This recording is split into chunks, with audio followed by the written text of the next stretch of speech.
sometimes, but I'm not going to be taking them tonight, actually. Just because, honestly, there's no point. I mean, I'm going live like 15 minutes on someone else's stream, but under certain days, I do strong request, and you'll be able to see that in my title. In my stream title, I'll have exclamation SR. And that will be, you know, that's how you will know Hot P. Seth, greetings and welcome, Seth. Welcome in. Welcome in. How are you, Seth? It is cheating. Imagination is just another form of reality. Well, that's kind of true in a way because, you know, imagination is really just, reality is really is your perception at the end of the day, right? Reality is your perception. But I still would not say, Mr. Surfer, that just because your girlfriend imagined kissing a tall, dark, handsome guy or whatever you said, that kind of constitutes as cheating. I don't know, chat. What do you guys think? I'm going to dip into my crumpet. I also have some La Bamba, which is like it's a spicy Italian. It's basically just like chopped up chilies in an oil, but it's not that spicy. Shout out to you, boss. You, boss. Welcome in, you, boss. Hello, girl. Nice to see you. How are you? How are you, you, boss? Seth, I'm doing great, thanks, and I hope you're having a blessed day. Seth, so much Thanks more for blessed the follow. now that you're here. Hot P, thank you for the follow. Hot P, I appreciate that. Where are you from, Hot P? Out of curiosity. And yesterday I did a 41-hour stream. You completed it, Oscar? Wow, congratulations. I've done a 24-hour stream before, but never a 41-hour stream. That's insane. So I hope you're feeling okay. You must be exhausted today, Oscar. Rancure, welcome in, Ran. What's going on there? What's going on where? What's going on here, Rancure? Welcome in, welcome in. Well, I am about to be a guest in about 10 minutes on a panel, on a discussion panel. I'll be streaming it at the same time, so I'm going to be doing a co-stream. So don't worry, guys. You can stay here and chat. I think I'll be able to mute my mic in Discord. So I'll be able to talk with you guys a little bit. But again, you know, I do want to focus on the panel at hand as well. I don't want to be rude. But, you know, I also, he is aware, Admiral Gibbs is aware that I will be streaming it at the same time, and he's cool with that. First time chatter, hello, Sylvia? Welcome in, Sylvia. How are you, Sylvia? Hot P, you're from Minnesota. Oh, nice, I'm from Toronto. So, up in the north. Up in the north. Ubus, you're fine. And me? I'm okay, Ubus. I am all right. Oscar the Puppet. Oh, Skiz didn't have a sub. Are you serious? Out of all the people in all the world and all the land, Skiz Tech didn't have a sub. Oscar the Puppet. Oh, Skiz, you're here. Welcome in, Skiz. Oh, of all the people in all the land, Skiz didn't have a sub. But Oscar the Puppet was on that? Oscar the Puppet. Big W. Big W. Thank you, Oscar the Puppet. Welcome in, Skiz. Nice to see you, Skiz. Marcel's here. Too long to go. Did we go wrong? Thank you for the bit, Marcel. Welcome in. Nice to see you, Marcel. Happy Tuesday. Korean, you're here. Hello, Korean. Nice to see you. Safi Saps. Sweet, sweet Safi. Welcome in. Having difficulty connecting to chat on my browser. Hi, everyone.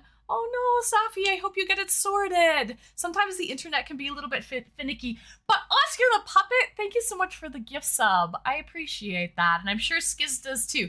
No commercials. No commercials for Skiz. So let me start to dig in. Happy Tuesday to you, Anne. Aw, thank you. So guys, I've never done one of these like co-streams before. I've never actually been a guest on anyone else's panel on Twitch. This is going to be my first time. It's gonna be my first time, guys. It's gonna be my first time. Did you finish eating Korean snacks? No, Korean. I just opened them that day. I had a couple since then. I had those little chips, those little chili French fried chips. Those were delicious. But I have those snacks. Korean will last me months. They'll last me months for sure. Ryzen Threadripper, welcome in, Ryzen. Welcome in. Nice to see you. Happy Tuesday. Oh, cheers. You know what, Skiz? Good point. I have a Stella tonight. Going round my head. So, okay, I'm gonna check real quick. I'm excited to see. And as a panelist, should be interesting, Skiz. You've never seen me like this. I made notes. Okay, let me check really quick. I'm gonna check real quick.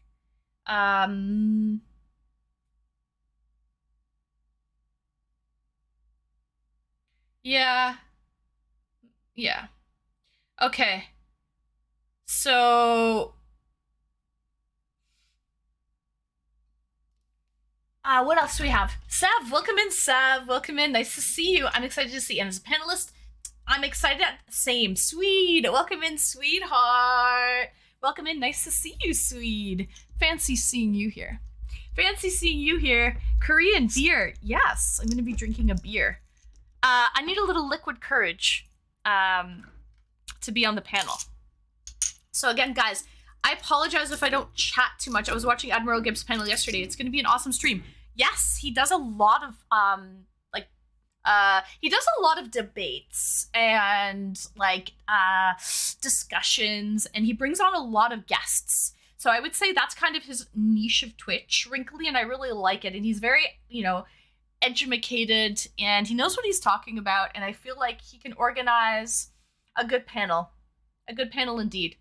So I'm excited as well. I'm very honored that he invited me on. So guys, if I don't chat too much, thanks for the follow. With the chat, Phantom Yoda, thank you for the follow. I appreciate that. If I don't chat with you guys, please keep in mind I'm going to be a panelist and I'll try to mute and talk to you guys once in a while, but I won't be able to fully keep up with chat depending how quickly it goes. So cheers, guys. I got up so early. I'm gonna get drunk hard. Oh, nice. Okay, nice. Well, then cheers. Hot pee. Thanks for joining me, guys. Cheers to trying new things.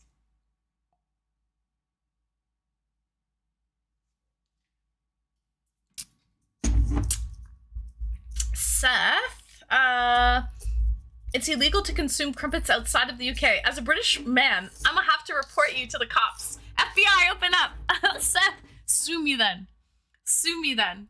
I love crumpets. Guys, anyone not had a crumpet? Okay, this cheese got a little bit lathered, a little smothered. She's Canadian, same thing. British Commonwealth. I've got a card then. I've got a card. Welcome in, Izzy all in. Nice to see you, Izzy. Welcome in. How are you, Izzy? Oh, Ruthless! Mr. Lordy! Nice to see you, Ruthless. Welcome in. Welcome in to this neck of the woods, Ruthless. What are you doing up so late? It was nice to chat with you today. Nice to chat with you indeed. Izzy, how are you, Izzy? I hope you're well. So, if you guys have never had a crumpet before, it's kind of like an English muffin, but more delicious.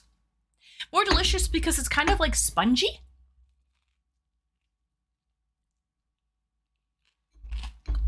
And delicious. This is a little oily though. A little oily indeed.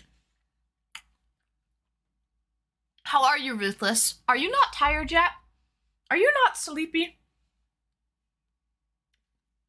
Cheers, Korean. Are you drinking a beer as well, Korean? Cheers.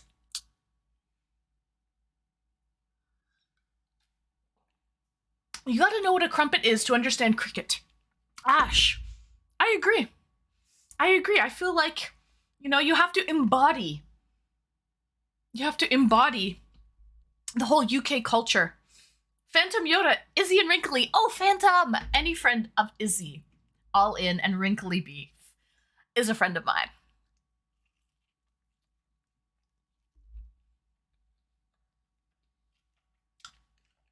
Bye, Hot Pea. Thank you for joining me. Nice to see you. So, Anne, your white nails matches your skirt? Yes, my white nail polish matches my skirt. Correct. Correct indeed, Marcel. Can't get anything past you, Marcel. Okay. Cheers, guys. Cheers. Oh, Izzy. Thank you so much, Izzy. You told Phantom Yoda about my stream. Izzy, thank you. Thank you so much for saying good things about me. I appreciate that. I appreciate when people say good things about me. I saw you and I just want to say have a good stream. Ruthless, Mr. Lordy, thank you so much for coming in. It was really nice to chat with you today.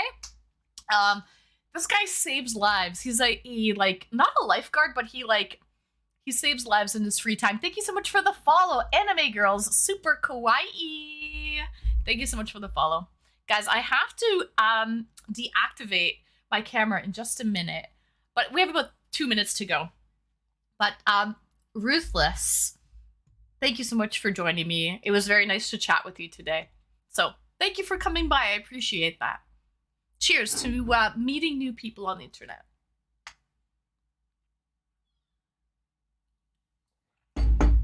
So, of course, love. You W streamer. Thank you, Izzy.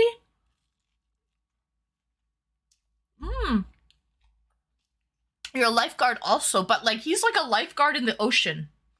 And it's pretty hardcore. Like he was saying, like he has to swim sometimes for like hours. Oh my god, Anime Girls. Thank you for all those emotes. Wowzers, that's a lot. Woo!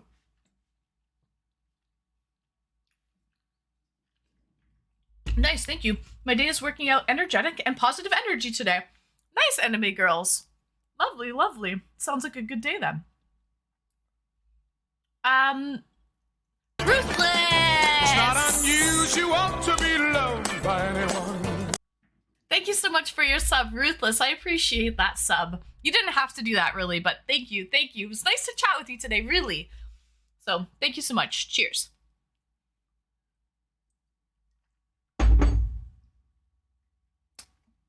So, very nice, Anime Girl. I like that. Positive energy and energetic. I like that. Oscar, thank you for the lyric.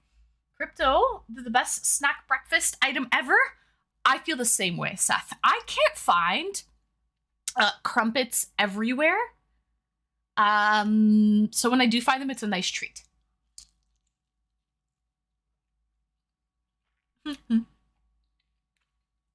Now you know, Apollo. So guys,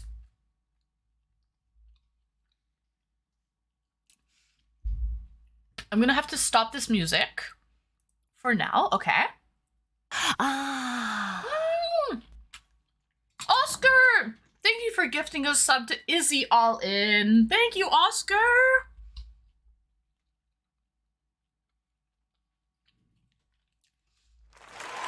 Thanks for the You follow. sweetie Bobidi. Thank you so much. Caprice, little Caprucci? I feel like I'm saying something bad. Caprice, thank you so much for your follow. I appreciate that. Cosmic, welcome in, Cosmic. Nice to see you, Cosmic. Fancy see you here. Cheers. Oscar, thank you so much for that gift sub. You didn't have to do that as well. So guys, I don't want to be late. It's 8 o'clock on the dot. Dogwa, whatever it is, it's a crumpet. That's what it is, Dogwa. Welcome in, dog. Just Caprice. Spreading some good vibes. I appreciate that. Thank you so much for spreading those good vibes.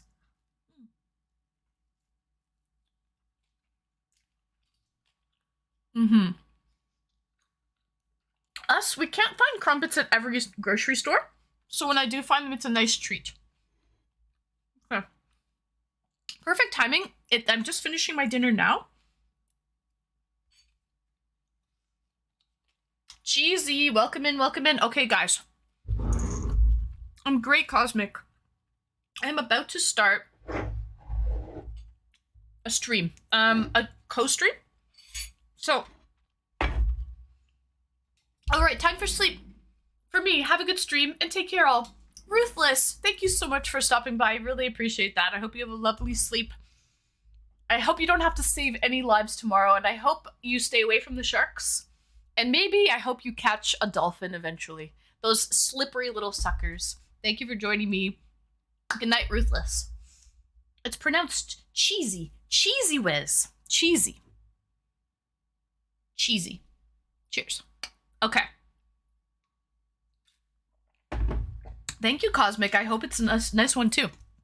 Okay, I'm late. I'm always late. So, guys, give me 1 second. I'm switching scenes here. Let me pull up Discord. There it is. Okay.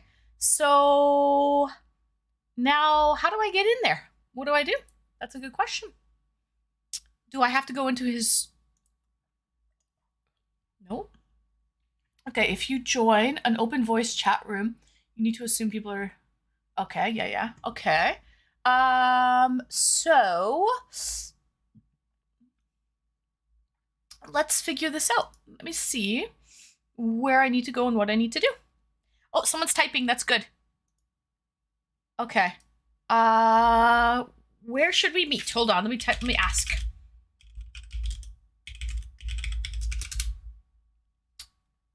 Guys, I've never done this before. Oh, sorry. You guys can't see me. I'm on a black screen right now. I've never done this before. Joer! Welcome in, Joer. Nice to see you, Joer. Nice to see you, Gundam! The video is black. I know, Gundam. You got me just in my transition phase. I'm about to be a guest. Do you need help? Gundam, thank you so much for the bit. Admiral, I always need help. I just don't know where I need to be, Admiral, frankly. Gundam! Thank you, Gundam. I got something to show you, Gundam. I got something to show you. The Cavs! Yeah, we're in any VC room. Oh, okay. Rex Racer! Thank you so much for the bits, Rex! Thanks for the hype train, guys! You guys are so cute. You give me a hype train when I'm like... Hype train started. trying to like technically navigate, which is not my thing. It's not my thing. Okay, so here. Okay, jump in a voice down below, and they'll pull me in. Ah, okay. That's easy enough indeed. So I have to jump into voice. Like, let me go in his channel. So they're gonna pull me in. Sweeties. So I'm just gonna go into any voice. Let's figure this out. Where's the voice channels? Here we go. Okay, I'm gonna go into Admiral team. Okay, I'm here. I'm hanging out. Guys, thank you so much for the hype train, Gundam. I hope that your tournament was really, really good on the weekend. I saw lots of video. It looked great. A lot of memories, a lot of learning. I'm very glad that it was good for you. So cheers, Gundam. Thank you so much for joining me. We missed you. We're glad to have you back, Gundam. So, okay. Can you hear me, sweeties? Okay. You can? Okay. Hello, guys. I'm not technically inclined, just so you guys know. But I'm here and I'm ready for it, sweeties. Let me just deactivate my camera. I'll see you guys on the flip side. All right. Yeah, and you have a couple of minutes here. We got like 5 if you get your camera up. Well, Okay. Oh, everyone's already 5 minutes late. What are you talking about? Listen, Tell people to show up early and they don't even show up on time. it'll be all right. I'm not super worried. I was mainly worried about Streamy here, getting her organized because Frankly. Hello, guys. Nice to see you. set Guys up. can see me? Okay, cool. Yep. Wonderful. Why can they... Oh, I have to pop it out. Okay, let's pop Yes, this that's out. the best way to do it. Uh-huh. Pop this out. And now, let's just figure this. You guys still can't Audio see. gear headphones too? Me? Yeah. Audio Technica. Okay, I'm not familiar with those. Yeah. Hold on a second. Hold on. Let's just do... It's gonna be the window capture, and I have to just switch the screen. Look at that shot glasses. It's gonna be... It's Wednesday, gonna maybe? be May. It's gonna be May. All right, I think this might work. Shout out to the 90s babies out there. It's gonna be May.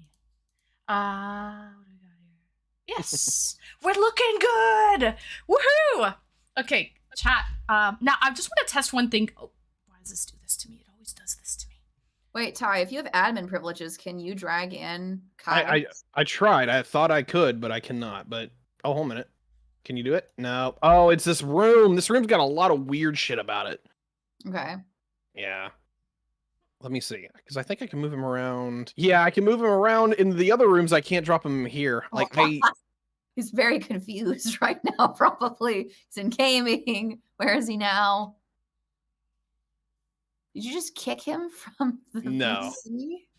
That's so mean. What? You Okay. boomed Oh him from shit! the If I No, click he's in away, it goes podcast. I black can see screen. all I the other hate secret that. rooms, but I So can't get him guys, to can look. you He's guys in can Wicked hear me Wednesday right now, correct? Like They I can't can hear I can me. move him Great. in anything but this. But if I click away, it goes black screen. Why? You're torturing the How do I poor fix man. that? You know, he has no idea what's happening to him right now. Like, Yes, it's like I the can hear you. finger of Okay, God Skiz, good, pointing good. down at you, and zapping you from location to location to location with no rhyme or reason. to He's it. already used to that though. I do that to him all the time. Torturing him, Tiberius. Admiral Gibbs. You think that's Tiberius torture? is Hell. torturing- All right, Tiberius is abusing his admin privileges. He has been dragging poor Kai from room to room to room. Over and over Yeah, and over. apparently I can drag him from room to room except to this room. Yeah, this is the only room you don't have perps for. You motherfucker. I can't help you if you neuter me. This is bullshit, High Lethe. Yeah. I see traffic wasn't that bad. It was bad enough, and Guys- I decided to utilize my CP time. I got mesmerized by my own baritone and ended up getting stuck Guys, for why a does second. my screen keep going Singing? black? Gundam, thank you so much for in my gifting own us head. sub to That's all Yuki, you sweetie boobity. Well, Thank perfect. you, We Gundam. get started Guys, here how do I whenever fix y'all my are ready. screen I from think with keep Lethe going here. black? We're waiting on a couple people, but Oh, you I tried think to they save can the do hype it. train, Gundam. Thank Told me for sure they're gonna be Thank late. you so much, Gundam. or they're gonna not Hello, come kind of Queen. thing. Guys, I'm guessing Ginger's gonna dip by her last post. She That's told two me. pan- She That's two told me earlier. panels. Well, she's also got some like health issues, I believe. Yeah, we got to lead with empathy on this one. Yeah, but yeah, she comes with she's been pretty reliable for me. All I can say is I've missed her. That's all I can Yeah, say. she's about it. a super nice lady. Same here. All right, so I guess what I'll do is I'll introduce the panel here, and we'll introduce the topics. If y'all are ready, are you ready, streaming? I don't I'm know what I'm ready. still setting up. Oh, there we go. I finally all get right. the Wicked Wednesday thing to Yeah. pop up on mine. Yeah, it's annoying how that works with the Streamlabs. I don't know why. Yeah, it takes a second before it pops up, but here we are. I'm good to go. All right. So yeah, I don't know if y'all read the thing. Y'all be nice to Streamy. I know you Twitch poll people are mean, No. especially Fairy Queen. No, I'm just kidding. She's a saint. Probably. But yeah, so welcome to the Give Me a Break panel. Today we are talking about internet culture and streaming culture and its effect on day-to-day life. All right. So first, I'll have everybody introduce themselves, and then we'll go from there. Give us your background, what you do on Twitch, and what you do in real life if you want to, or whatever information you want to give. And that way my viewers and y'all's viewers can get to know everybody. Fairy Queen, you can start us off. My name is Fairy Queen. You can find me at Fairy Queen's Cottage on YouTube and at Fairy_Queen on Twitter. Thank you so much. And what kind of content do you generally do? So I typically do panels. I do feminist political content. Specifically, I focus on radical feminism. It's something I'm sort of leaning into more. So if you'd like to hear some of my takes, go ahead. You can check me out on Prime panels. I'm usually there. I've been there consistently except for this past week, every Monday on the Reverie from about 8 to 11:30 p.m. And you can find me occasionally on Wick TV, and I will drop the announcements for the panels in my Twitter. Thank you. Yes, Prime is good people. So is Wick. We like them both out there. Yeah.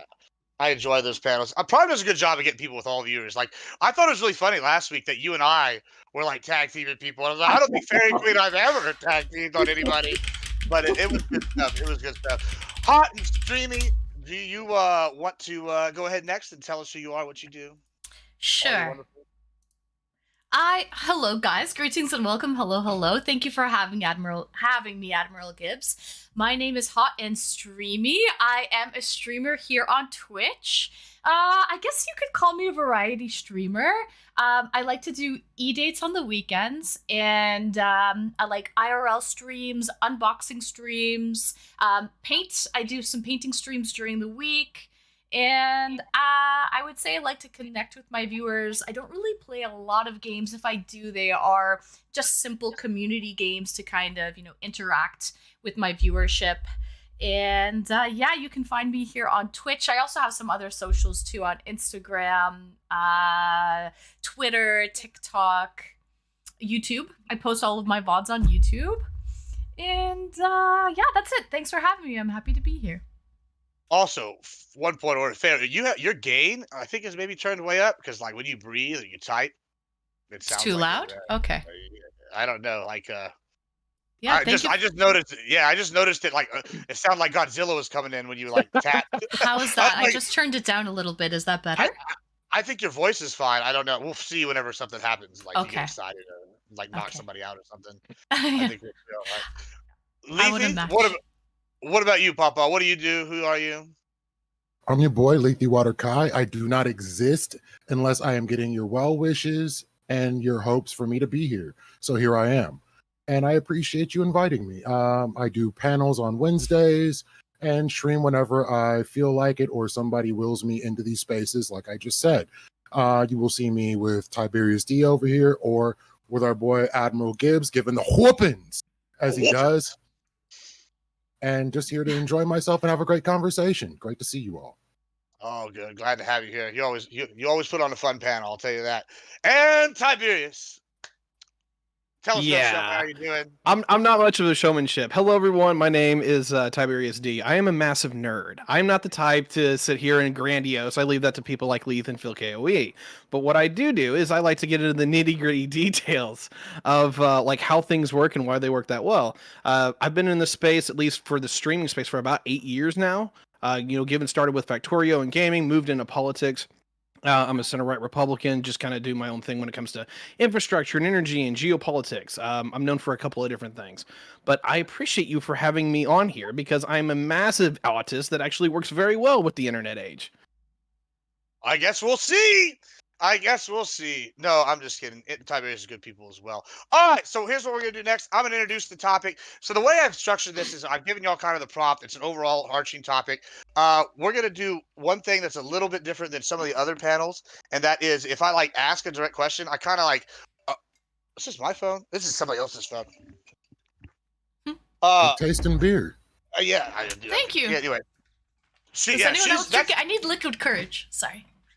That was something you should have mentioned in your opening. Is she has like different alcohol every stream? It seems like, right? Isn't that a thing you do? Yes, I like to eat different, drink imported liquor and eat different types of foods. I'm definitely an adventurous foodie, I would say. Yeah, hell yeah. It's good stuff. She always has some crazy stuff on there, like every time, and I'm always like, how do you even have time to even find these things and know they're good? But it's cool. So what we're gonna do, if I ask somebody like a direct question, because I definitely, the way I structured this, I kind of had redundant people because I knew people would back out. They always do, right? And so I have everybody here. I wanted different backgrounds, different perspectives. So if I ask someone a specific question, we'll let them finish, and then we'll reopen it back up, kind of thing, right? And that's how we'll do that. Otherwise, standard formal thing. Stream, you haven't done it. So basically, the way we're gonna do this, like I said, in the early thing, is everybody's gonna get an intro. I'll let like them go. All the Twitch poll people go first this time, so like you can see kind of what their format is, and then you can go after. And we're gonna also break this overarching topic into a couple separate questions, so we might have a few opening statements on a few different things. So first, all right, here's the overall topic, guys. Today, how does internet culture, streaming culture affect day-to-day life? Today, I would specifically like to talk about key aspects of this, those being professional relationships and professional event settings. Another aspect I want to discuss later after that, the more fun one, I'm sure, is going to be dating, e-dating, parasociality, as well as some other aspects, and how it affects people in this space and outside of the space, right? So first, let's talk about internet culture and how it affects professional settings. And if y'all have had any of these kind of things, we can talk about whether it comes to professional relationships, comes to professional events, and do y'all think it's affecting things in a good way, a bad way, or not at all? And what are your thoughts? Fairy Queen, you want to open us up?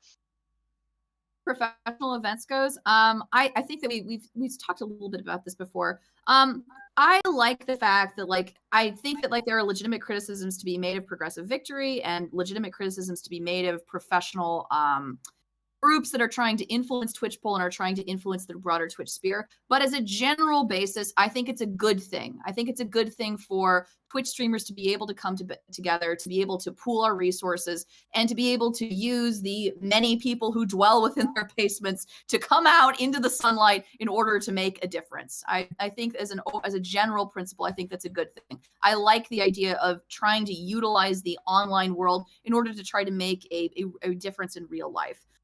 As far as how it affects professionalism, I think that's a conversation we can have too about what exactly it means to be professional. That's going to be, I think, a big part of contention. What does it mean to be professional in 2024? About 10 or 15 years ago, people were not having video calls like this. It was not normal for you to see your boss or to have conference calls like with your employer. Like that was it was unheard of. It would have been something out of Star Trek. Today, it is a standard staple of the interview process, a standard staple of a lot of professional jobs that you can be a part of. And so I think that's the question. That I have a question for all of you. What does it mean to be professional? I don't know what the answer is. I think that it's decidedly less professional than it used to be, but we will see. All right. Thank you so much. Lethe, you want to go next, Papa? So I look at it in two different ways. Yes, we're able to reach more people on a regular basis. So you're able to have, a remote job all the way in Thailand, working from any state in America. You're able to network better than you ever could before. You're able to reach more people just normally. But also we have had a adverse effect on a lot of social skills. We had to come up with a term called thank you touching so grass much for the gift sub to Tizzy. just to kind of get around this. So I don't necessarily believe people have the same social skills that they had before, where they had to walk up to get a job interview, Admiral Gibbs meet with somebody, actually make an impression. Now a lot of us are just numbers Admiral, in a you shoot. sweetie boo beady. And Thank you that for can the be gift good, that can be bad. And sub. maybe, Thank more you. people I'm are so getting happy to be here, opportunities this Admiral. way. But you're not able to put that personal touch on things the way you used to be able to. And I'd like to hear what everybody else thinks about this. Tiberius, what do you think? Yeah, I've got a couple of layers here, but let me just tag this as quickly as I can. Personally, I thrive in this kind of environment. I despise the general community that I grew up in. My town is 18,000 people. I got to drive an hour to find any kind of area that has over 80,000 people. Just something that you can, go to a museum to, or like the IMAX theater, or something that is a little bit above the cuff. Besides, going out at your local Applebee's. When it comes to like how I work here in general, as far as like friends and whatnot, we'll cover dating later. But I've had enormous opportunities when it comes to making friends. Me and Lethe have been hanging out for a while. I'm gonna go meet Gibbs literally later on this weekend. I have numerous people that I've interacted with this space that have become almost family to me. Our good friend Counterpoints is effectively an older brother for me. My friend Osiris, that you can see, in a lot of our streams with me and Lethe, is basically kind of like internet dad, even though he's only 10 years older than me. You know what I'm talking about, Lethe. You know exactly what I'm talking about. So personally, I thrive in this environment. But when it comes to the social cues all around, it's a disaster. Like I honestly want to give it up, because like the misinformation, the ability for people to filter out who they want to deal with, it doesn't go for them constructively. A lot of people are not nearly as open-minded as they like to think that they are. They like to close out on people. They like to shut them down. And it makes for a very bad echo chamber system that I think is actually hurting us socially, in particular our politics. And then as far as professionalism, well, I think professionalism is overrated. There's a reason why I'm an electrician, even though I went to college. I hate the suit and tie shit. And I think that the internet is actually wonderful because it allows people to give that personal touch, whether it's in stream or whether we're having this conversation like here, where you can hear my voice, you can see me on cam. I'm kind of in the room, but I can't reach out and touch you. But that's a wonderful thing overall. And I just wish people used it better.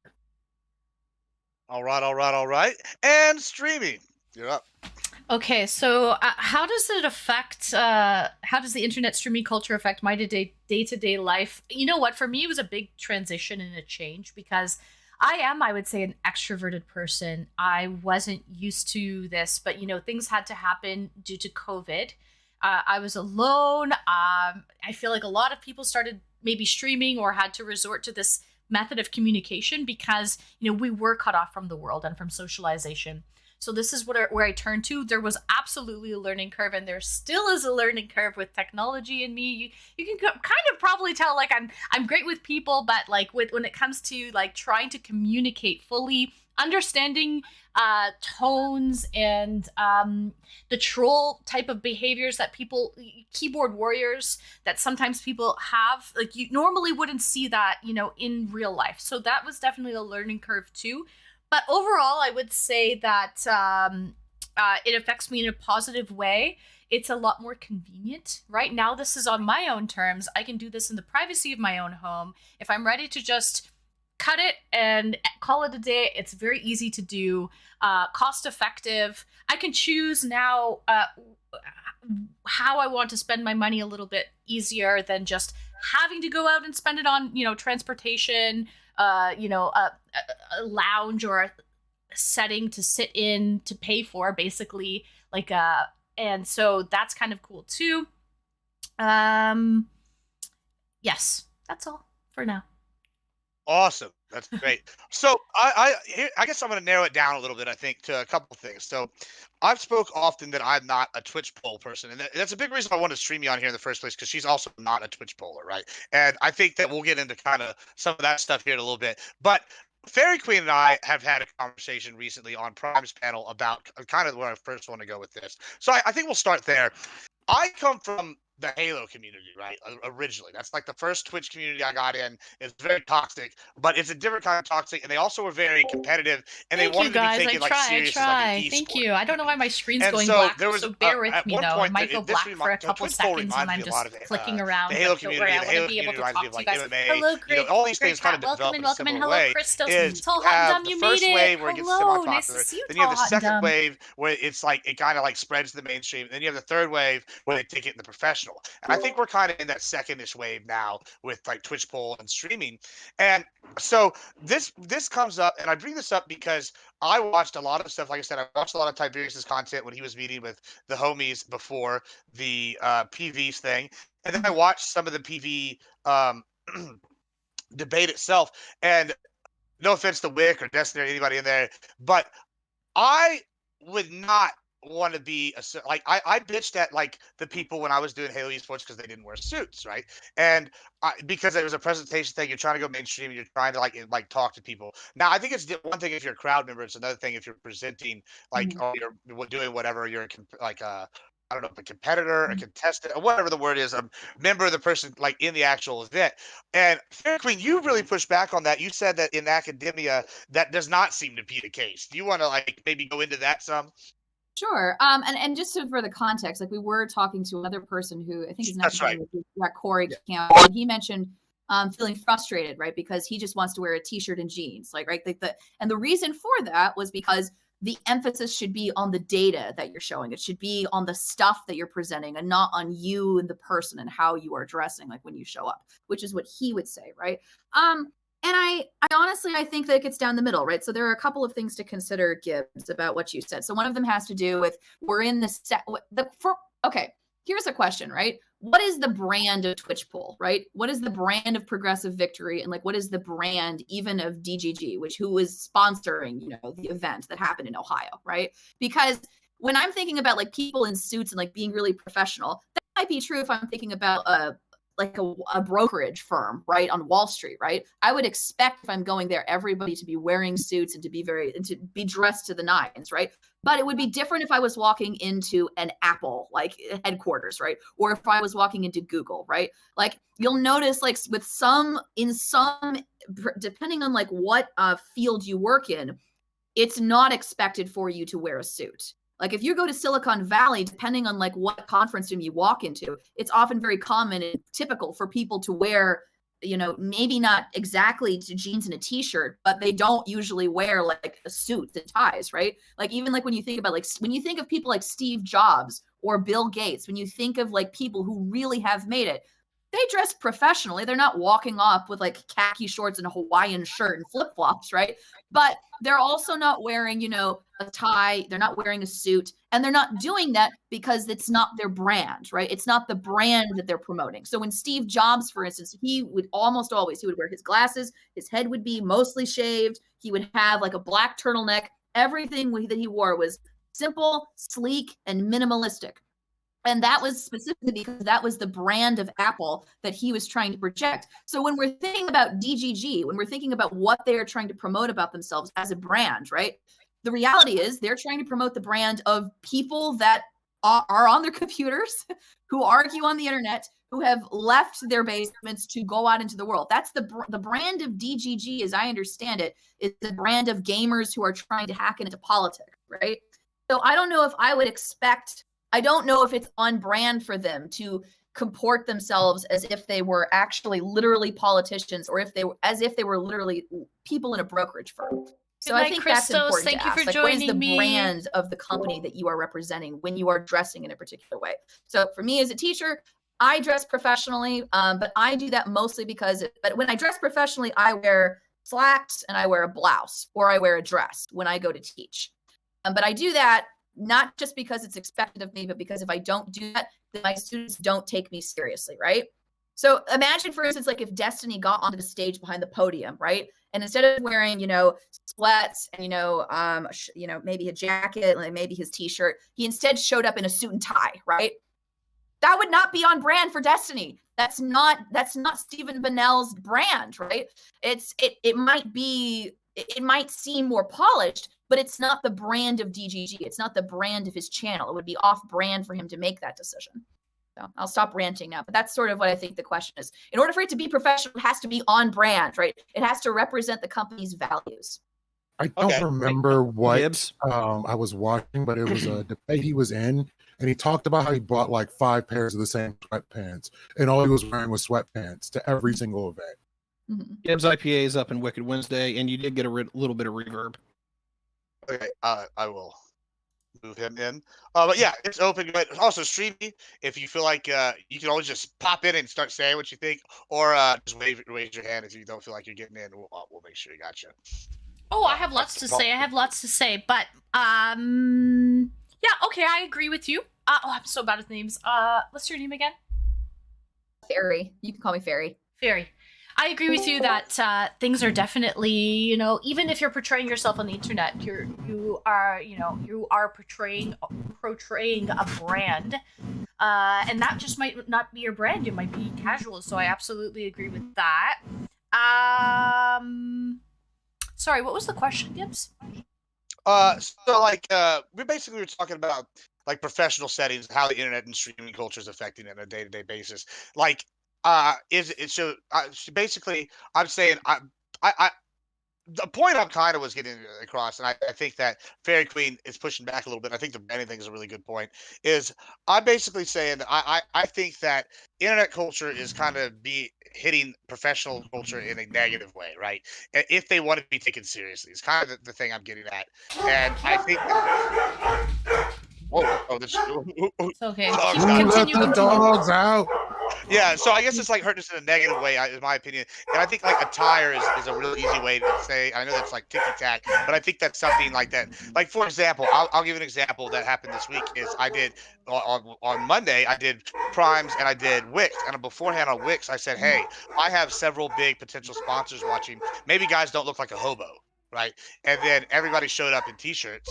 And I was like, thanks guys, appreciate it. And like I'm in like not a suit, but I got a button up, like, and I'm just like the hair's done, beard's done, like, and like guys, like thanks, really appreciate like, and these people are potential people that would have maybe sponsored like all the people on the stream, like right kind of thing, if they'd seen what they liked. And so it was it to me, like that kind of thing. I get that it's a stream, that's one thing, but it's another thing whenever we see like these events, like I get that that's their brand, but I guess if you're trying to like be taken seriously in the mainstream, I think it hurts you whenever you're like dressed like an anime villain and with a neck beard, and you're not gonna like, and you're at like a. I guess that's the point I was getting, but I think Fairy Queen pushed back. That's kind of where I was going with that. Streamy. Okay. I mean, I don't know if I could say that it's affecting the professional world negatively, but it's definitely changing. That's for sure. But how I can try and keep it professional. So I have backstory, guys, a little bit. I have a regular 9 to 5 professional job, 40 hours a week, Monday to Friday in an office. I don't really, and then I do this part-time. So, which is, I guess, 3 days a week. So for about 12 hours streaming a week. And then, setting up and all the prep work that goes in between, there's a lot with that. But I think in order to, it's just different. But one of the challenges that I have with this is boundaries. So maintaining the work-life balance is very important, but also setting boundaries, because really, if I didn't set boundaries and kind of hold some information private with this sort of realm, people would really, knowledge is power, and they would abuse. And it's really, at the end of the day, if you look at it, it's none of people's business to know certain items and certain things about me. It doesn't really take away or add to the content whatsoever. So it's not really necessary for them to know these items. And to set those boundaries, I think is very, very important, because I almost look at this streaming thing as like an extension of, this is like a part-time job.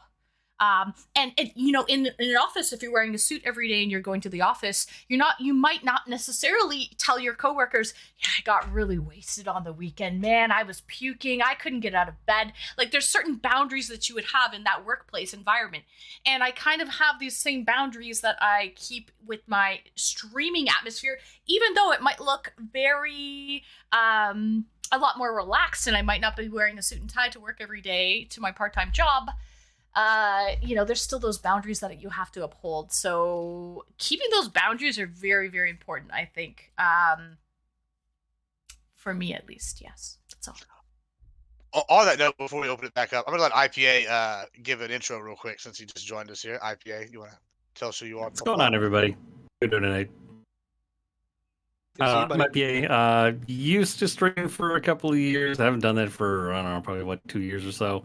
Been married for 16 years, together with my wife for 20 years. Father of one, he's now 4. Went to school for psychology. Went to grad school at St. Mary's here in the Twin Cities for marriage and family therapy. So when it comes to dating and relationships and marriage and that kind of stuff, and psychology, that's my area of expertise. TLDR, I know things. There you go. All right, so yeah, I guess we'll open it back up.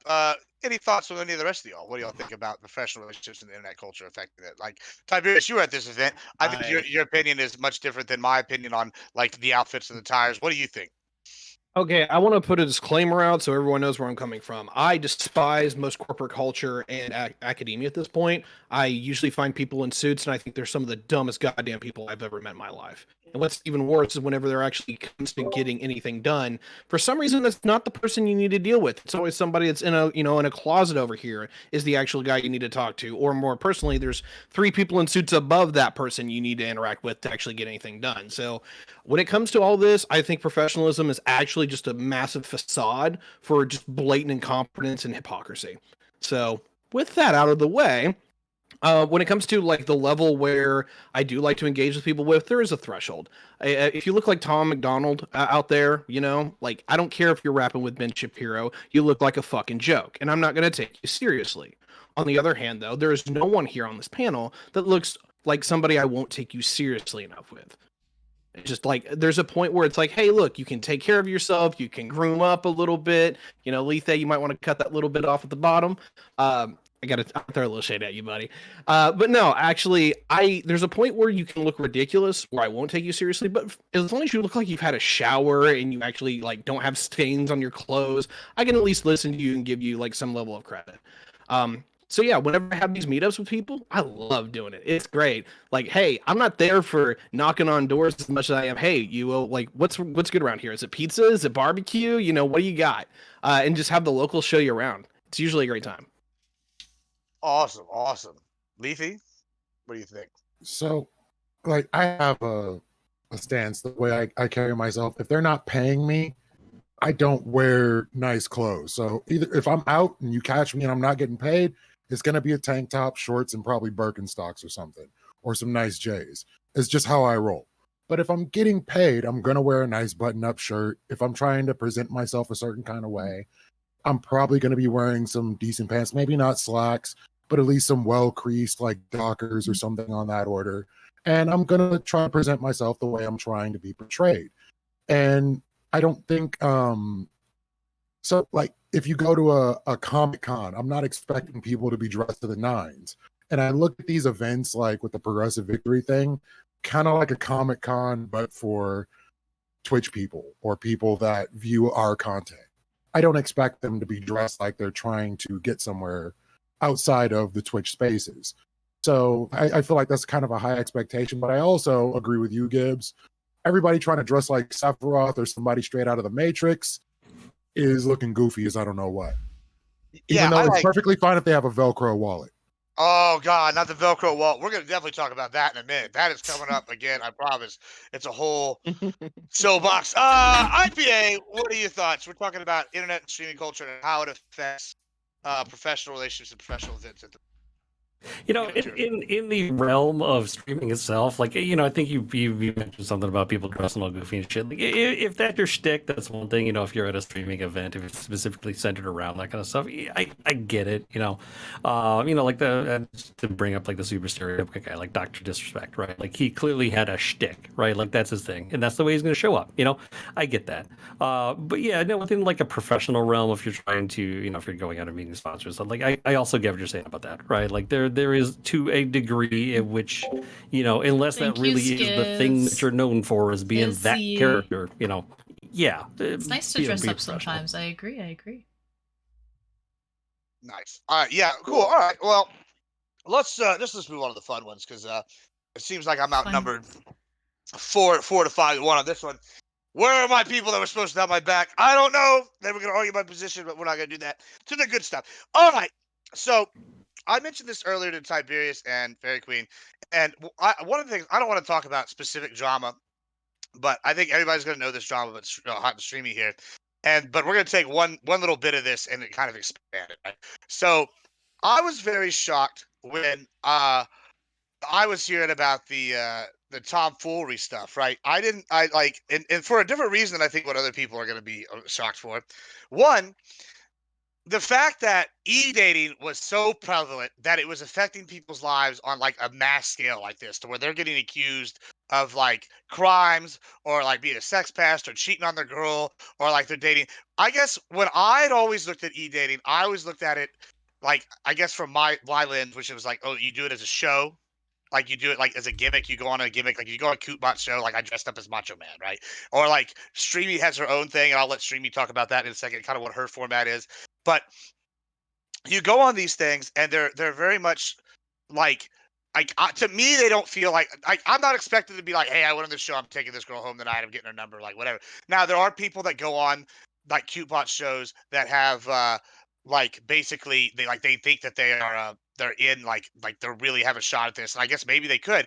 But I've also found out recently from Modi, you know, if we all know Modi, that Twitch is basically is a dating app, like at the same time, and it makes sense if you're always streaming. So I want to know, like, how do y'all think that the e-dating culture on the internet, and like, I guess another aspect I want is like, I feel like some of these people invest in the e-dating instead of going out and meeting people, and so like they end up costing themselves shots at real relationships because they're, I don't know, for lack of a better term, sitting to their favorite streamer, or they're like talking to people they're never gonna meet, you know, online, like having like little e-date shows. Is this a bad thing? Is it a good thing? Is it affecting dating life? Welcome in, And, like, Feister. and I'm gonna let Nice to Streamy see go you, first because I want her to explain how Feister. she does her Thank show. you. I Like, love and the her take tie-dye on it, too. because I know this is Lucy, one of her welcome in, major kind of Lucy. Hope you're content well. and whatnot. If she can hear me on that, if she's ready. I can hear you. Sorry, say just quickly, just reiterate really quickly again, just quick. Like, how do you think it's affecting your day-to-day life? Give us your format for how you do your show. The You think, like, e-dating. e-dating- Okay. Yeah. Good. Okay, so I mentioned boundaries already. Well, I keep the boundaries as well with the e-dating. Okay, so, you know, I, from the very beginning, have always put a disclaimer out that, the e-dating is for entertainment purposes only. But you are very right in terms where some people understand that and some people are willing, to treat it like, just a form of chatting or communication. I actually changed the name last year to e-chats. But you see, it didn't go over as well because people don't really understand what the concept of e-chatting. And then it turned to be where maybe these e-chats, other people tried to come on the chats for their own purposes, maybe whether that be to self-promote.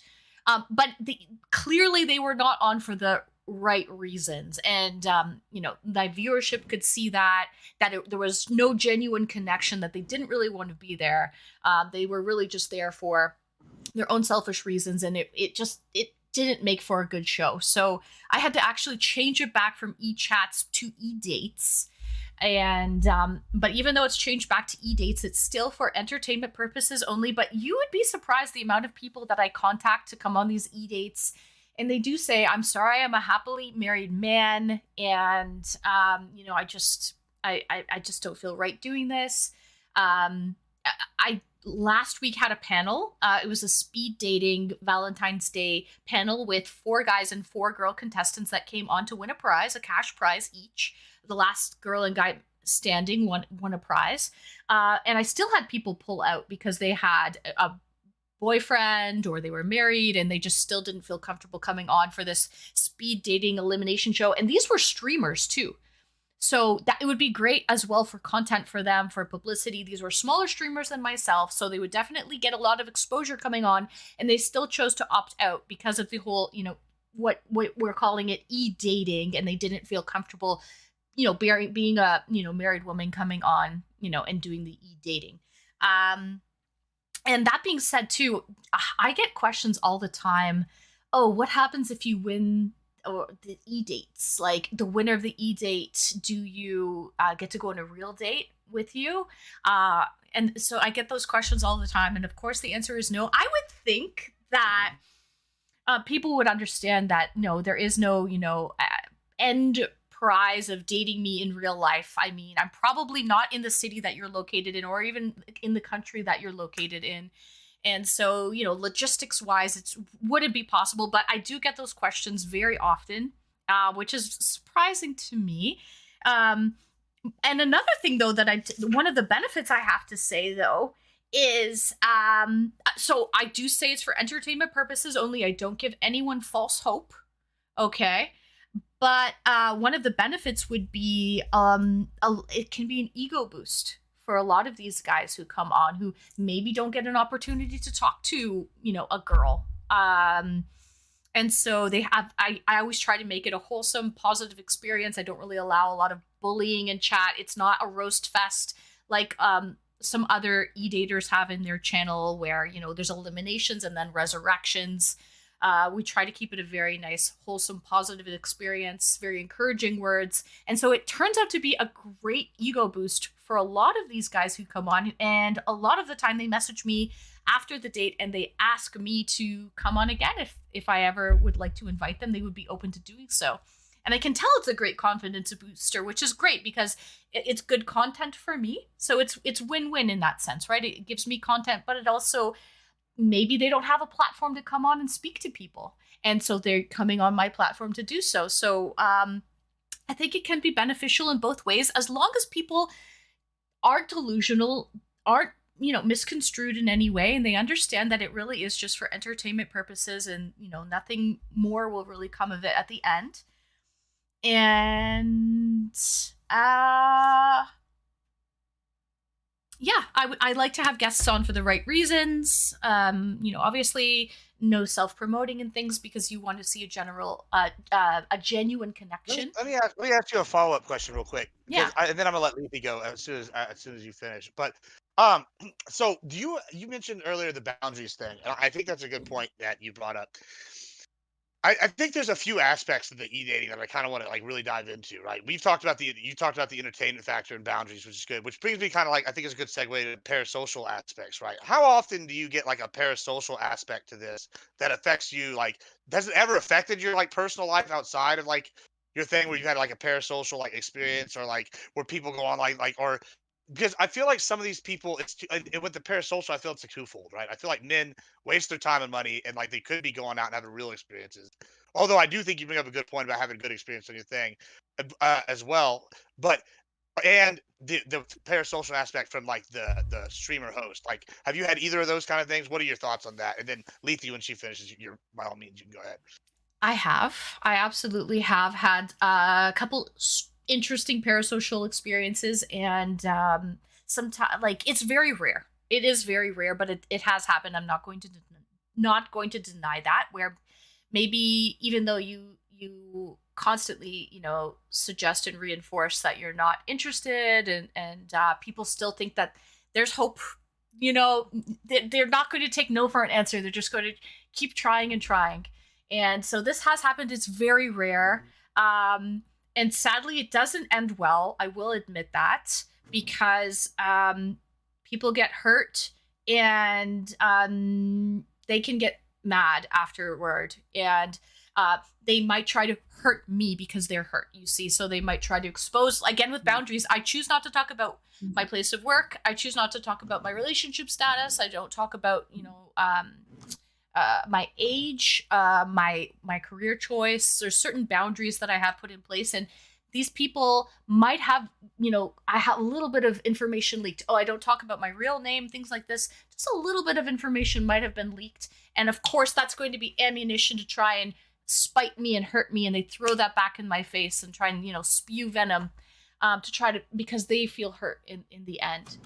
So it's very rare, but I will admit it has happened twice that I know of so far in 2 years of streaming. 2 years of streaming, I've had 2 bad experiences. Yes. Lethe? So I was kind of getting at that. I was trying to see who has a harder problem being able to separate the reality from the experience. Is it men? Is it women? And also how it, like, you pretty much kind of answered it, like how it turns out, but I'm still wondering who tends to have a bigger problem separating the two. Can I ask a follow-up question to that, Lethe? Yeah. When you say like men or women, do you mean male audience members versus female audience members, or male streamers versus female streamers? Because I think Well, that's Or both. Or both? or both. yeah, it could That's be both, but I was more so talking about the people experiencing wanna the know all that. e-dates or e-chats. Streamy, what do you got? What do you think? I mean, I'm kind of biased, right? Because I am a female, and I have gone on a couple e-dates with some females as well, but Biased is okay for the record. You can be a yeah, little I mean, biased majority of them are majority of the bad experience, I would say, are men. But I mean, I date primarily men as well. I mean, so yeah, for me, it's been men.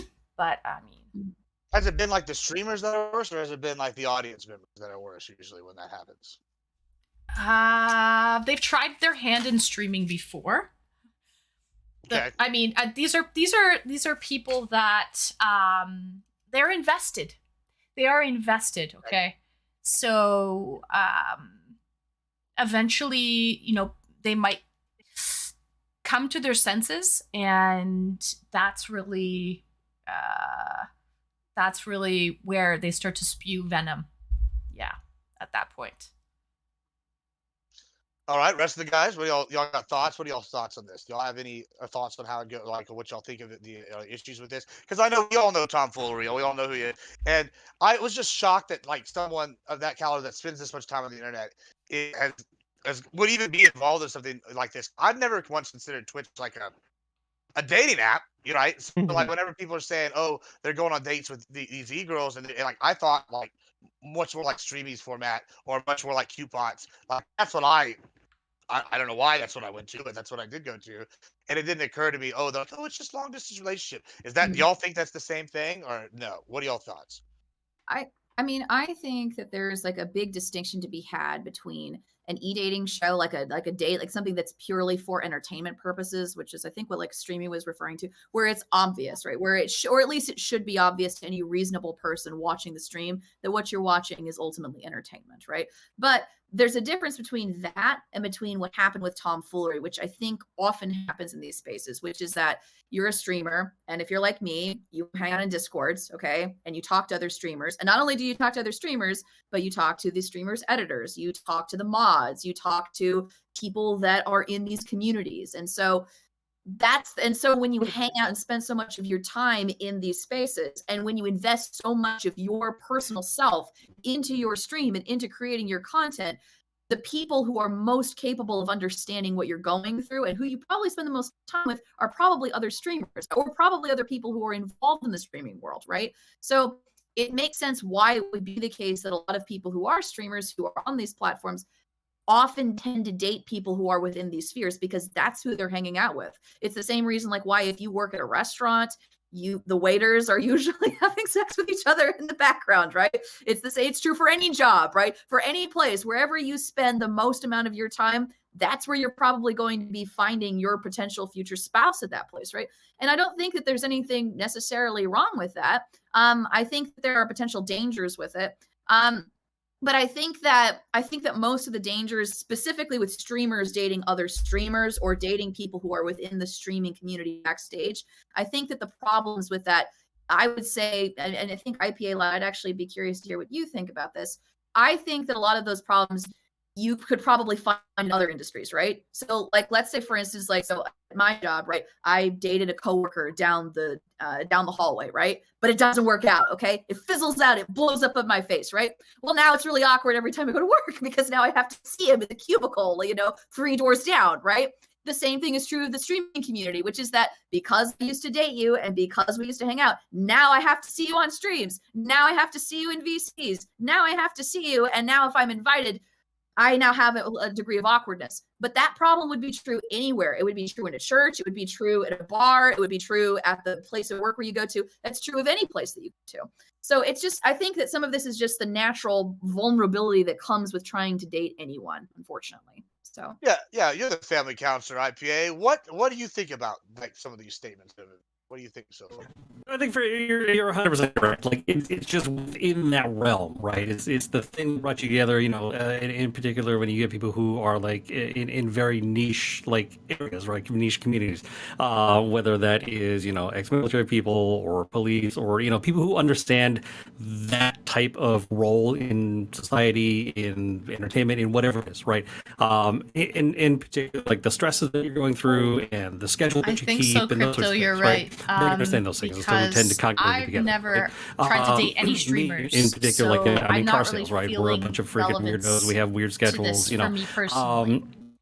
ultra hyper type A personalities, we tend to congregate together, right? And exactly that, like you have these relationships, and within that group, whether it's streaming, whatever it is, you're gonna have that awkwardness because it especially streaming, especially like in the car world for me, like it's a small world.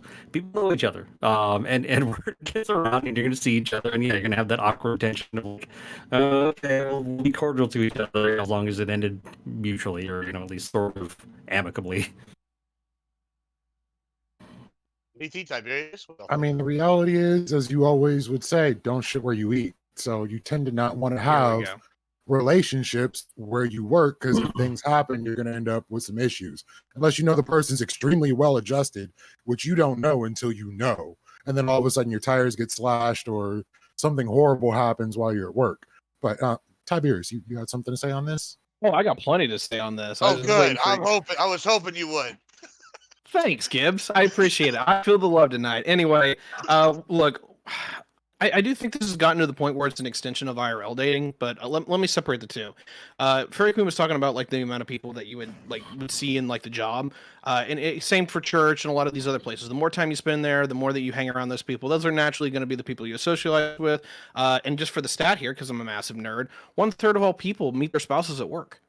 Like that's confirmed. And when you factor in places like I'm an electrician, it's 90% male, right? So most of these places that have far more intersex mingling are actually like 50% or 60%. Like they're gonna date their coworkers, and I get it too. No, We it's spend all 8 good, hours a Gibbs. day We're there, not you know, bored. give or take. We're not bored. So Chat, do you guys kind of like works. this As info? far as I think it's e-dating, very I'm going to separate these informative. into two because I think there's a massive difference. General dating sites are terrible. I hate them.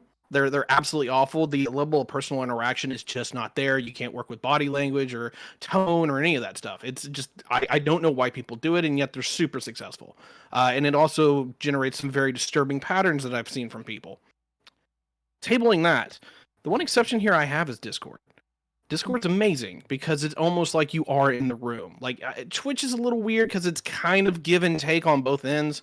But like the long and short, Discord's great because I'm talking to you as if you were my friend or just, you know, somebody we're doing a roundtable with. And literally, I know IPA is almost 1,000 miles from me, and it's literally instantaneous. Gotta love it. I mean, we're sitting here on the side chat talking about, hey, when are you coming up here? Yeah, literally. Like I owe him for like the last 3 years. We've been friends forever, but unfortunately, he's kind of off by himself. So I gotta deviate about 7 hours to go see him.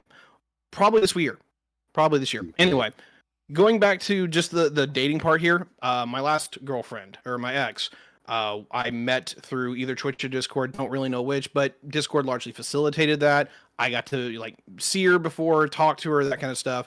Figured that was something I wanted to try committing to. Unfortunately, didn't work out, but I have no regrets. And then the girlfriend that I have now is somebody I met through Twitch Discord. So, like, yeah, it works for me. But again, I'm probably more the exception than it is the rule at this point. But I expect it to be far more common. So let me ask a question from one of our longtime supporters. I know that Streaming is a big fan of this person too. Skids Tech asks here, basically, I hear a lot of commentary about viewers who spend money. Concepts and labels get pushed, like parasocial and simp and all that. Some situations may be valid, but there are exceptions. And I'm going to go ahead and I'll give a point on that. Yeah, I think there's definitely exceptions. I think there's differences. The difference between like a simp or parasocial. Like I know I'm moderating, but I'm going to give an opinion on this one. Is and and then like I guess the difference I would say with the parasocial is like you're taking some kind of like social satisfaction from that as opposed to like, oh, I like these guys, I'm gonna put my money into this, I want them to succeed, I enjoy this content, I'm investing in my content, right? Like I think there's one for that, and then there's one thing if they like invite you on and you like hang out and you bullshit with them and everybody has a good time. Like there's a difference between like a parasocial and a simp and like someone who's a supporter like in the community kind of thing. And I think it's. I mean, I'm not an expert, and I'm sure that IPA can correct me, but I think it's like your mental health really is the big determinant. If you're doing like it in a healthy way, then I think it's fine. If you're doing it in an unhealthy way, then I think that then it's bad, and like that's where you get the parasocial and simp thing. But I'm gonna turn it over. Whoever wants to go can respond to that I as think well. more importantly is it, and Stream is hitting on this, right? What you said was you make it very clear that it's for entertainment purposes only, right? There are spheres within Twitch, there are spheres within all kinds of streaming, and frankly on the internet in general, right? Where people are clearly doing this with the intention of creating that kind of parasocial relationship, where they're intentionally baiting men into, well, not men, but primarily men, right? For all intents and purposes, men, into these situations where they are giving them money, they are sending them things, they are like trying to deliberately get them into that thought that, oh, this could potentially be something. They're preying on that, they're like taking advantage of it, right? Versus what you were saying earlier, where you're clearly like, okay, no, this is entertainment only, and you get occasional people where maybe they don't understand it, maybe they take it too far. By the way, do you have some sort of like vetting process, just out of curiosity, like you're screening the folks that you have on? Yeah, so I have an application process in my Discord. If you join my Discord, in the welcome section, there's actually an application that you can fill out. It's kind of a half of a joke. My mods actually wrote it up for me. Shout out to Wrinkly and Saturn Tour for writing that up. It was very funny. All of the questions are optional, but on that there are some, questions as to the photo, contact information, age, how you would treat me, on a date, why you, open-ended questions too, which is kind of nice. And so I can kind of go through and at that point I will choose, people out of the application process.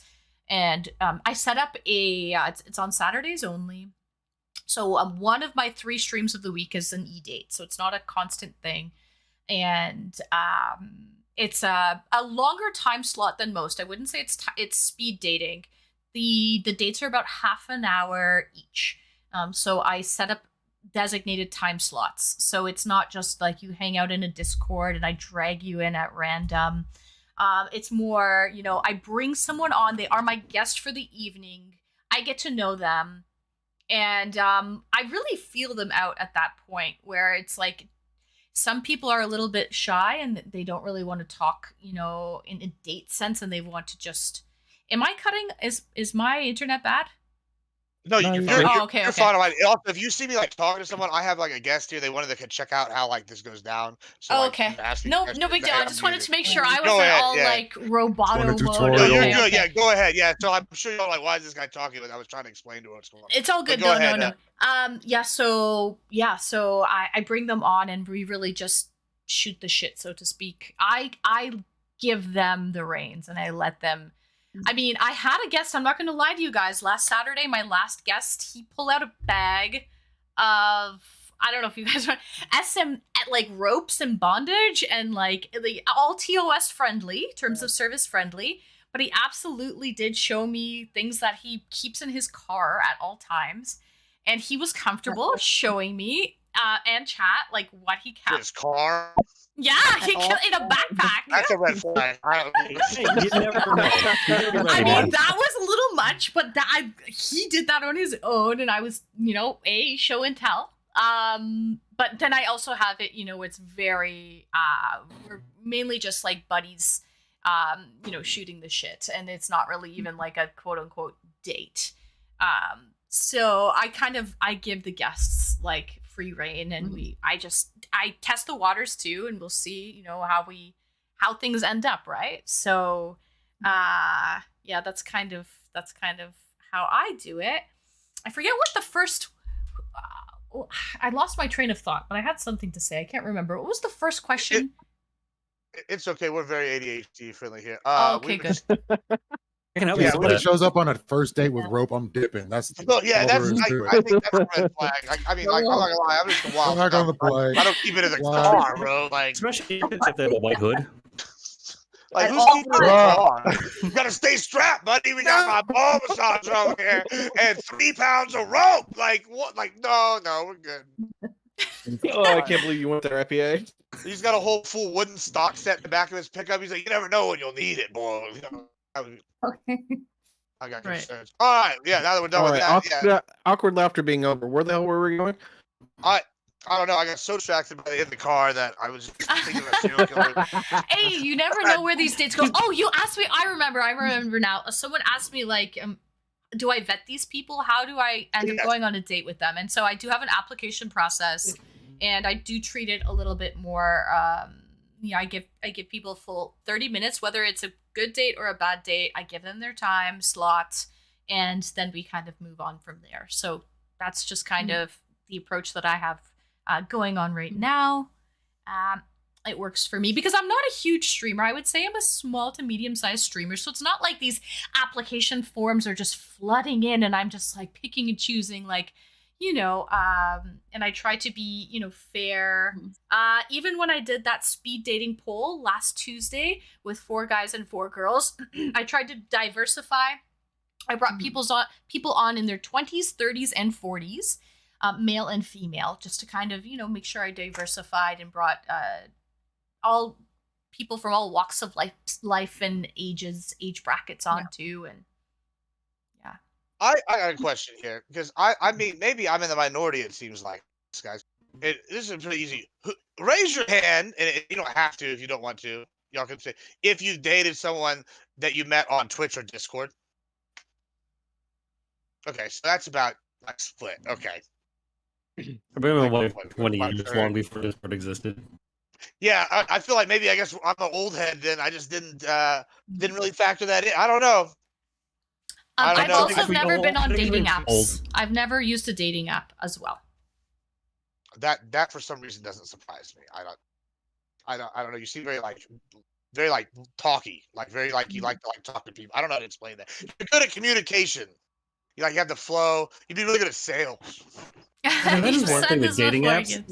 Yeah. Yeah. Yeah, Let me tell you, I'm dating always looking apps for the are next sale. fucking trash. My wife. So one of the things that I used to do when I was streaming, my wife and I would do a weekly thing where we talked about marriage, relationships, and this kind of stuff. She went to undergrad for psychology. It's actually where we met. Was in school. And one day we filled out actually, I think it took us like 2 weeks. We were sitting there fucking talking about how Skiz, to follow up stupid on some your of these question, I questions were. wanted to mention, Those questions Skiz, are I think the difference terrible between on being these like a dating apps. simp They don't or being tell you supportive, fuck all about okay, who to a answer your person question, actually is. ulterior Like, motive. if the intention, and If you granted, like, just there are want to different dating support apps out there. someone, Some that's are not different for starting a than long-term giving relationship for or an any deep, ulterior meaningful motive to try conversations, to right? get a But if different that's the outcome at intention, the which is the one that end. we went to, we went So to one it that was really supposed depends to, I can't remember why what it was, you but it wasn't give. like Tinder, where the You intention know, was if, like, if you're hey, giving let's because you get think together that you and see what might, happens, right? woo the girl over Holy shit, some for of these questions were so ulterior bland-ass, motive and a boring different shit. outcome. Like, how There's the that. fuck am I supposed to read that and If go, you're just oh, giving to that's be an a interesting supportive person Like, because you no, like that okay, person's fine. You content, have 2 or 3 that's things in another common that I story. like. Great, cool. Skiz. So You know, doesn't tell me that's about what your I think. values are. That's what I think. A What simp, what your goals in there's life. an Like, holy ulterior shit, motive there. Yeah. Clearly, fucking trash. there's a clear ulterior And I motive. just kind of want to hop off and of like that's all. because you asked Gibbs like who here has dated people off of here. I mean, I have, but I'll also tell you just for me, from my life personally, like most of the people who I am really really close to are scattered across the globe anyway. So when I want to have a conversation with my mom or with the people I went to high school with or the people I went to college with, I have to talk to them on the phone. I have to talk to them through Facebook or through some sort of internet like interface because my family is everywhere. My family is everywhere. My friends are everywhere. And so like I wish I can only raise this. Okay. So, but, You're good. Don't feel peer pressured.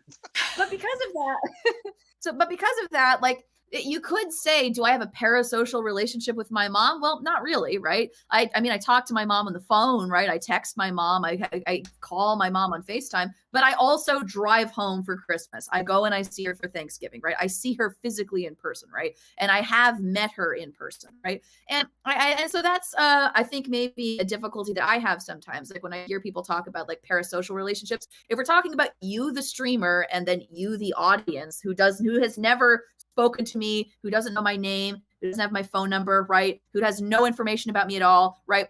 Then I think you could say that is parasocial, right? And that's probably something that should be discouraged. You have to have firm boundaries around. But if you're backstage, right? And you do personally get to know someone and you do know their name and you do know where they live and you are planning to drive up to actually see them for coffee. Like if you actually, that's not parasocial, right? That's you using the computer, right? As a two-way mirror for you to interface with that person, right? There's an expectation that you'll see them in person. There's an expectation that you will get to know them more on a deeper level, more personally, right? And I've had to do that. And I've done that multiple times for a lot of people. I've dated online. I've met a lot of really close friends here. Like Tiberius, I drive to meet people. I drove to meet my friends like all the time, right? And it's just not weird for me. And it's not weird for me because that's been my life. I've never lived in one place for too long. I'm used to traveling and hopping around a lot. So oftentimes when I hear people talking about, well, isn't it better to meet people in person? Isn't it better to be? And the answer is, of course it is, right? But if I was only limiting myself to this town, I would never get to meet you, right? I wouldn't know about all the possible friends, all the possible relationships, all the possible business connections that I could make, right? I'm limited by my geography in a way that I'm not when I use the computer, right? So I think that as long as you are actually meeting the person, right, in person, and you actually like are talking to them, you actually have personal information, as long as you actually really have a personal relationship with them, I don't think it's fair to call that parasocial. That's not parasocial. It's just social with the computer, right? So I think that is the essence of parasocial. It's a one-way relationship, right? Or it's one person who, in the streaming world, it's one person who's repeatedly dumping money into somebody's stream or sending them gifts or whatever it is, in the hopes that will generate something, versus like Tiberius now, right? Like again, we were just sitting in a side chat just talking about, hey, when you come visit, full intention of like, hey, we're going to meet each other. It's a two-way relationship, right? I have to share this story because it's a little funny. I've never gotten why the whole parasocial love thing is out there, but I've seen multiple people do it. And my good friend Connor, it's a great example of this. We go to the meetup there, and we're all kind of saying our goodbyes and whatever, and he's just like, parasocial love to you, parasocial love to you, parasocial love to you. And I'm just like, okay, memes aside. Then he gets to me, and I've been to his house, right? I know his wife. I've met the first kid, haven't met the second kid yet because he didn't exist yet.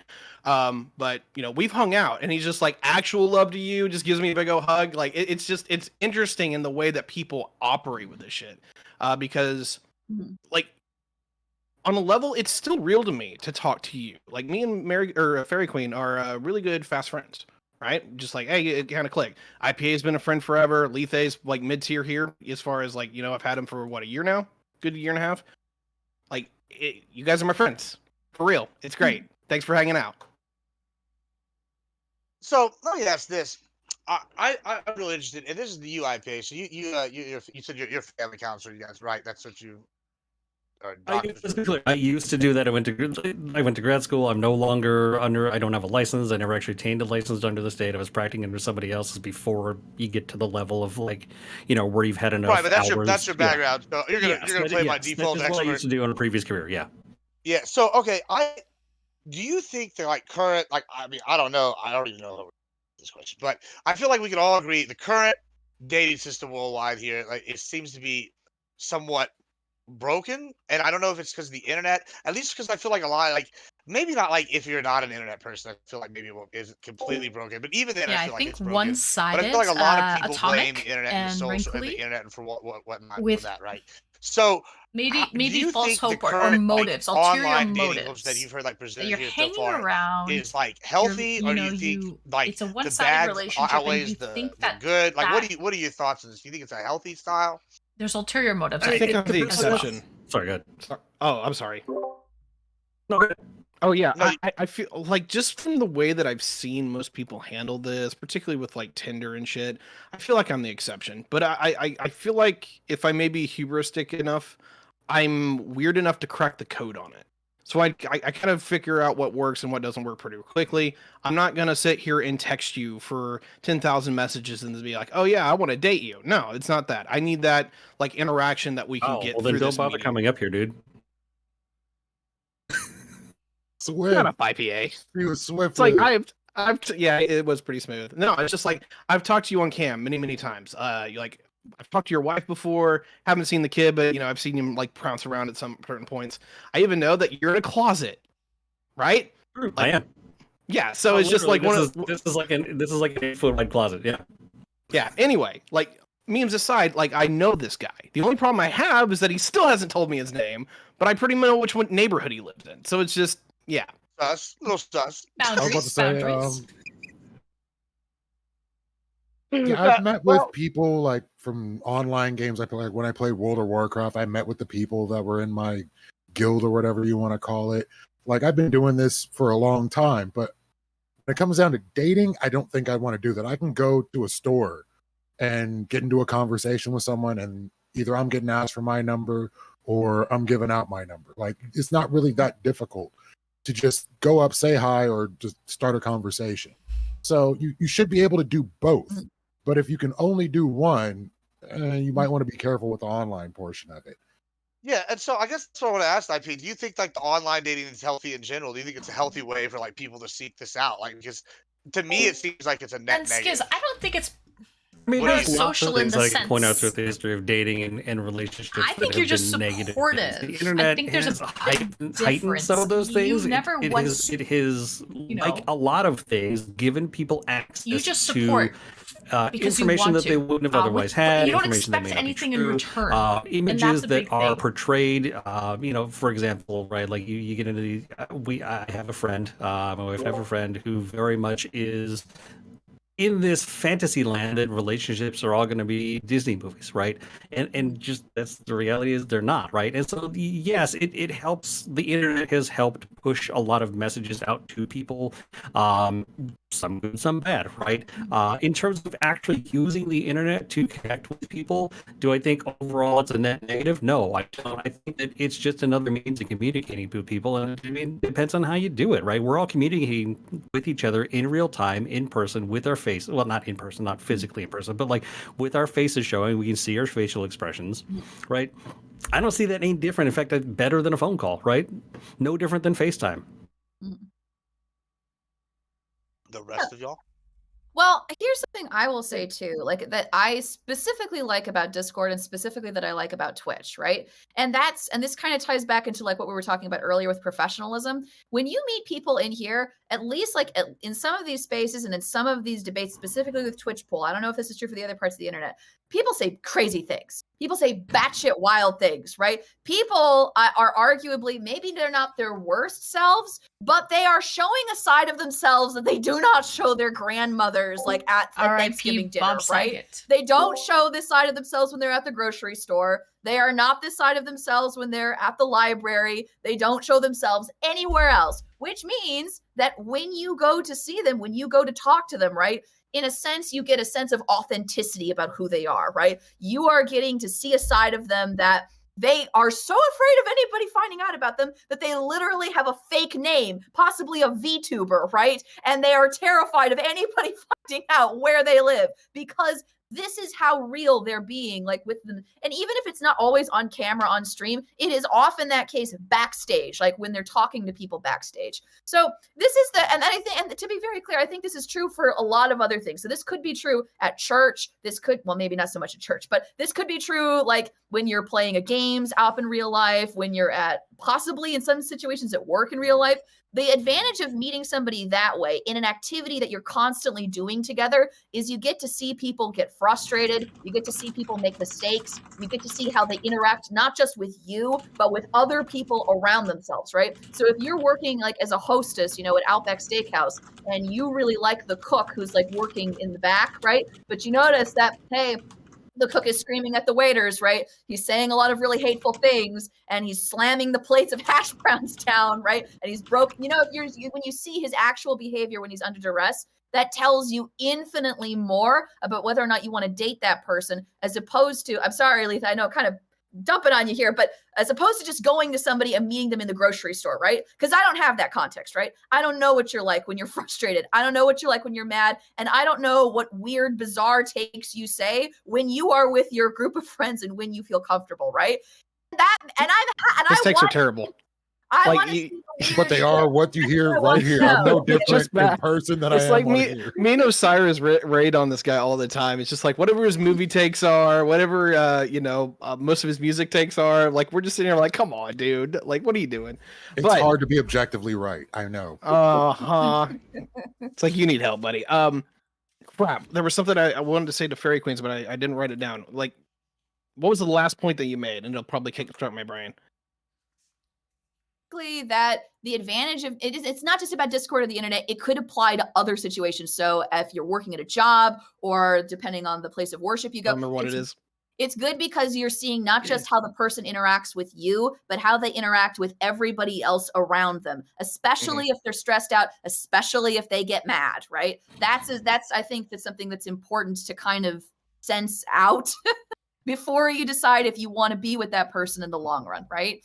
Like you can't because if you just go and you go on a bunch of really nice, good dates with them for like 3 or 4 dates, right?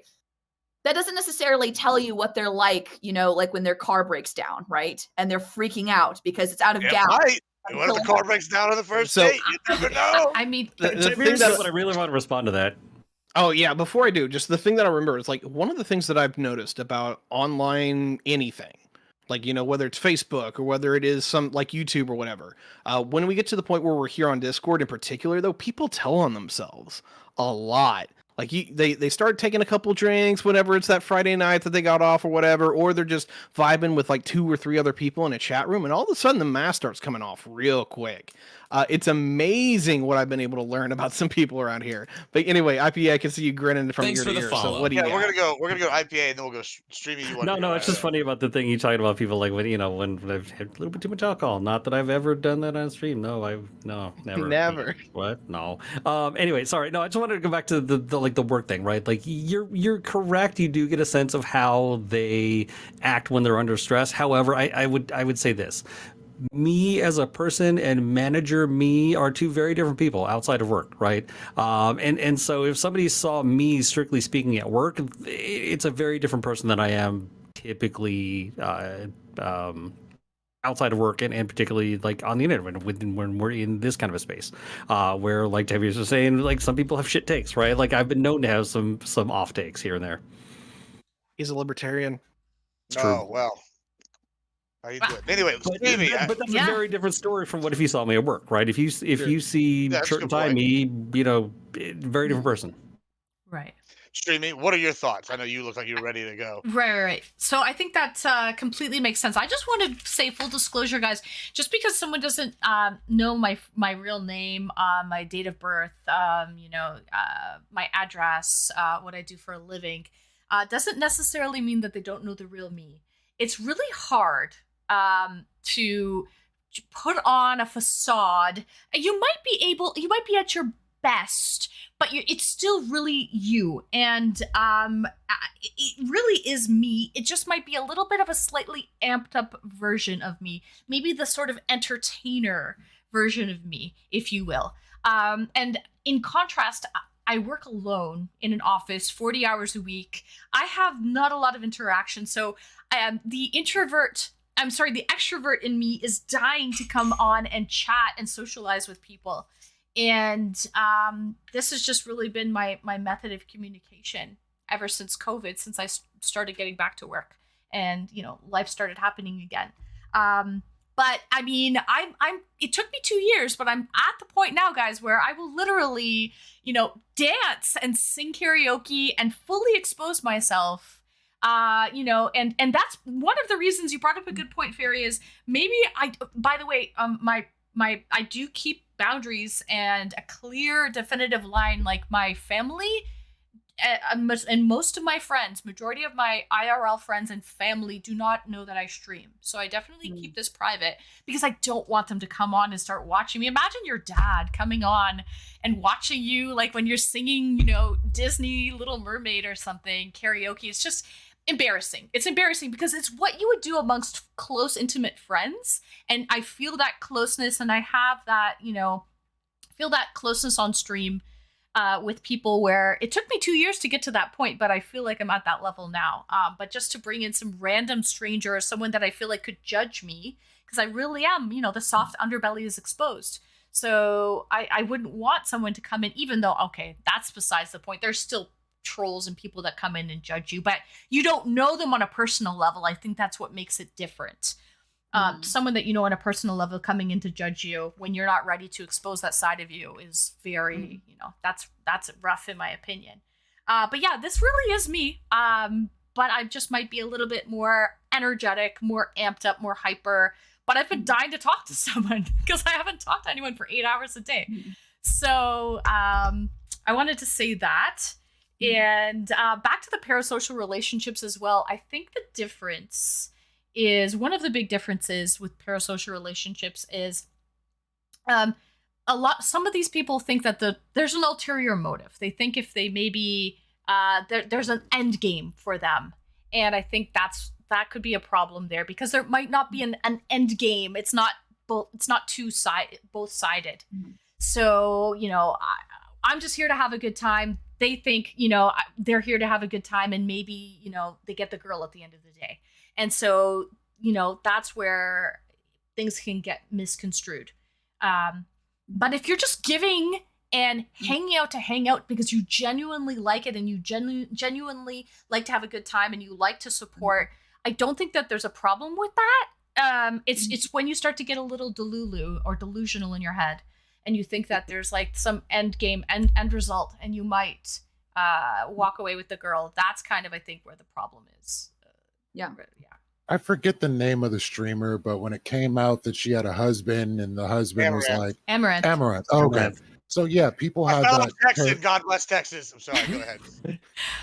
So it's when situations are like that and dudes are thinking, oh, if I gift enough money, enough subs, try to interact enough, I'm going to have some chance. This chick was already married. There was never a goal for you to get to. So when people don't understand that there is no goal you can get to and that you are where you're going to be, That's what people should know when they get into these situations, and the fact that And they that's what I was don't. talking about earlier, right? When there are certain spheres within the entertainment business where, like, especially when it comes to Twitch or streaming in general, and especially like OnlyFans, right, where it's not made explicitly clear this is for entertainment purposes only. This is what we're doing here. It's for fun. You know, these people are under like a clear consent that this is what we're doing.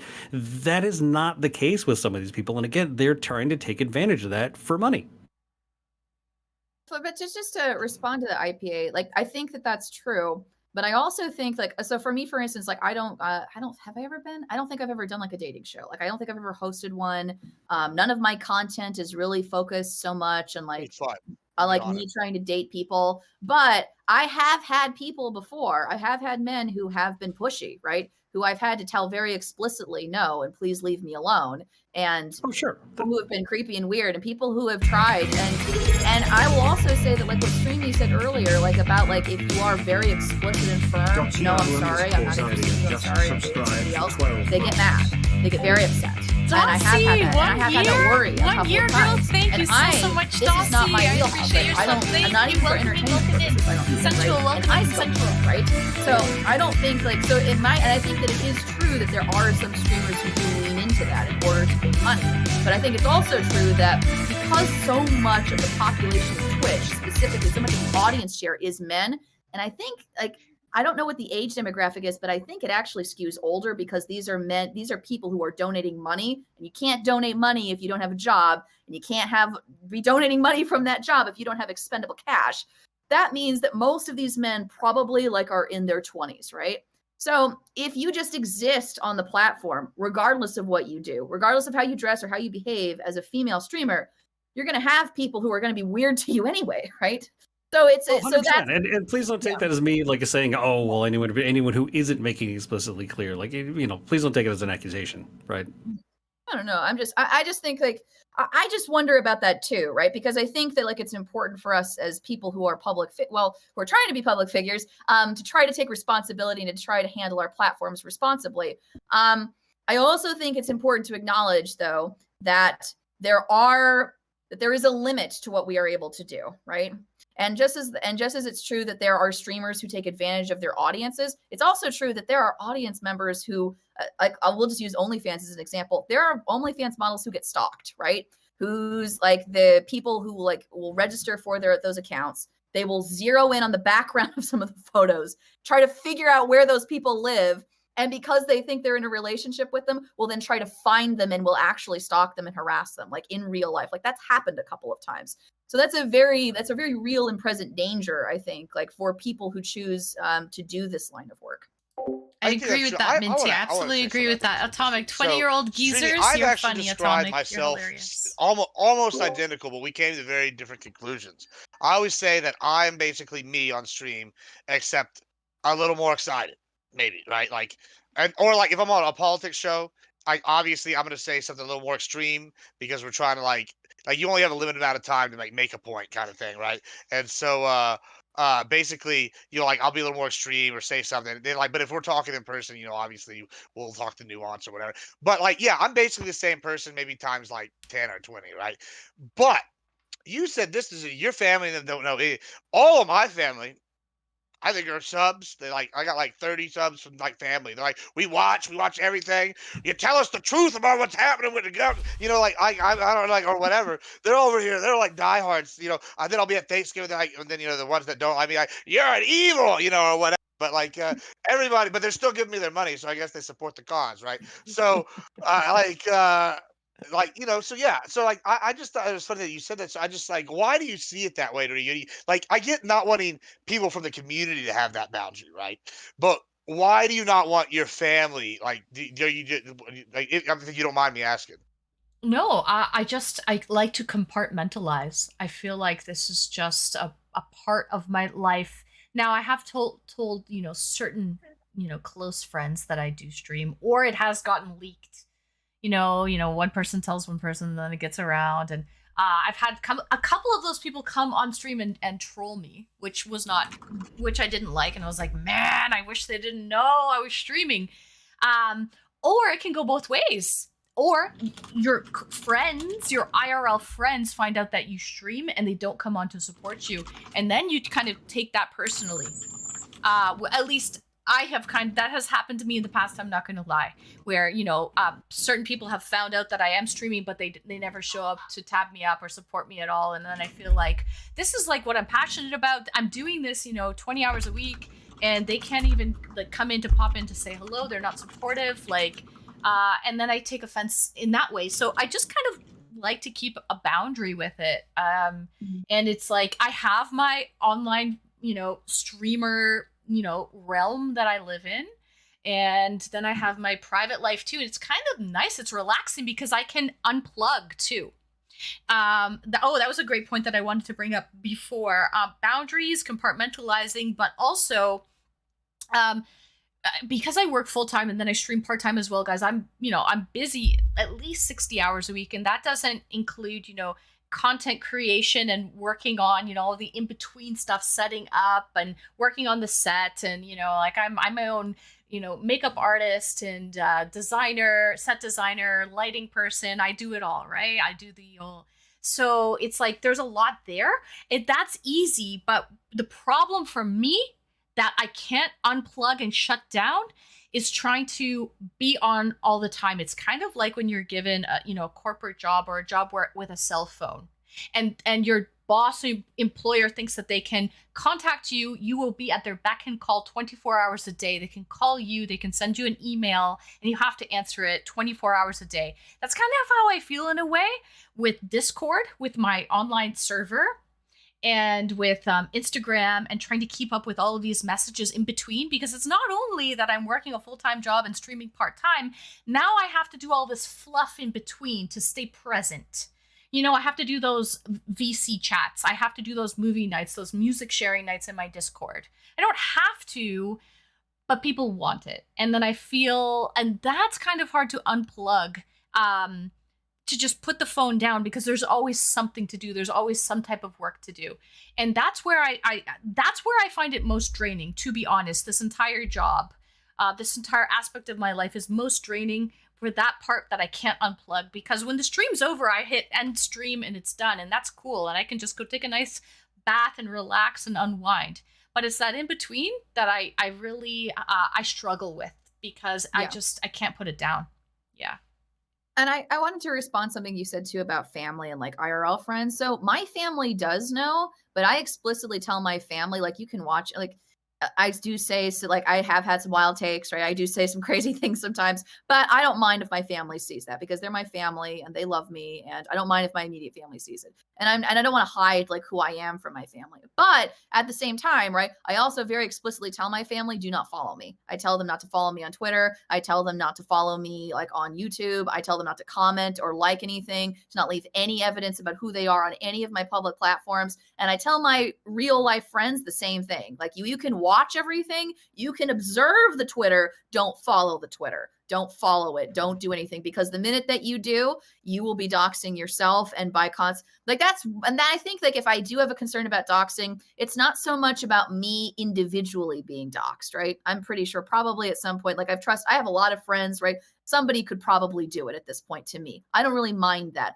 What I am protective of is my family and my real life friends. That's who I'm specifically worried about getting doxed. So I do tell them not to follow, but I only tell them that pretty much too for their own safety, because I don't want them to like have their private information leaked. I don't know. But I've also found like being on this platform to be really liberating and freeing. But for no other reason than like it sort of exposes what you think about some of these topics, like when you're hitting heads like in an argument with somebody, which I really enjoy. I really enjoy like having the freedom to explore a lot of different ideas. One of the great things, the best things about Twitch Pool, right?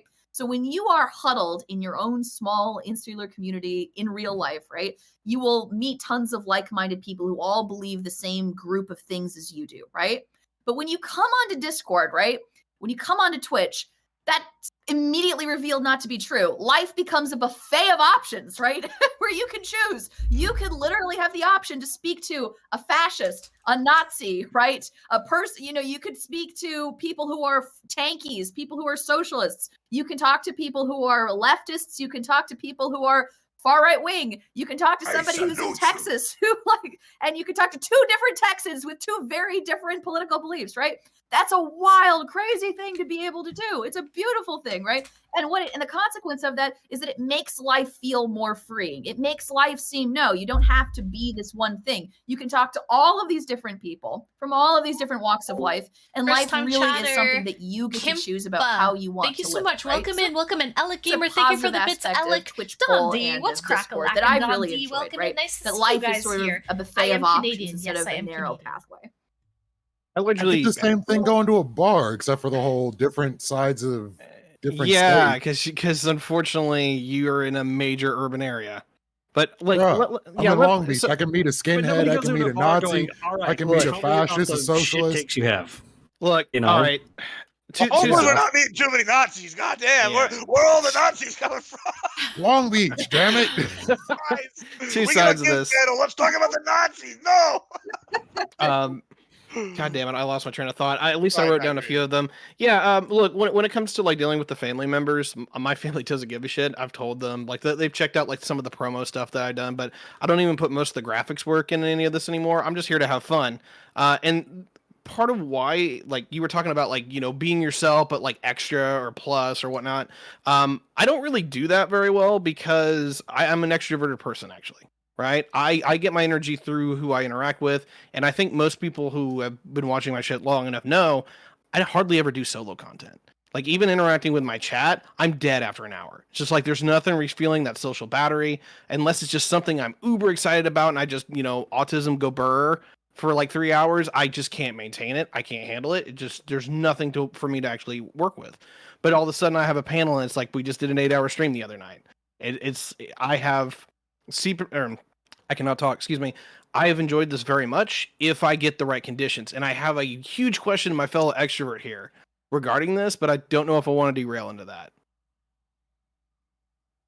Who's the other extrovert? Me? Lady above me. All She right. said she was an extrovert, so I had a question for you on that one. Yeah. Okay, my question is, I kind of think of this as like a social tank or a social battery when I'm interacting with people. I think introverts have it too, but they just charge it up naturally and then they dispense with it as they use it. But as an actual extrovert, I get it refilled when I interact with certain people, and then certain people will just kill it like it's poison. And like people are different flavors of that. Some people recharge it slowly, some people will recharge it quickly. I can talk to people for literally 12 hours and not get bored, but it has to be the right people. And I'm kind of wondering if you have that same experience. Yes. So majority of my content is just talking with people because that's where I get a lot of my energy from. I get tired if I'm just playing a game. I've tried the games. I've tried Stardew Valley. I've tried, different indie games and community games. As long as they're short little interactive games, I do well with that. But yeah, I get tired. My battery gets drained if I'm just sitting here trying to just talk to the wall. And then moreover, if I might be exhausted from my work week at work and my job, and I'm so tired getting ready for stream.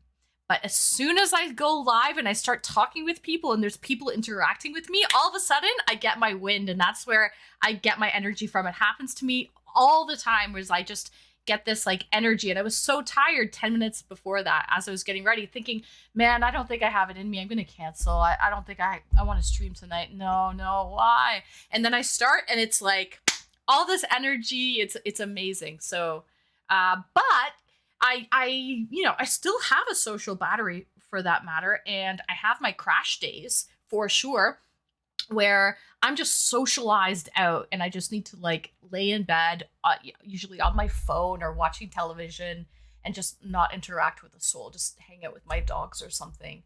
And I can recharge that way. But that's very rare. Like I have to be on like complete empty before I need one of those days where I really just have to be alone with my thoughts to sort of. And I think it's more of a physical tiredness that I have to recharge at that point. Yeah.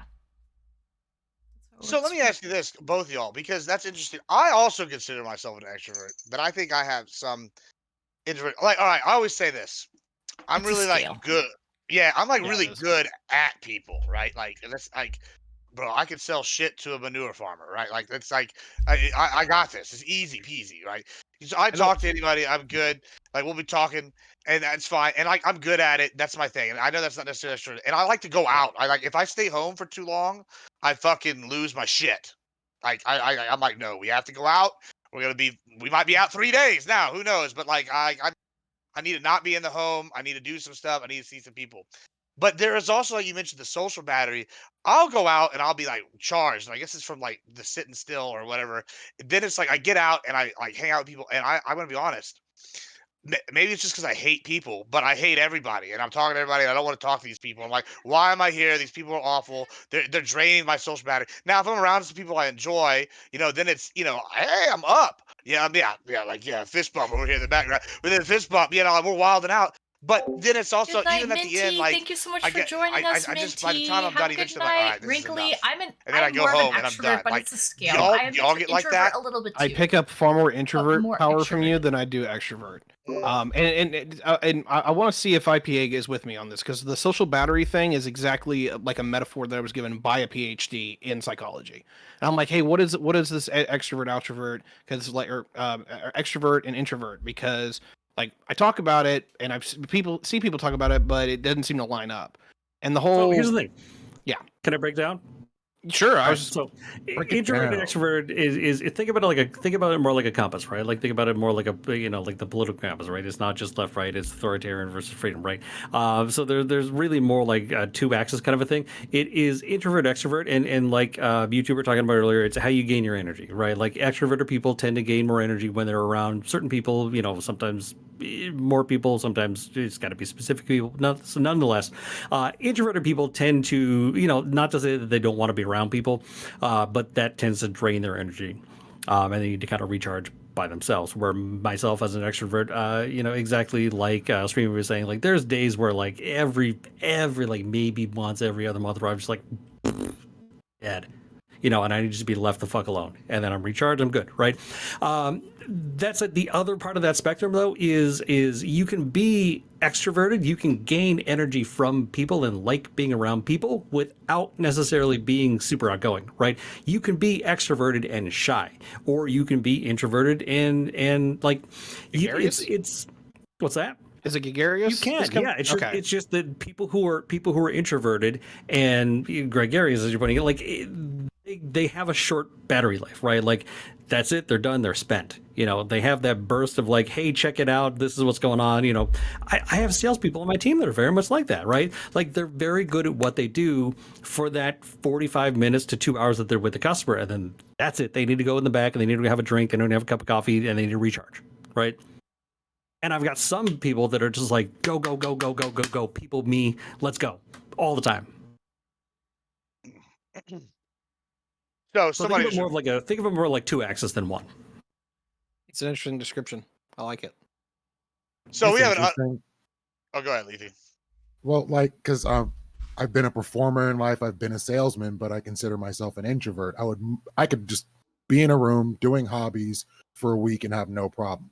But I still have fun going to a rave, doing stuff at the rave, and enjoying people, being at a show, entertaining people, being in my shop and selling things to people and figuring out how to sell things to people.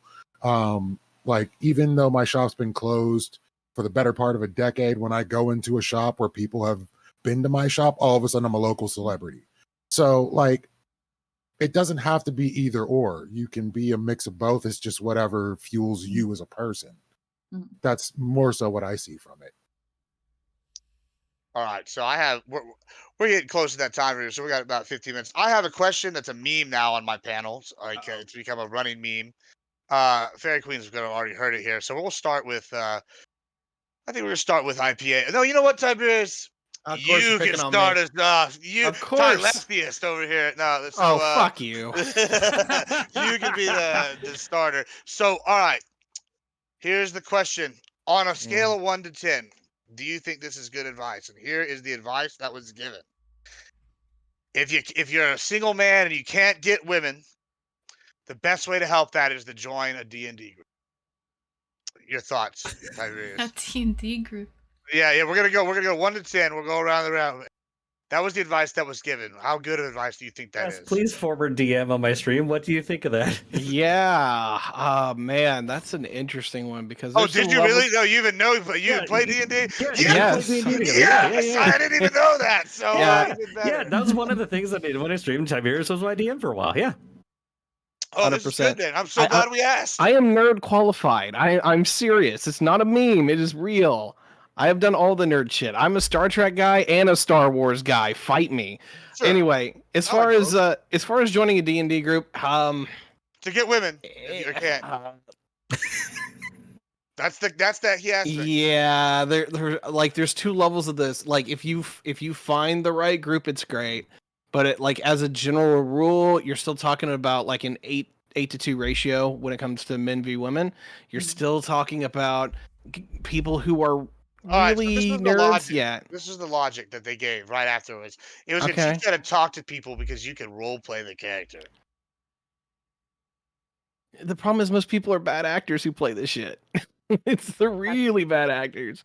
No, I would love to say like this is good advice, but it's really not. I really struggle still to this day to tell young people like what to do for dating advice because like I found my own way and I don't think it works for hardly anybody else. So I really just don't know what to tell them, but at least from the general question, that's like a 3 out of 10 at best. All right. At best. We're gonna go to IPA since it's the other D&D guy here. Let's see what you think here. You know, as the guy who went to grad school for this, I have lots and lots of dating advice. Join a D&D group is definitely not one of them. Sorry. One of the problems that Tiberius mentioned was like the number of women that, if you're a man and you're trying to date a woman, the number of women, in particular straight cisgendered women that play D&D is very, very limited. Okay, and I feel like that's putting you like memes aside. I feel like that's putting you into a scenario where like. In particular for women, I think this is something that is, I think a lot of women that play D&D have maybe experienced where you're going to get more of those men who were like, oh my gosh, you're a girl playing this game. Maybe if I'm cool enough, she'll like me. I'm only letting that impression slide because you're making fun of your own people. So, like y'all are the D&D people. Bathing. Well, actually, The only reason I'm letting that slide. Leafy, you want to go before we let the women answer here? I'm gonna say it's trash-tastic. Usually when it comes down to gaming spaces, if you see women in the spot, they probably came with their boyfriend or have a dude they're already into in that group. So your options are very limited. Wait, when you say gaming spaces, I'm saying because I ran a like Magic all the Gathering gaming? shop. I don't know if I agree with all gaming, but like I'm talking about D&D, like tabletop gaming kind of okay, stuff, like tabletop gaming. Okay. Warhammer, Magic the Gathering, Yu-Gi-Oh, freaking D&D, all that stuff. If you show up at a spot, more than likely any woman that's in that place is there with their boyfriend 9 times out of 10. So I would say if you go to the place next door and just say hi to a woman, you probably have a better shot just doing that than trying to find someone in that space because they're mostly sausage fests. But I'm not going to say it's not possible. All right, streaming. You go ahead. I first want to, say that I know Dungeons and Dragons. I know it's a tabletop game, but I will say that I've never actually played a game. Okay, so this is just me guessing here, but I will say that everyone that I do know that all females that I know that play D&D, they're usually doing it because there's a guy that they're interested in that group, or they have a boyfriend already. I don't know a lot of odds there. Enjoy y'all's night. If Fair Queen, you can finish off with that one. Well, Skiz, you're the bomb. You gave me so well. I appreciate it. Now I'm so sorry. Okay. So I'm going to echo what everybody else says, but I'm going to do it I'm not going to repeat what everyone else does. I'm going to give some added context. So I love Dungeons and Dragons. I love Dungeons and Dragons, okay? You can pick her up at Dungeons and Dragons. Jack the Orc was great, okay? He was my first character. I still love him, loved playing him. He was an orc bard, okay? He wound up marrying the beautiful... It was a whole thing, okay? I loved it, okay? He also play acted as Fraser Crane towards the end of his arc, okay? But here's the deal, okay? because of the fact that there are so many men and because there are so few women that tend to go to play Dungeons and Dragons, the consequence of that is, and I've seen this happen in real life, is that when there are men that get really excited because there are a couple of girls that show up to play, they become competitive over those two girls. And it causes problems in the middle of gameplay. Like I've seen this happen where the male players, well, this is what they'll do. The male players, what they will do is they will make their characters ridiculously overpowered and amorous and more handsome than they actually are themselves in real life, and will try to do things to quote unquote save, the female.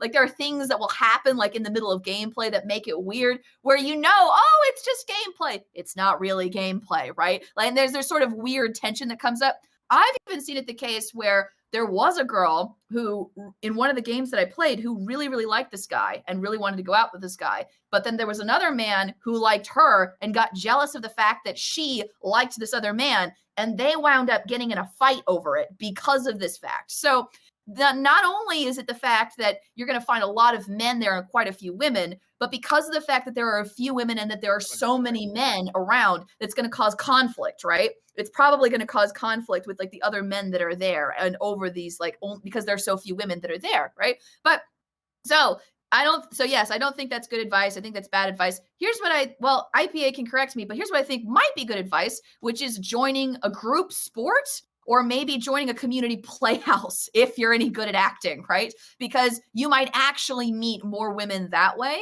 And it's something that is more physically active. It's something that gets you out of the basement, right? You probably... IPA kind of made fun of the sorts of people that play Dungeons and Dragons. I play Dungeons and Dragons. I can make fun of them too. It's true. All the memes are true. Okay. If you want to serious. Yeah, exactly. Right. But if you meet somebody like in a group sport, like in an intramural soccer, or if you meet them like going to the gym, or if you meet them like at a community playhouse where you're both acting together, it's more of you have more interface with more people. You're building something together. You might have more success that way. I don't know. That's just my 2 cents. Oh, that's good. That's good. It was for, I don't know, our favorite Riz Lord, Fabian Liberty, gave us that tidbit of advice, and I feel it like necessary. Fucking Christ, really?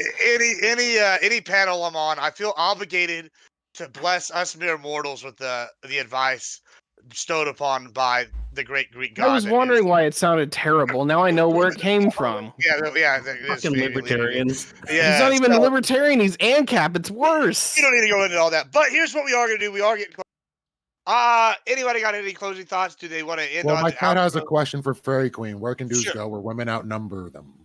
Perfect. That's a good question. Actually, I'm going to ask my person beside me that too. So y'all go ahead. Spin class, Kai. So like where can men go where women unironically, like I do spin class, and I'm telling you, if you go to, here's what's great about spin class, okay? All of the women there are lots of women that go there, way more women than men. Yoga, that's another place where there are lots of women that go, okay? So if you go and you do spin class or yoga or any kind of aerobics, like group form of exercise, you will be surrounded with lots of women who go, women who exercise, women who take care of themselves, okay? Women who are generally be happier because they exercise a lot. This is a place where you can meet lots of women. Church is usually a place as well. So if you're a religious person or if you're just vaguely spiritual, consider reinvesting. It might get you laid, okay? So that might be a way to meet somebody. So, but spin class and yoga, those are 2 places you can meet lots of women. Awesome. Thank you. Yeah. All right. So we got concerts. This girl over here said concerts, art galleries, museums, and carnivals. And when she said that, I immediately thought of like, I don't know, every woman I've ever known in my life. They're all fucking like carnival. They're like, the carnival! Look, it's the carnival! I'm like, why? The only time I think scary, bro. Like, you ever played Carnival of the Dead? I don't know. Wait, does that count like the county fair? I know I'm being a hick here, but like 100%, like that's something that happens here. And the problem, at least for me, is that there's certain venues that like you will see like a pretty decent ratio of like women or more women of, But like the problem is there's a significantly higher ratio of meeting women who are already taken. So like the movie theater, not a great spot, but you will see plenty of women there. Actually the carnival or the fair is kind of one of those deals. It's usually something that's a date that most people are going to. So unless you get like a group of gals that are all getting together and you have the riz to break them apart and have a one-on-one chat with somebody, we're talking some serious social order here that you have to bring to that table. Got to get the mother hen out of there. That's all there is to Get it. the mother hen. That's why you But need a like I was wingman. thinking, bookstores, fabric stores, like Mhm. different places like that are also probably good. But yeah, spin class. But you don't want to end up on some chick's TikTok if your eyes wander. Yeah. So beware. Joey Swole, save us! Country music festivals. Just don't be a creep. There's too many guys out there that give off stories as being a creep, and it kind of sucks hearing it. Yeah, I mean that's actually my number one rule is don't be a creep. Like they're like, oh, if they're not into you, oh well, okay, cool. Hey, how you doing? Like to the next, like or whatever. Yeah. Like it's amazing how people can't handle the don't be a creep thing. But How do you guys feel anyway- about grocery stores? Is that awkward? Is that I feel like I mean question. definitely women outnumber men, but as long as you're not creepy about it, as long as you take that subtle cue, you'll understand if someone's into you or if they're not interested at all, then just mosey on. Keep going. What, you I feel think like there's that an you can Animal tell? House joke here. I'll show you mine if you show me yours. I think that's I- really a problem I with the internet culture though, is it's made people unable to tell in real life. Like when you so like I think that's why with grocery stores, it's like it can be a double-edged sword. Sometimes they're just asking you to get something because it's tall. It's not because they're into you, like and if people don't recognize that, then I don't know. I feel like that's kind of a problem with the internet culture is it incentivizes people to stay high and grocery their deliveries.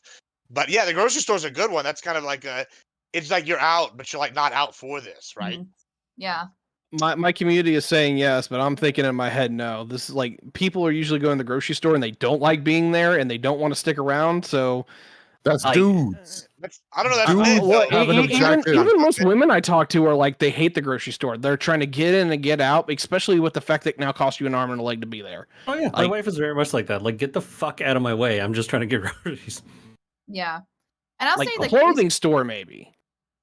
Like I'll say at least for me too, like when I go to the grocery store or when I'm going specifically on a mission to do something, I do not look my best. I don't look the way I want people to see. I usually am in a baggy t-shirt, flip-flops, jeans, right? I'm usually wearing an oversized cardigan. I have my purse. I don't have my makeup on. My hair is in a messy bun. And I'm just reaching for the next box of Cheerios, right? If you come around and say, hey, I really like you. Oh, can I have your number? And I've got huge dark circles right underneath my eyes. And I haven't washed my hair in 24 hours. I'm probably not going to feel so great, right? About giving you my number, right? Because I feel weird. I feel awkward, right? But hey, I have to ask why. Why? This is the one thing that I never have understood, particularly about women. I know some guys are like this too, but it's like you're liking me when I'm kind of at the way that you frame it in kind of like your worst. You haven't paraded yourself up. You haven't made it yourself comfortable, and someone is still attracted to you. Like if anything, like you are getting somebody who's going to see you at your lower station, and that they still are interested in you. Like if anything, that's more of a green flag for me than anything. But IPA wants to say something. Yeah, I feel like that is more just a self esteem thing, a confidence thing. I'm married. I don't give a shit. I'm not out here trying to meet anybody, right? But nonetheless, I still shave before I show up on people's stream, right? It's just something about me where I'm I feel better. I feel fresh. I feel like I'm just presenting myself. I feel like I have this confidence that I don't have if I'm just coming on a fucking schlub. I don't know why, but there's just something about it in the way that I present myself, and maybe it's only in my head. I don't know. Yeah. All right. Perfect. So on this note, let's do some outros. I'm gonna wrap this up here, and then if anybody wants to continue using this Discord, y'all are more than welcome. But I am gonna wrap this up here because I've got what I wanted out of this. So. I'm very self-interested. If that's a red flag, so be it. We're gonna call it like it is. So yeah, I'm gonna wrap this up here about now, and I would love for everybody to do outros. We'll start with Fairy Queen. Any closing thoughts, and then tell everybody where they can find you and anything you got coming up. My name is Fairy Queen. You can find me at Fairy Queen's Cottage. Thank you so much for hosting this tonight, Admiral Gibbs. Admiral Gibbs, if it's okay, may I drop my link in the chat? Is that Please, okay? please do. Absolutely. Yeah. You don't even got to ask. Just do it. Like Absolutely, we're all absolutely. we're all a squad. You know what I'm saying?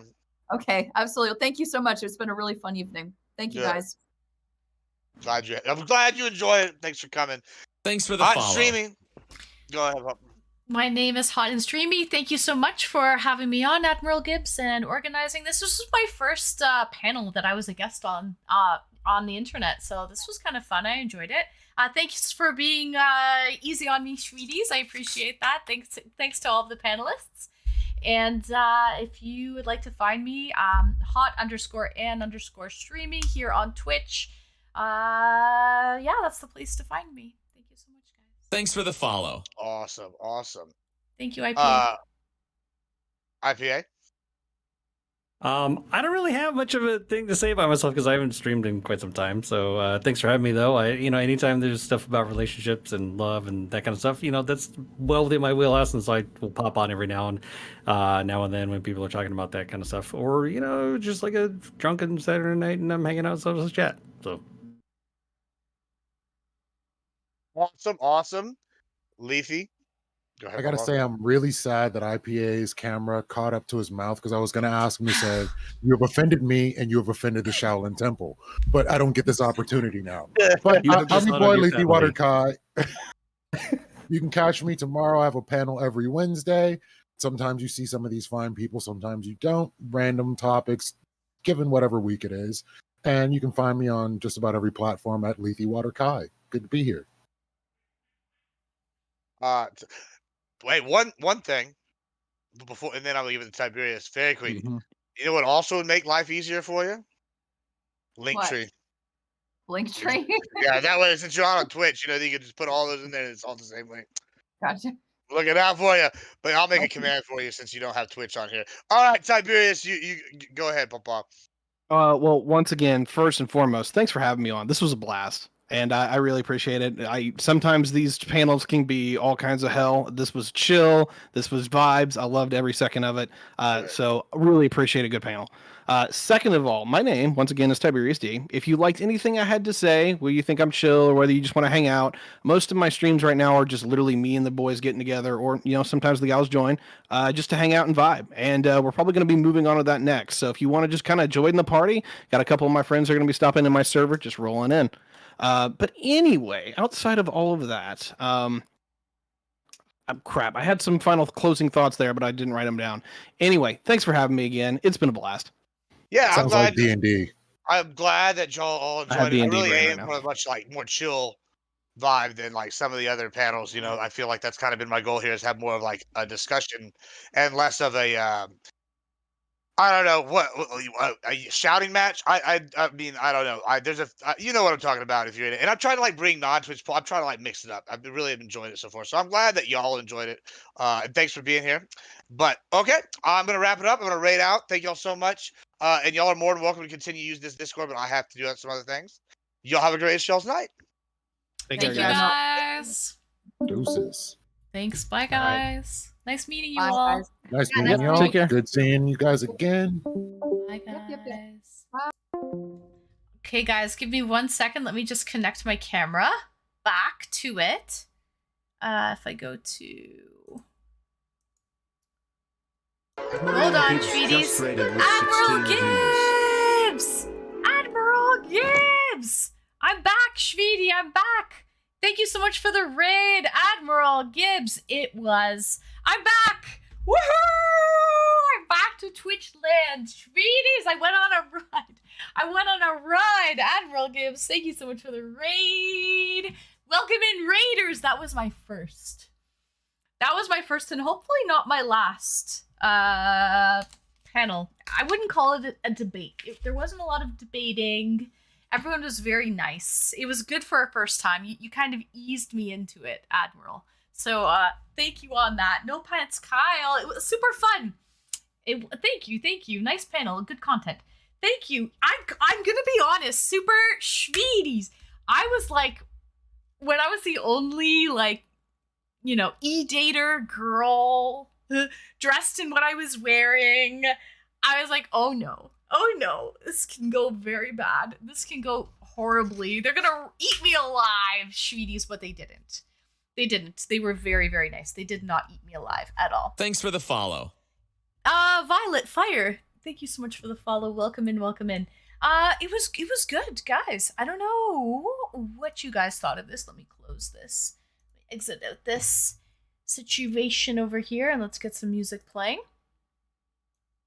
Let's just make sure.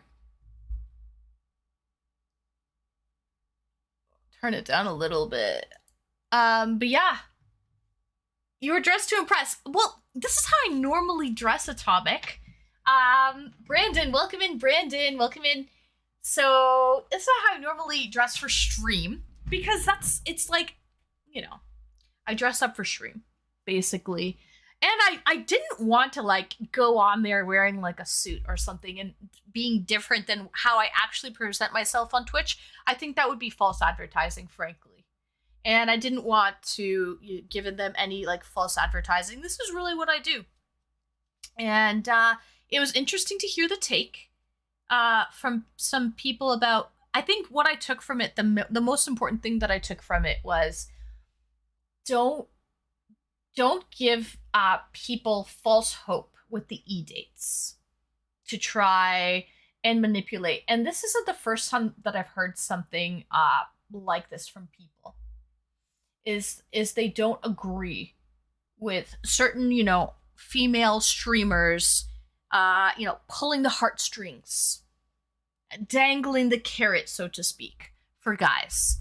But see, that's, I think, where the fine line is drawn, because I might not think that I'm dangling the carrot. I might not think that, you know, I am leading anyone on. Where do we draw that line, right? I might not think I'm leading anyone on, but that other person might think they have a chance. So what is reality? What is delusion, right? That's where that fine line is that we don't know. Whether dressed up or down, always stunning. Vortec, thank you so much, Vortec. Greetings and welcome in. I was dressed to impress. I had to put my best foot forward. Just like IPA said, he shaves before he goes on someone's panel just because he doesn't want to look like a schlep and he wants to put his best foot forward. I do the same thing too. Before stream, I'll do my makeup, you know, try to put on a nice little fit. Melameme, welcome in. Hello, your streams are better than The Bachelor. Oh, Melameme, thank you. I'm glad you guys liked it. I've never been a guest on a panel before. I apologize I wasn't able to speak to you guys. I was on the panel, but with Discord it kept going black screen every time I would drag my mouse off of it. So that was a bit of a pain in the ass. I have to learn how to fix that. I've been watching this parasocial thing in Twitch with great interest. I've fallen for it myself. I think there's only so much of it that is the streamer. I agree, Atomic. I absolutely agree with you. I think it takes two to tango, right? It takes two to tango. Yes, I might be putting myself out there doing e-dates, but if I give people, you know, full disclosure at the very beginning, I say it's for entertainment purposes only, and people still think, well, I might have a shot with her. I saw the twinkle in her eye on that date, and I might have a shot. You know, that can happen anywhere, not just on the internet. That can happen in person too. So thanks so much. I'm glad you came. Thank you, Admiral Gibbs, for having me on. I've never been a panelist before, and you guys were very gentle. It was a great panel to start with. And I'm just going to continue the talks, I think, in the stream. We'll just continue it where we left off. So, pulling this wood Pokemon. We need a little Pokemon here. Let's see if I can catch one as well. A great ball. So, yeah, I think it's a two-way street, Atomic. I absolutely do. First time chatter. Funko Pop. Greetings and welcome, Funko Gaming. Welcome in, welcome in. Do you collect Funko Pops by any chance? Or am I just in left field there?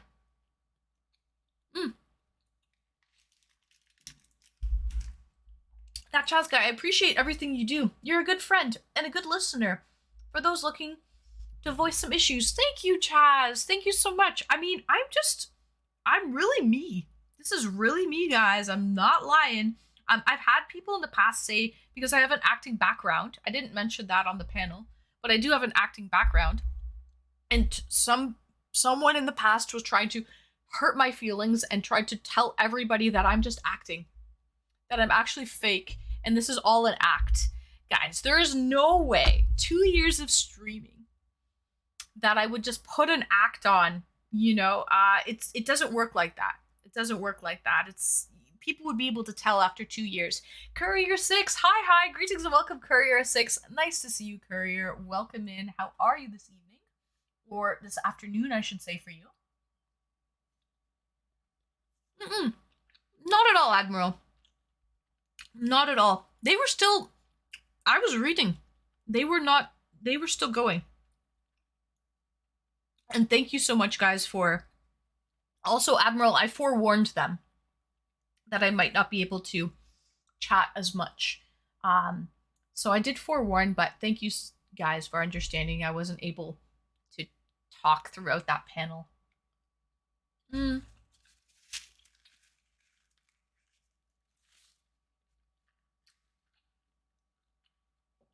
That was a funny haha. The Funko Pops? Thank you so much, that Chaz guy, for appreciating. Sorry. No, that's okay. That was funny. That was funny, Funko Pop Gaming. Thanks for the follow. Was that a chicken foot? Thank you for the follow, Funko Pop.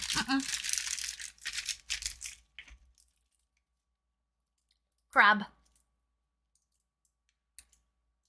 It's not real crab.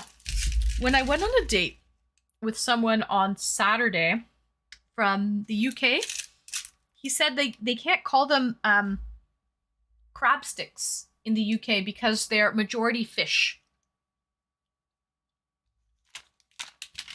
But they are crab flavored. They're low fat surimi sticks, which is just crab flavored fish sticks.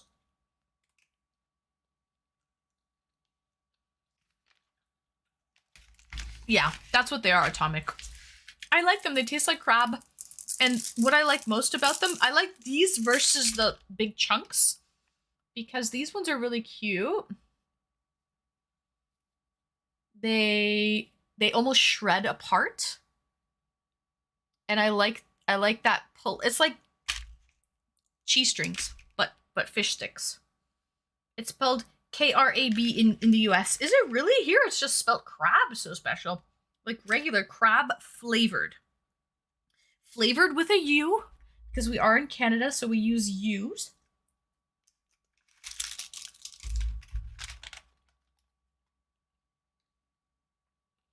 But look what it says, guys. It's made in the USA.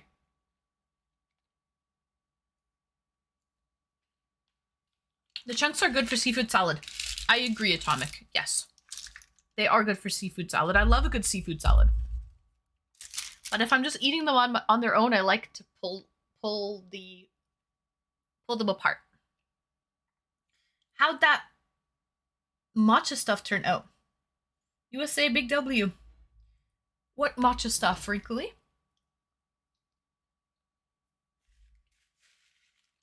Oh. You mean that Chaz guy with the matcha marshmallows? He hated them. He hated them. He gave me a play-by-play. He does not like matcha. I'm eating strawberry pocky. Oh, strawberry pocky. Delicious. Delish. I'm glad I could get you on those things, that Chaz guy.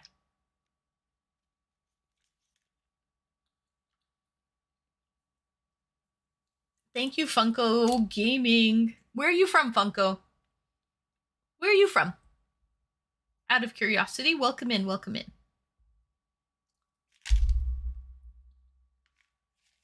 So yeah, guys, what did you like most about the panel? I want to know.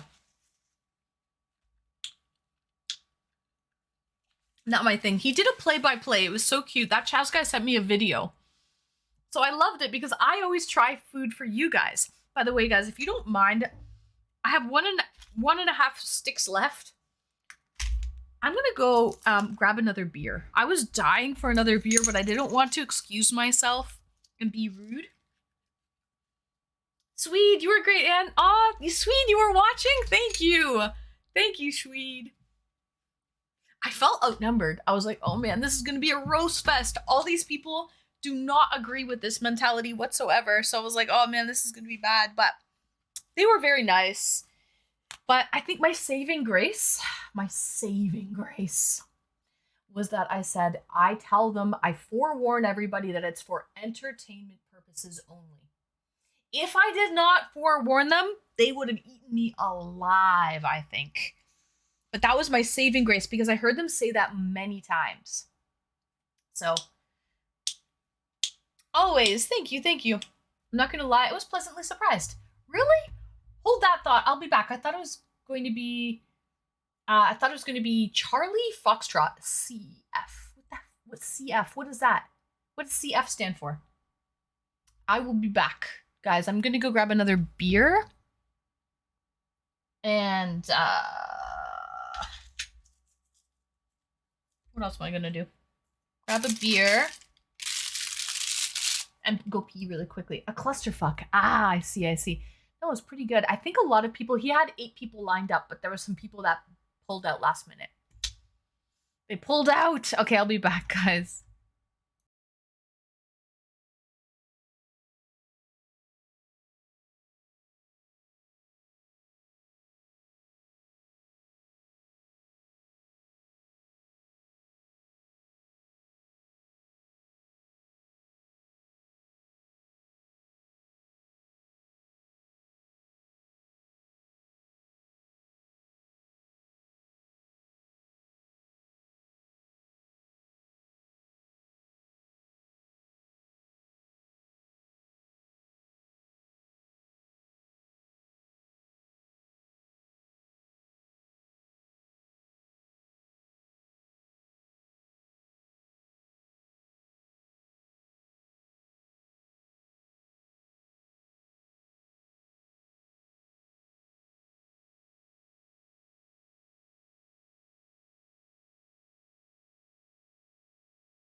Mr. Vegas. Guys, is the music too loud? Oh, also I turned my mic down so because they said it was loud. Turn it up a bit. How is this, guys? Is that good? Is it loud enough now? And the music, is the background music too loud? I can turn it down a little schmidgeroo. Music's good. Okay, cool. 4-4 dog. That's Mr. Vegas. That's my Schweedy. That's my Schweedy boy, guys. I brought up another beer. So we had a Stella, and now we've got a Haugarden. I believe that's how you pronounce it. Haugarden. Haugarden, as per the Snapman. Should I not have exposed him and told him he brought out his bag of tricks? They were shocked by that, by the way. They were shocked that I said that somebody did. But they did! He brought out his bag of tricks to show me. It was show and tell. That didn't go over well. I felt bad. I felt bad for exposing him after that. Funko, you're drinking whiskey? Nice. Nice. I was having some old fashions on the weekend. What is my thing? I was having some old fashions on the weekend. But, I mean, he made it public. He did put it out there on the internet. So if he didn't want people to see that or hear that, then, I mean, because you can clearly watch the VOD.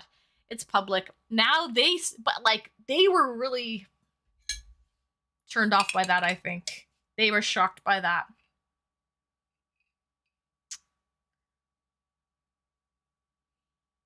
Kygo, whatever. Time okay, good evening, time okay. Uh-huh, it was public.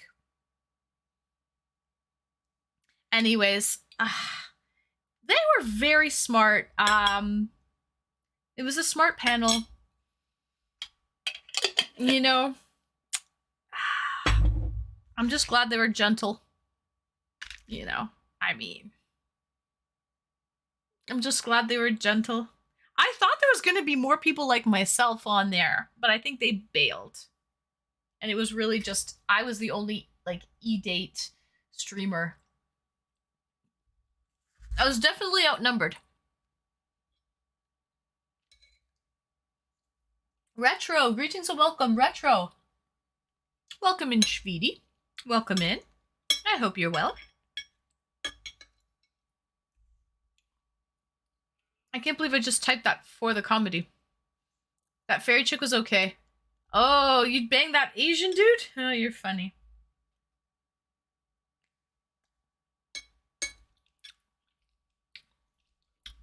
His D&D impersonation, but he could do that because he does play Dungeons and Dragons.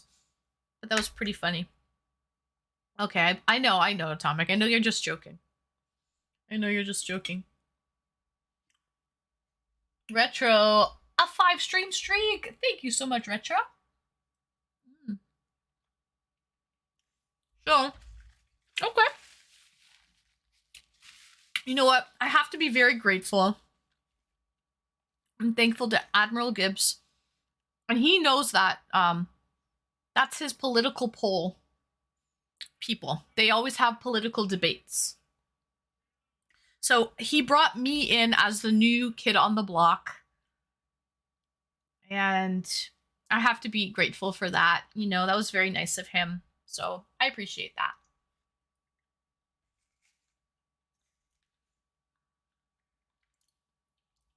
So that's Tuesday stream. I'm just going to hang out and talk with you guys for the next hour or so. Or tell you don't want to talk to me anymore. Did I say anything that surprised you guys? I want to know that. Did I say anything that surprised any of my viewers? Because that was one thing that I was interested to see, is if I said anything that would surprise you guys. Nah, you were you. Oh, thank you. Joe Fish. Greetings and welcome, Joe Fish. Blankies, I don't know. I just got here. Welcome in, Joe Fish. Welcome in. I hope you're well. You just missed, I did a discussion on e-dating, parasocial relationships on the internet. I enjoy me some good blankies. Blankies are good. Blankies are good. Mr. Vegas is interested to see a little fish stick action here. Not for you though, sir. Is there anything you wouldn't say again? Oh, you're smart, so special. I see what you're going. You might not have watched the whole thing, but you'd like to get the highlights of it. You'd like to take the highlights of it, so special. No, I mean, I was truthful. Maybe too truthful. Maybe that's what people weren't ready for that. I don't know. Because I was very truthful. I was also shocked that all of those people, all the panelists, tell their family that they stream, or their close friends and family. Basically, they're all aware. I'm the only one that kept that private. I feel like I'm the weird one. That I'm weird for not telling my family that I stream.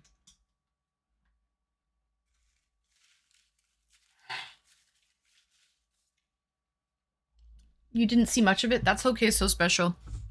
I'm glad you're here now. So cheers.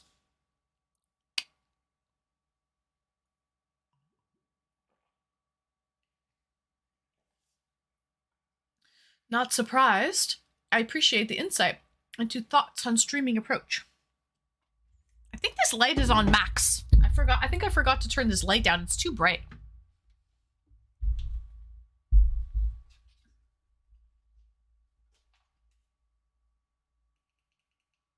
No, it was seems right though. Kiro, greetings and welcome. My top of the evening, my fair lady. Welcome in, Kiro. Nice to see you. Happy Tuesday. Why do you keep it private? I don't think it's weird, just curious.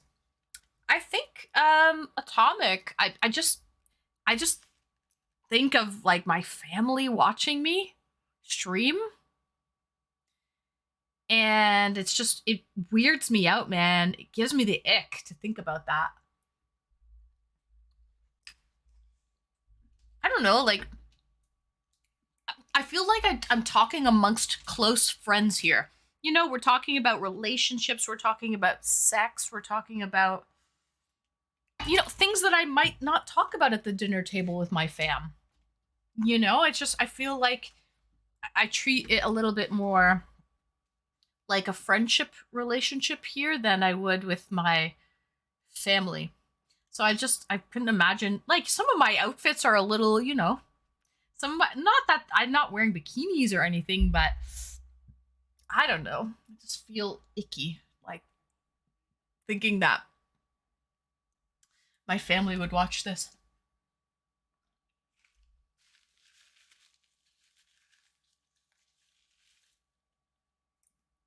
Crypto. Taboo topics or topics that I normally wouldn't speak to my family about. Yes, for sure. Fair point. Yeah, I like to keep it private. I don't see any good from it. Okay, I mean, Admiral Gibbs said his family knows and he gets like 30 subs a month. So they support him by, you know, giving him subs and stuff. I would rather get the 30 subs from a random person that, you know, isn't my uncle or something, you know? Like, I don't know.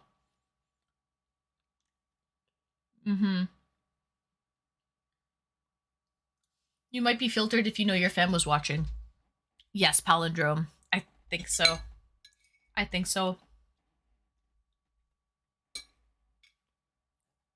And I definitely wouldn't want to sexualize or do anything like that. It would be much more vanilla content, I think. Not that my content is crazy sexualized content, you know, in terms of internet. You can definitely go other realms of Twitch where there's hot tubs or mirrors or something going on.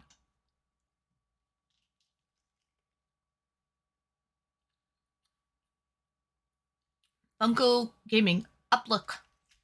I'm from Alaska. Oh, no way. Funko, you're from Alaska? Nice. I'm from Canada. Nice. Alaska.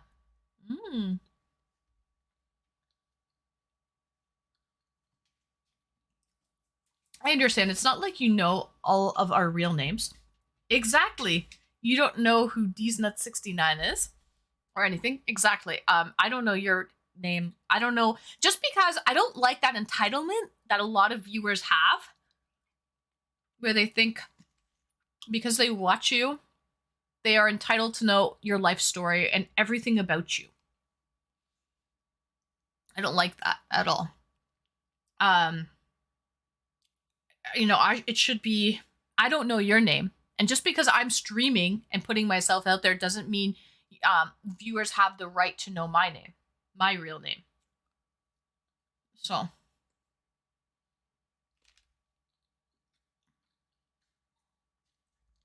Right, Crypto. Tons of thirst traps. I don't think I'm really throwing thirst trap content out there. But I don't know.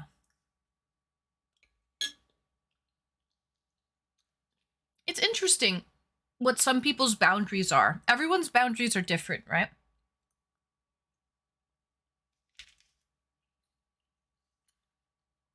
Some friends, relatives don't look at things from the same perspective as you. I get it. Oh, same. Yes, retro. And what if it was like that one stick in the mud aunt or uncle that always has something bad to say, and then they're going to like talk shit to my parents or something, and because they don't agree with it, because they're the church going folk, right? You can't please everyone. At least I know whoever's usually watching my stream is happy to be here. It's easier to please people that want to be here, not judgy people. So, guys, I had my crab sticks. Hold on, I have to sanitize my hands now.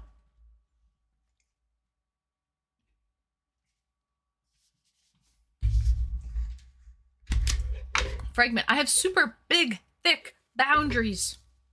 You do, Fragment? Well, it might come with your profession as well, Fragment. I know that you've mentioned it before on stream. I know you are a social worker. So maybe you keep boundaries due to your work and things as well. It would be remarkably easy for you to do, though. So I respect your principles.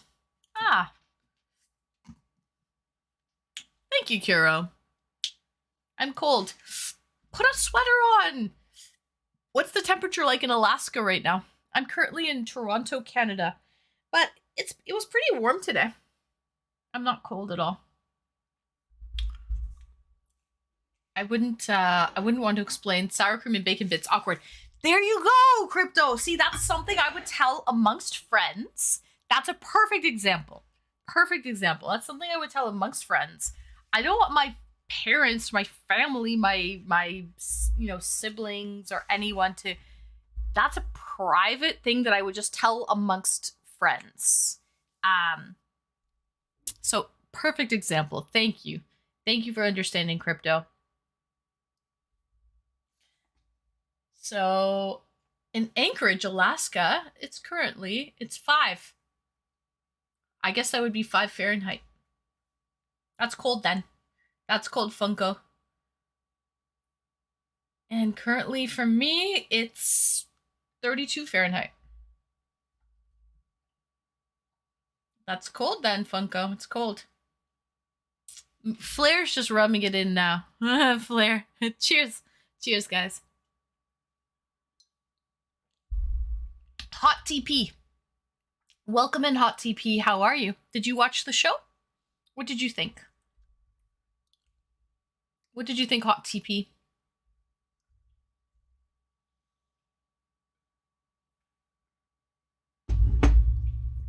$2024. You didn't watch. Ah. That's okay. Funko Gaming, what do you mean 2024? The downside with Miami is that you're in Miami. What's wrong with Miami, Atomic? Miami's great. What's wrong with Miami? So, where's the best place to pick up women?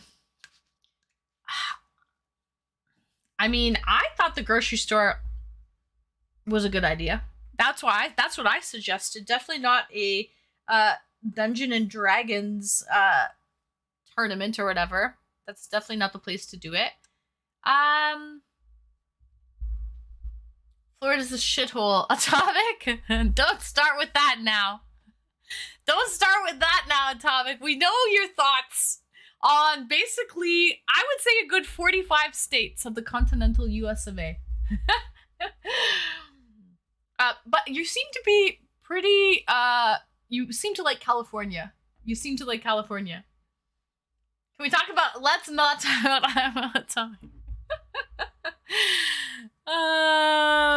Cheers. Florida's amazing. Keeps you entertained. Oh, I believe that. I believe that, Fleur. I'm just joking. Someone's eating their foot. It looks delicious. So delicious. Iowa is an L. A big L. Yeah. I've never been to Iowa. In my opinion, please don't tell Wayne Brucey. But it's a flyover state. Okay? Iowa is a flyover state, in my opinion. Too humid. I like humidity. My hair, on the other hand, does not like the humidity. Florida does have some great sights. Yeah, it does. It does. I've only been to, like, Boca Raton, Fort Lauderdale, Miami Beach,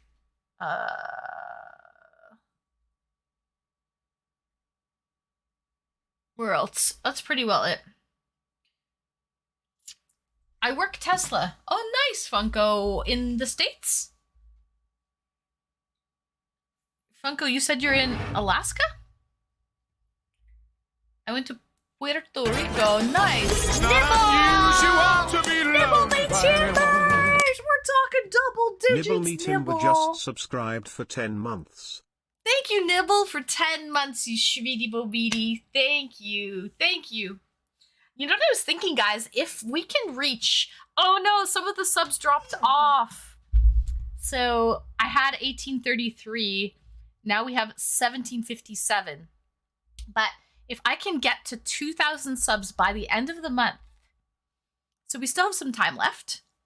We have like, what, 7-8 days to go, a week left?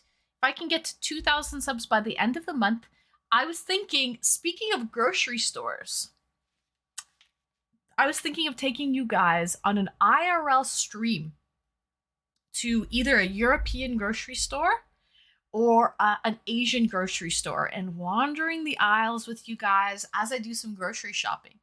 And I'll pick up things along the way.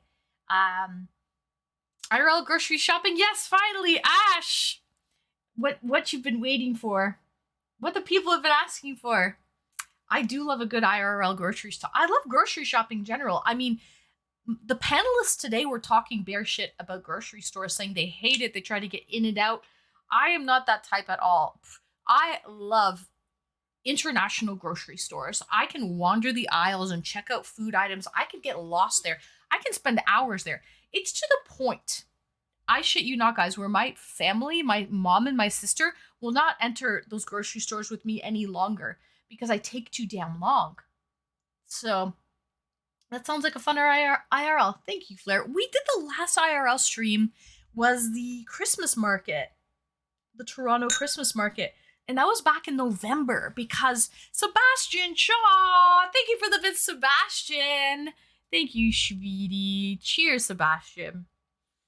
That was back in November, if you guys recall, because for December I did the Advent calendar unboxings. I streamed every single day from December 1st leading up until Christmas. That took a lot out of me, and I wasn't able to do any IRL streams in the meantime because I was literally streaming every single day on Twitch, you know, opening up 16 calendars a day. Random question, do you like to listen to audiobooks? That Chaz guy? Depends. Depends on the book. I feel like some books sound better with like audio book, like vocally, and other books are better just to read them on your own. So it depends on the book, that Chaz guy. USA in. Oh, nice Funko Gaming.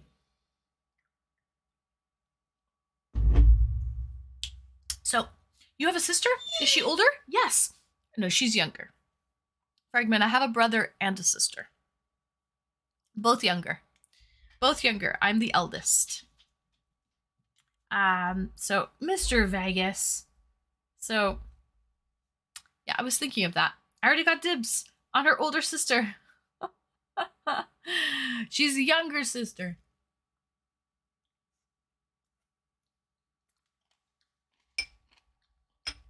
Does Canada have all of the delivery options for groceries?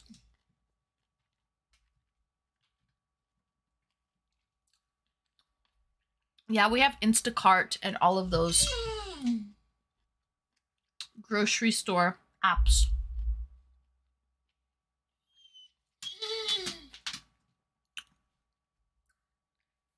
Crypto, I think that depends on the grocery store that you go to. Not every grocery store is on Instacart. So I wouldn't go to one of those stores. I would go to a grocery store that is not part of Instacart. But that can be annoying. You know what I hate about that, Crypto? All of those Instacart shoppers, they always bud the line. You ever notice that? They don't make the shopping experience fun at all. But obviously, guys, if I'm in an IRL stream with you guys, I'm not going to be paying attention to who's around me. I'm just going to be, you know, focusing on the stream itself. So, something childhood. Mr. Vegas, I'm going to bring you out of here right now. Sure, that's what I'm going to do. Because you are too much, sir.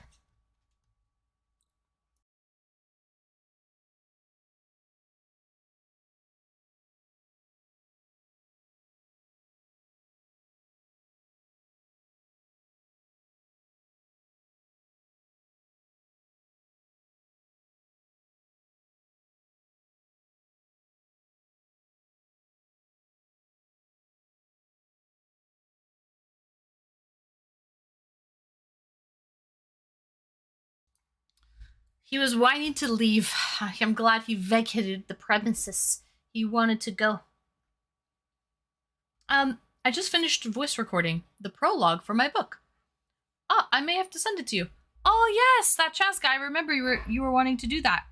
Okay. Yeah, I would love to hear it. That would be nice. Sure. I know you're writing a children's book or an adolescent's book. Do I game? Not much. To be honest, not much. If I do game, it's like community games.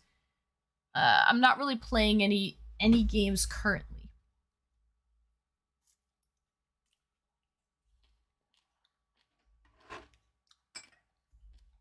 I feel you, Crypto. Yeah.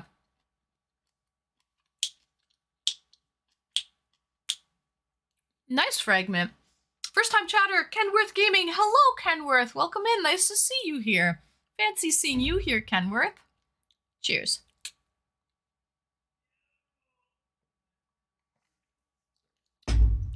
Yeah, Funko. I do e-dating on the weekends, so every Saturday I do e-dating.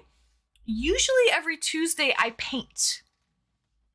But today I was asked to be a panelist on someone else's stream. So that's kind of what happened today. But next, I think this Thursday maybe. This Thursday I will get back to the painting. So I'm painting acrylic on canvas, paint by numbers. So I'll get back to that on Thursday. But this is what we have left to paint for this lovely little acrylic on canvas. And this one is a finished painting. Snaily. Snaily and a shroom. So that's kind of what I'm doing. Usually on Tuesdays. E-dating is on Saturdays, and usually Thursday is my wild card night. Meaning I can do unboxing streams, karaoke streams, games. It all depends. IRL streams. So that's Thursday's my wild card night, but this week I'm going to switch it up because today was that panel stream thing that was random. So I think Thursday I'll continue with the painting this week. Painting and song requests. Yeah, so when I do the painting streams, it's song requests night as well, which is really fun because it's interactive. So I shall call it Boomtown. Doing fine, thanks. Waiting for spring to hit now. Ooh. We need hot bros for Saturday's e-date. Who's willing to join? Great idea, Wrinkly. If anyone wants to come on a lovely e-date with this girl right here, hot and streamy, please jump in my Discord. Hit exclamation Discord in chat. The link's there too. Stream Elements just dropped the Discord link. In the welcome section, there is an e-date application form. Only myself and my mods have access to viewing the information on the e-date application.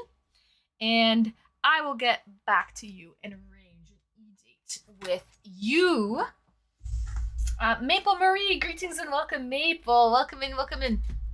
My eyes are so bad. Sorry for the typing. It's okay, Maple. Did you lose your glasses again? Maple Marie. I'm loving the photography that I'm seeing you put up on Instagram, Maple. I'm loving the photography. Why is my camera not focusing? I'm loving the photography you're putting up, and Kenworth. I saw you on KJ's Discord with Izzy. Oh, nice! Kenworth Gaming. Would you like to come on an e-date with me on this Saturday? If you're interested, hop into my Discord. In the welcome section, there's an e-date application form. You can fill it out, and I will contact you to set up a time. So my e-dates are a little bit different than KJ. I will contact you beforehand and set up a time slot. And also I do them through Stream Together, through Twitch, not through Discord. That's the only differences. So you have a designated time slot, and it's through the Stream Together feature on Twitch.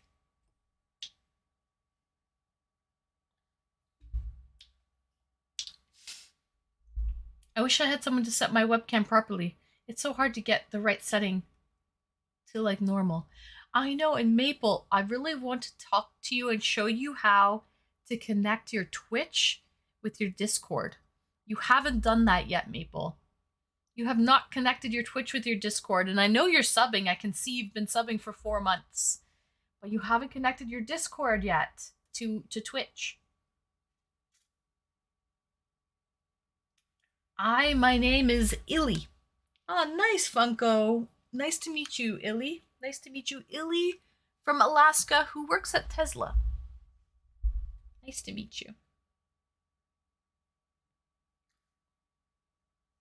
So, I'm your guy. Yes, Wrinkly, we need to just give her the play-by-play, the step-by-step on how to connect her Twitch with her Discord. She'll get it. She'll get it. I know it. I have faith in you, Maple. Well, I need to go. It's my bedtime. Got to maintain my sleep hygiene. Crypto, I feel you on that. Have a lovely night. It's almost 11. Makes sense. Makes sense. Good night, Crypto. Thank you for joining.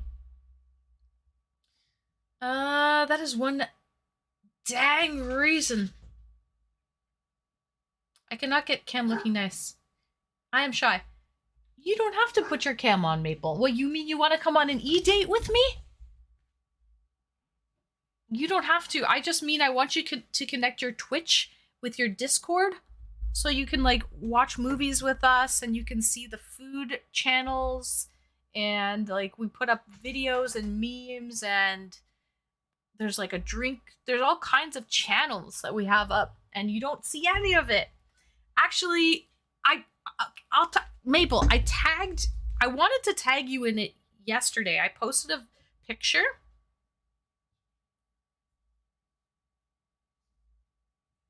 posted a picture yesterday, and I thought of you, and I wanted to tag you, but sadly, there's no way you would have been able to see it. It's from Peely Island. It's a winery in Peely Island. And I got this bottle of wine from there. I put it in the food and drink section of the Discord. And this is actually from the island, the winery on Peely Island, which is the most southern island in the most southern part of Canada. And I know Maple Marie would know where that is. And I know she would know, and I wanted to tag you, but you're not in the subscriber section of my Discord, but you should be because you subscribe. So, right off Leamington, yes, Maple. And I wanted to tag you because I know you would have known what that was out of all people, but you weren't in my subscriber section of my Discord. Right off the dock, exactly. Cheers, chat.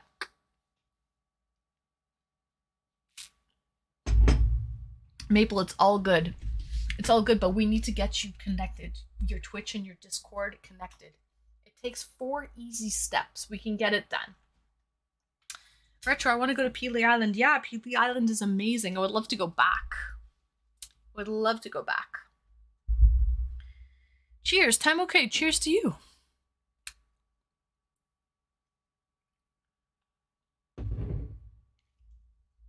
So, Peely Island was a good time, Maple. I would love to go back to Peely Island, Retro Man. If you haven't been, highly recommend. Yeah, if you drink. There's more to do on the island than just drink, Maple. There's lots to do on... Not really lots, okay? I take that back. There's not lots to do on the island. There's not lots to do. You're right. The winery is like the main thing on the island. But it's fun. There's cottages, a lot of beaches. They have some snails. They have some snails on the island that they don't have anywhere else in the world. They're only unique to that island. And I think that's pretty cool.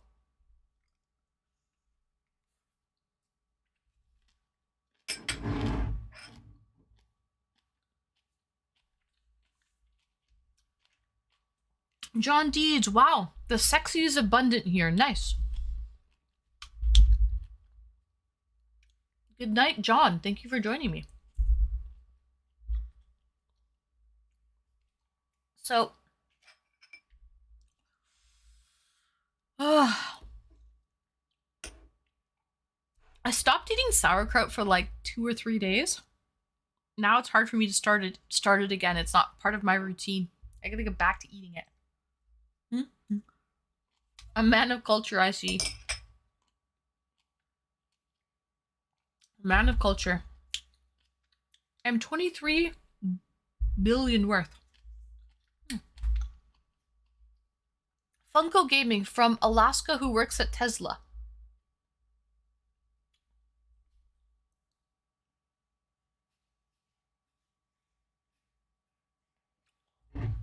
Cheers. First time chatter. Committee to combat the illegal trade in dirty socks. Oh my god, guilty as charged. No, I'm kidding. Cheers, first time chatter. I'm not wearing socks. I'm not wearing socks.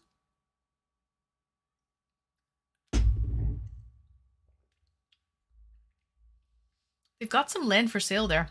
And it gets me thinking. They do, Retro. They do have land for sale on the island. There's really not much else there, though.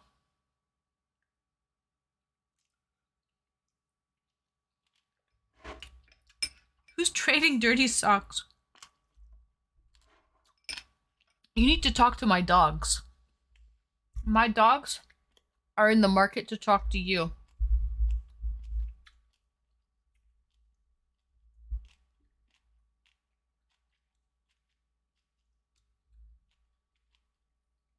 My Rick, my ick, my Rick, my Rich.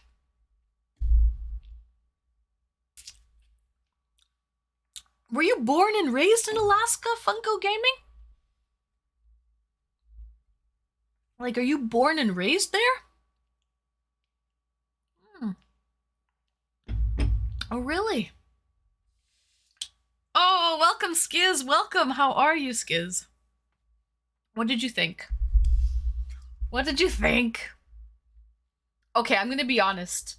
So Skiz, when I got on the panel and I looked around at the other panelists, I was like, oh man, this is gonna be a roast fest. I just had a feeling. Funko Gaming. Born and raised in Alaska, works at Tesla. I salute you, sir. I salute you. It was wild. They were very smart, very educated individuals, Skiz. And I was worried because I looked around, you know. I looked high, I looked low, you know. I didn't see anyone like me. I was the only, you know, E-date streamer on there. And I do think my saving grace, and it's fully true, is I always say that, you know, the E-dates are for entertainment purposes only. Full disclosure. You know, I put that out on the table. And I saw them mention that a few times. That they liked that I'm, you know, not leading anyone on by saying it's for entertainment purposes only. I definitely represented. I think they were nice though. They were gentle. For like, you know, first, you know, they were gentle. For, you know, my first panel, they were nice. They were pretty good. I can definitely tell that they, you know, they have their own little political talks on the side, this and that. So it was nice though. The majority of E-date streamers probably not as chill and kind-hearted as you. I mean, Skiz, but who knows? Who knows? Exactly. Who knows, Skiz? Who knows? But, you know, yeah, I mean, I wrote lots of notes. I wrote lots of notes, had a lot of notes and things to talk about. I think I missed the target though, because when he first started talking, you loved that I had notes. Yeah, like, they were talking about more about like, wearing suits and things like this, like being professional. So, not a cuck. Greetings and welcome, not a cuck. Welcome in. Speak softly and carry a big stick. There you go, Wrinkly. I like that. Speak softly and carry a big stick. Cheers, Wrinkly. F suits, right? Way to be prepared. Thank you, Ash. Well, I was, but then I felt like the first couple questions weren't talking about what I thought they were going to talk about. So I prepared for something other. I wrote things on a tangent, and they weren't really talking about things I wanted to talk about. But it was okay. It was fine. Polydactyl Productions. That's when you have a fifth, like, that's when you have a sixth finger.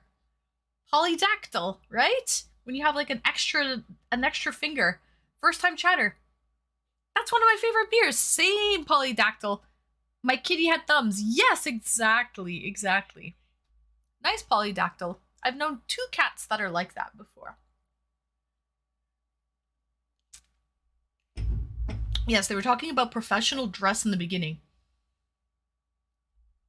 Yeah, the professional dress. I mean, I thought that was a little strange because streaming, you're not going to be dressed professionally. And who treats it like a profession, really? I mean, and then I saw what they were, I got what they meant. That, you know, sometimes you can be, you know, Silicon Valley and show up in, you know, sneakers and it's fully acceptable. Right. They implied it was a business professional. Yeah, that's where I wasn't really prepared, thinking that this is like business professional, because I'm thinking I'm business professional by day. This is fun and by night. So I wasn't really ever thinking this was, I never perceived this as business professional. And Skiz, another thing that I was shocked about, I don't tell any of my family members or IRL friends that I stream, and they all do. So I have that boundary up and they don't have that, and I thought that was shocking. I thought that was crazy that I'm the only one that doesn't tell my family that I stream. Funko Gaming. It's okay. No worries, Funko Gaming. Yeah. So I'd work in a sweatshop if Wrinkly, cheers. Right? I was like, why are y'all hating on us trying to live a double life? I agree. It's not even a double life. That's the other thing. It's not even a double life, you see. Well, it's kind of fun to live a slightly double life. But, not gonna lie. But, it's really me. This is really me, just over exemplified me. This is me. This is 100% me. You know, I couldn't have been doing this for 2 years and been acting the entire time. There's no way. It wouldn't have been possible. And lore tonight. Yes, lots of and lore tonight, Ash. You can watch the VOD back if you wanted to see some and lore. I heard you talking about mom and sister earlier. Basically, yes. Like, I don't tell my family that I stream. I think that would be really weird and awkward. I can't imagine. You know, one time on the stream, a couple streams ago with Admiral, Gibbs, and Modi 201, I talked about how I improvised in a hotel one time with sour cream and bacon bits, you know? I didn't have any chocolate sauce and strawberries, so I used sour cream and bacon bits, and I made it work. And it was fun. Imagine saying that with your parents watching. That you improvised with sour cream and bacon bits, right? So you can imagine how awkward and strange it would be, because I treat you guys like you're my, like, friends, and I feel like, you know, comfortable enough to talk to you guys, like, on that level. I wouldn't speak to my dad and tell him that I've used sour cream and bacon bits on someone's body parts before. That's just, we don't talk about sex. I don't know about you guys. I don't talk about sex with my parents. I don't talk about that. So, Colt. Greetings and welcome, Colt. Welcome in, welcome in. Nice to see you. Come by. Cheers, Polydactyl. Cheers. Right. I was like, why y'all hating us, leading double life? Yes. And now they don't know, and now they don't know you stream. No, they don't know I stream. No. Obviously, not as far as catfish type shit as they implied. Yeah, exactly. Yeah, it wasn't catfishing, no. Definitely not. Pseudo double life. And that's another thing. So, like, I mean, my mods definitely know more about me than regular viewers. So then would they say that that's a real friendship and everyone else on the internet is just parasocial? I don't think that's right. I don't think that's right. I don't think that would constitute as a parasocial relationship. Not just because just because some of my viewer base doesn't know everything about me doesn't make it a parasocial relationship, in my opinion. And just because some of my mods know a little bit more about me doesn't mean that's not a parasocial relationship. You know what I mean? Like, I mean, it was a short panel, so Colt, you missed it, Colt. I had a panel. I was a guest. I was a panelist on Admiral Gibbs. And we were talking about e-dating, actually, Colt. And it was a good time. It was a good time. In the context she's referring to, no. It did not go back. Yeah. They're probably still talking about it when you're not around. Excuse me. We have a Batman to our Bruce Wayne. Yes, we have a Selena. What's her name? Selena Kyle to our Catwoman.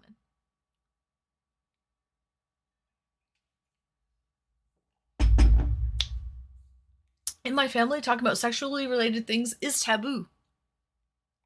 Yeah, I wouldn't talk about sex with even with my sister. I don't talk about that.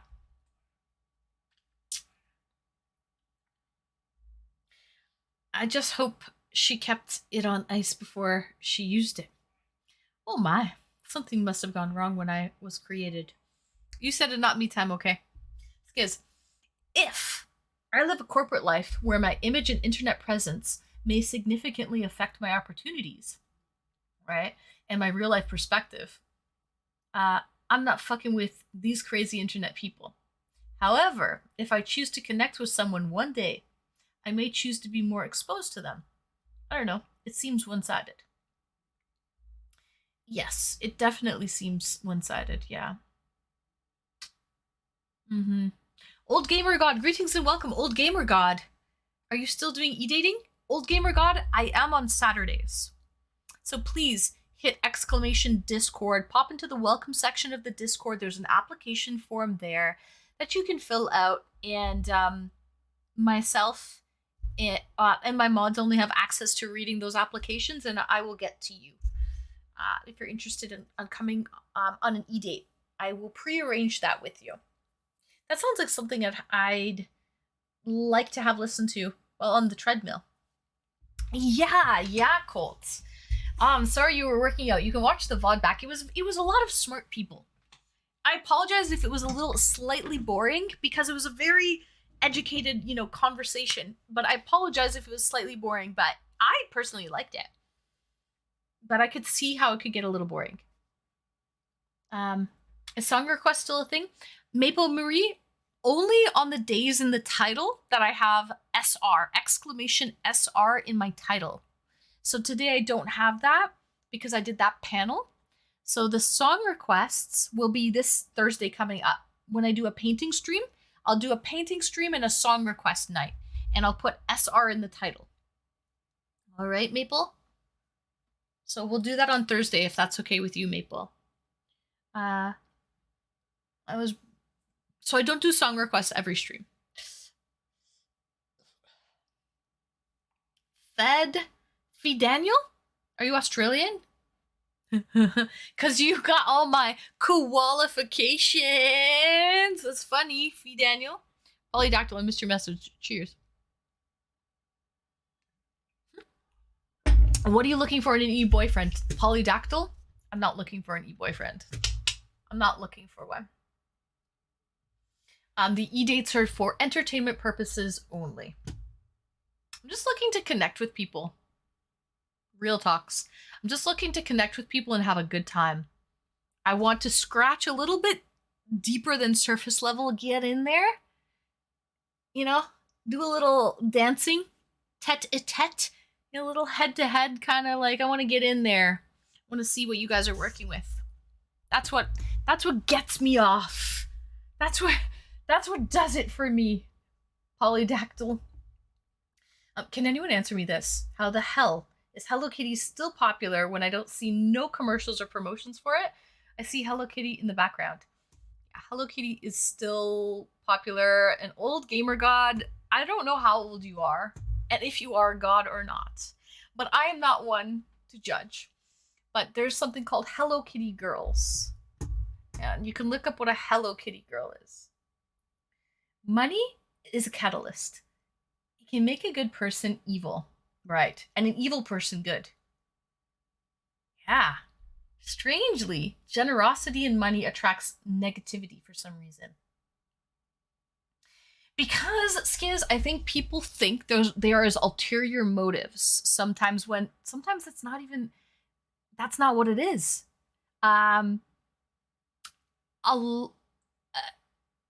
There's a difference between trying to act like you're flashing, like you have a lot of money, but you really don't.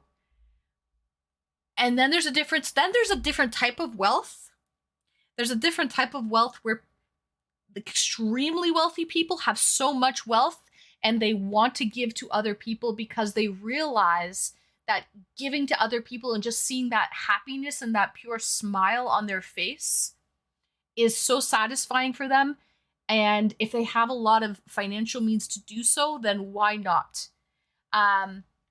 So I think it depends on what level of wealth. For example, a lot of the extremely wealthy people that I've ever met before do all kinds of volunteer work. Do you ever notice that? Like you'll see, I don't know, guys, you'll see like an extremely wealthy homemaker who lives in Hong Kong, let's say. And she's so wealthy, she doesn't have to work. Actually, her husband probably would never want her to work because it would look bad, like he can't take care of her or something. He can't afford it. So, but she volunteers at the hospital, she volunteers at the food bank because it makes her feel good. So it's a lot of volunteer work, you know? I think there's a lot of super wealthy people that are like that. And They appreciate making other people feel good and doing good for others. So I think it all depends on motivation, really why you're doing it. Yeah. I imagine a warm bed. Time okay? Same. Oh, good. Sometimes you need something chill like that. Mm-hmm. Well, then, I will apply for my cat. I'd love to date your poly. No, I can't actually. That's I can't date anyone's animal. That's not really bestiality, but I don't think that's TOS appropriate. I don't think I can date anyone's cat. Polydactyl.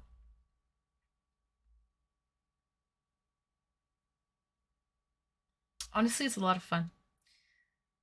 The E-dates? Thank you, Colt. I had a lot of fun with you, Colt, when you came on. I had a great time, actually. I loved speaking to a fellow Canadian. Because I felt like, I don't know, I felt very close to you in a way, Colt, because you were very polite. Like, we had the same mannerisms in a way. And it was kind of nice. The vultures, Maine.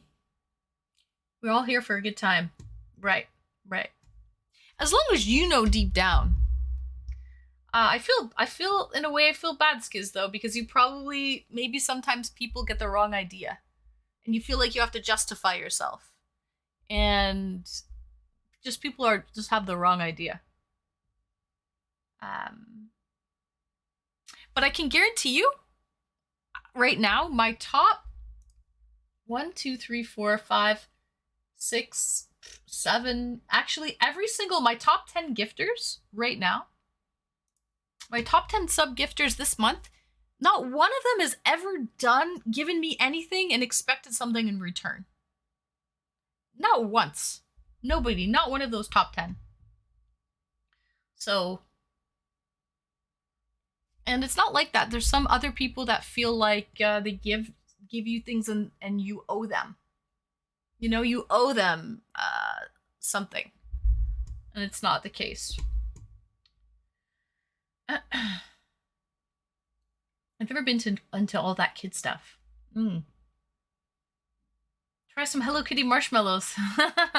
I would probably like those, that Chaz guy. No, Ash, I'm not watching any new shows lately, sadly. What about you, Ash? Any good shows? That's why I love being a non-profit world. It's very, very satisfying. That's why I was a funeral director before in my past life. Very, very satisfying. Social work, non-profit, not-for-profit work, social work, all of that stuff is very, very satisfying. I would do that also. I'm so caring. You're explaining my brother's wife right now, who has a doctorate. There you go. I mean, hand out money if I was loaded. Some people are very generous. Other people, just because they're loaded doesn't mean they hand it out. Sanrio is in Japanese culture and has been since 1975. It spread the rest of the world through Okatu culture, and here we are 50 years later with grown-ass women collecting Hello Kitty.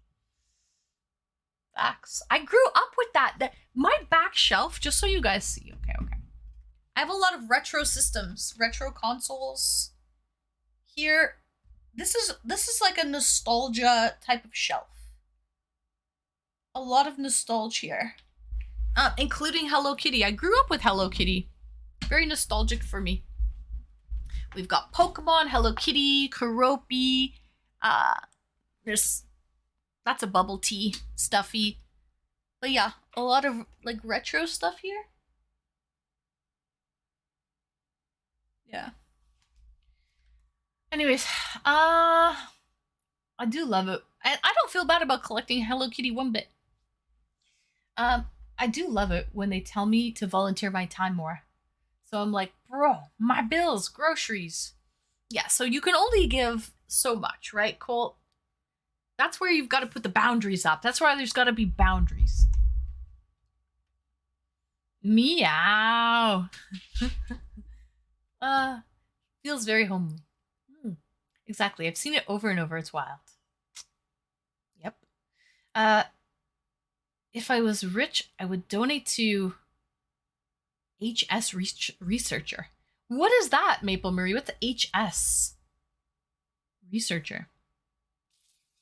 But number 11. Number 11. You owe me some Scooby snacks. There you go, Colt. Scooby-Dooby-Doo? I don't have to justify myself, but there was a time when I felt I had to. I think you're past that. You've maybe grown out of that phase, Retro Man. You don't gaff. As you get older, you just don't care anymore what people think. But it also depends your social realm. Big Brother in Canada is starting March 5th. Maybe you want to check it out. Big Brother. If I have time. If I have time, Ash. This is the correct answer. Scooby-Dooby-Doo? I like Scooby snacks. Share the love. Share the snacks. Colt, somebody gave me... It was Gundam. Gundam 2009 gave me a bunch of Korean snacks for Valentine's Day.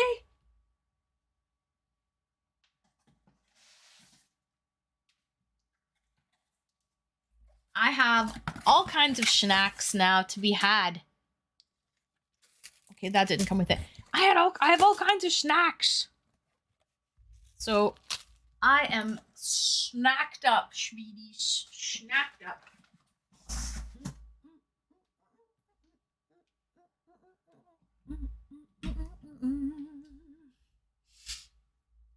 People irrationally get pissed at me sometimes. Sending me DMs and shit, and it's really weird. They get pissed at you? Sending you DMs and it's weird. But anyway, that whole panel topics was very interesting. You did great. Who gets pissed at you, Skiz? For giving? People get pissed at you for giving? I think the only people that would get pissed at you, Skiz, for giving is people who are jealous. Frankly. Because it doesn't make any sense. It would have to be someone who's jealous. Strong stuff. Strong shelf. Oh, strong shelf. Yes, strong shelf. Still needs 100% Mario Bros. 3.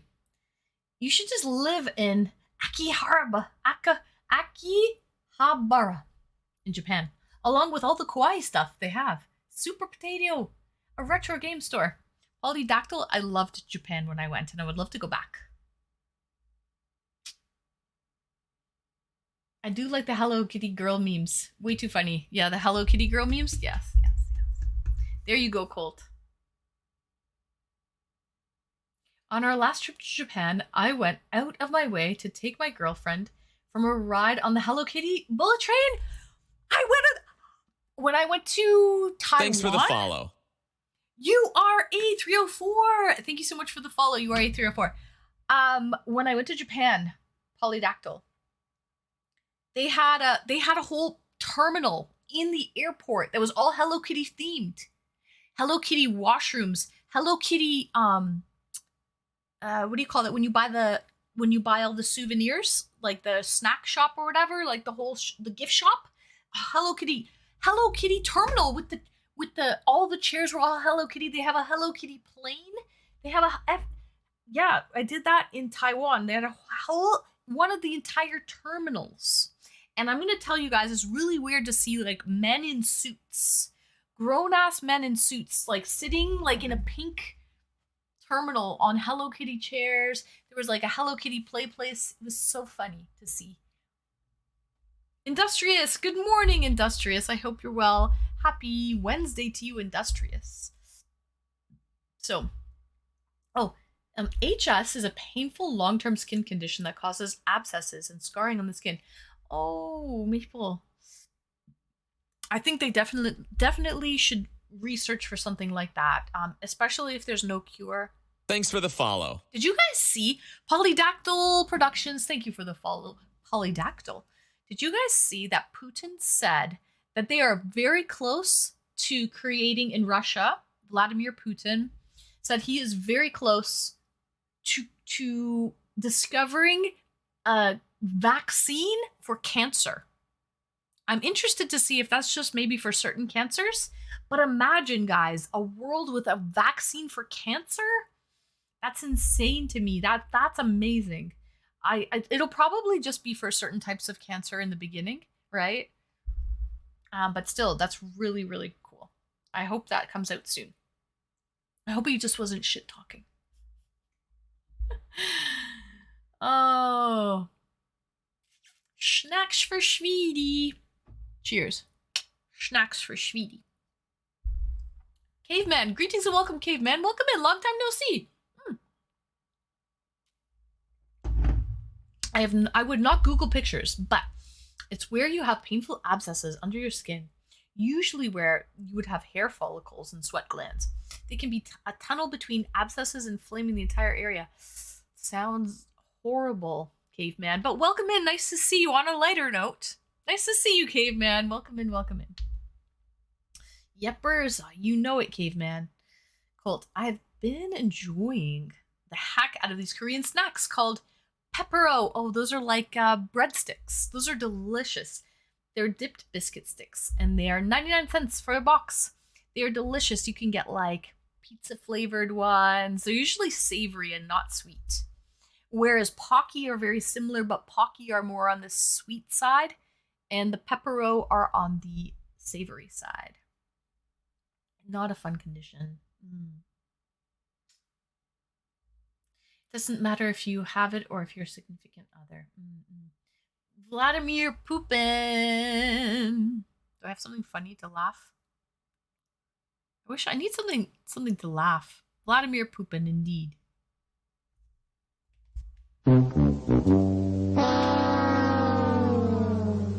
Vladimir Poopin. Sorry. Putin is just trying to buy time to prepare for World War III. I don't think you're wrong. Definitely not a lie. It's just not catchy when you cannot get it from someone with it. That means chocolate in Norwegian. Really? Curious to see where that goes. Rumor has it it's been diagnosed and is in need for a cure. Yeah, but it sucks having to take care of the ones your SO can't reach. Significant other can't reach. Yeah, that's true. Good seeing you too, Anne. Oh, nice seeing you, Caveman. Sorry, we're chatting about it and I'm done. That's okay. No big deal. No big deal, Maple. You do you. Bueno means chocolate in Norwegian? Bueno is like a type of chocolate bar. It's a delicious chocolate bar. It's Kinder. Kinder Bueno. Why is my camera not focusing?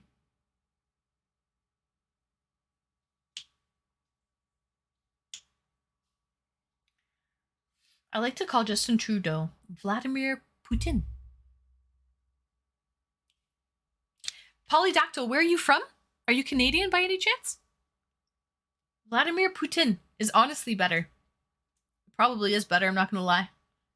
Kinder Bueno! I love Kinder Bueno. Industrious. So tasty. So tasty. And I'm not a chocolate person, but the Bueno is not really... It's more of like a cream filled. That's why I like it, because I don't really like chocolate too much.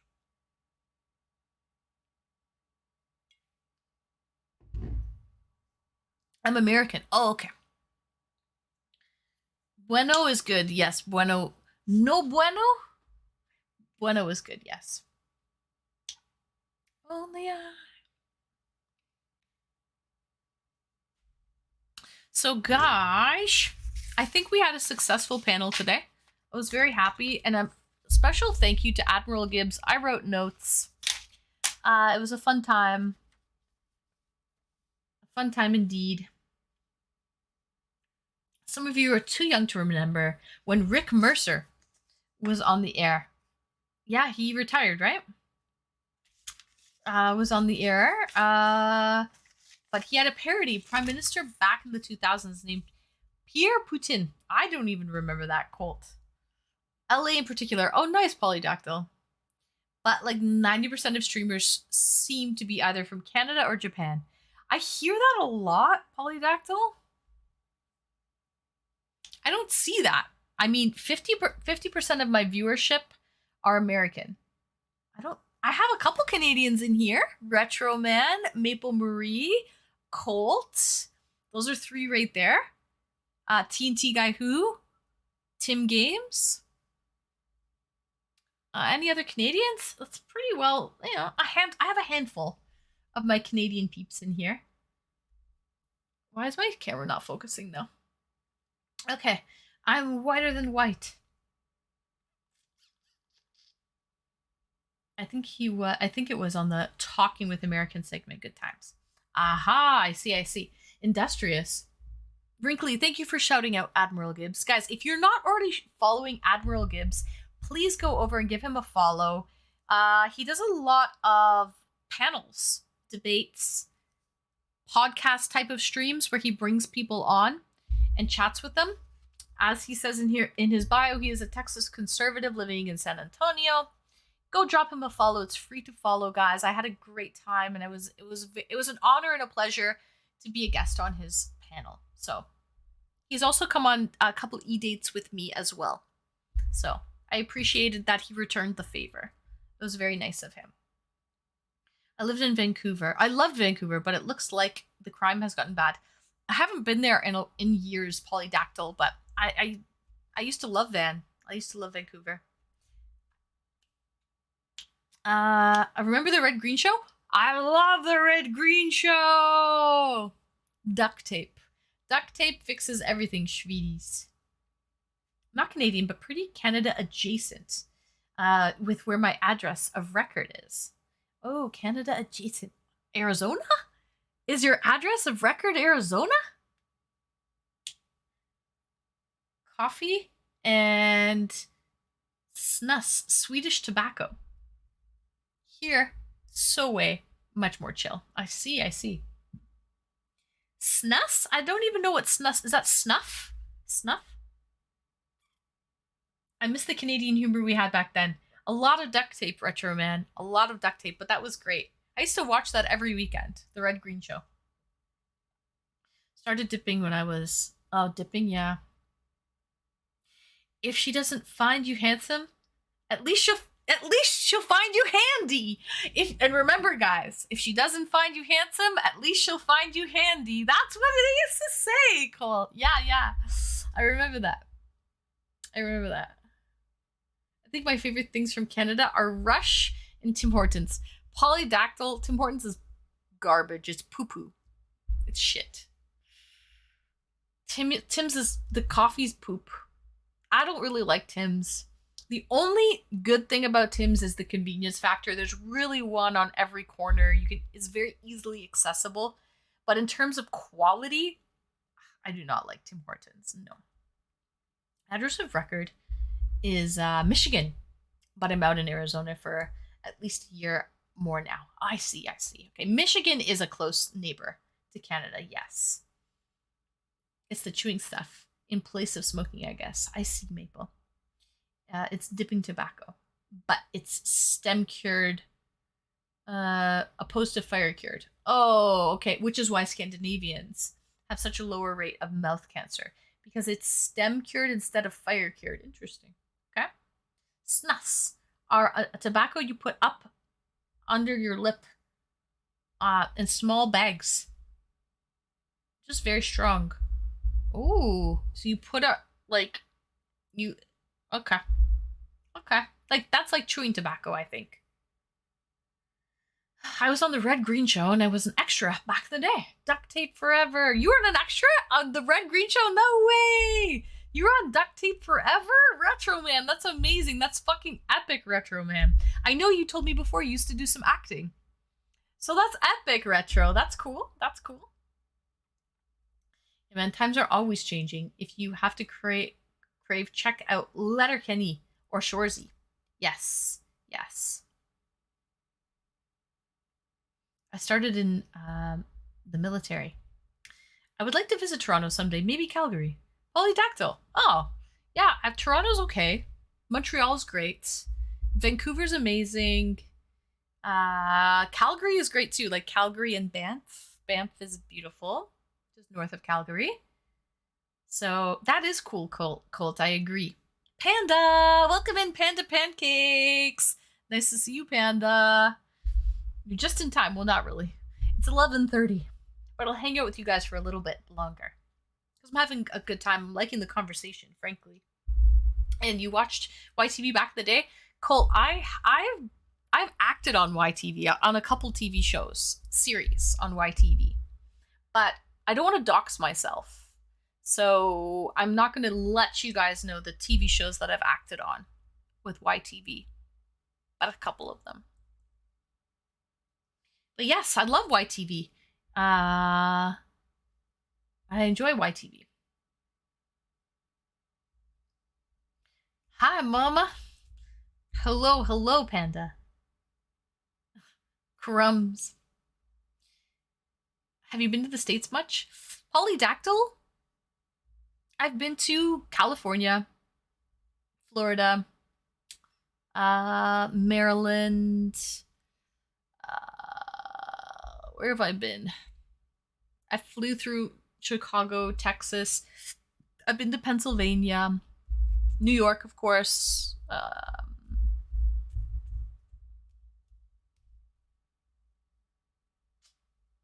Yeah, not too much. Hawaii, does that count as the US? Do you remember the game show on YTV with the host with the high top haircut?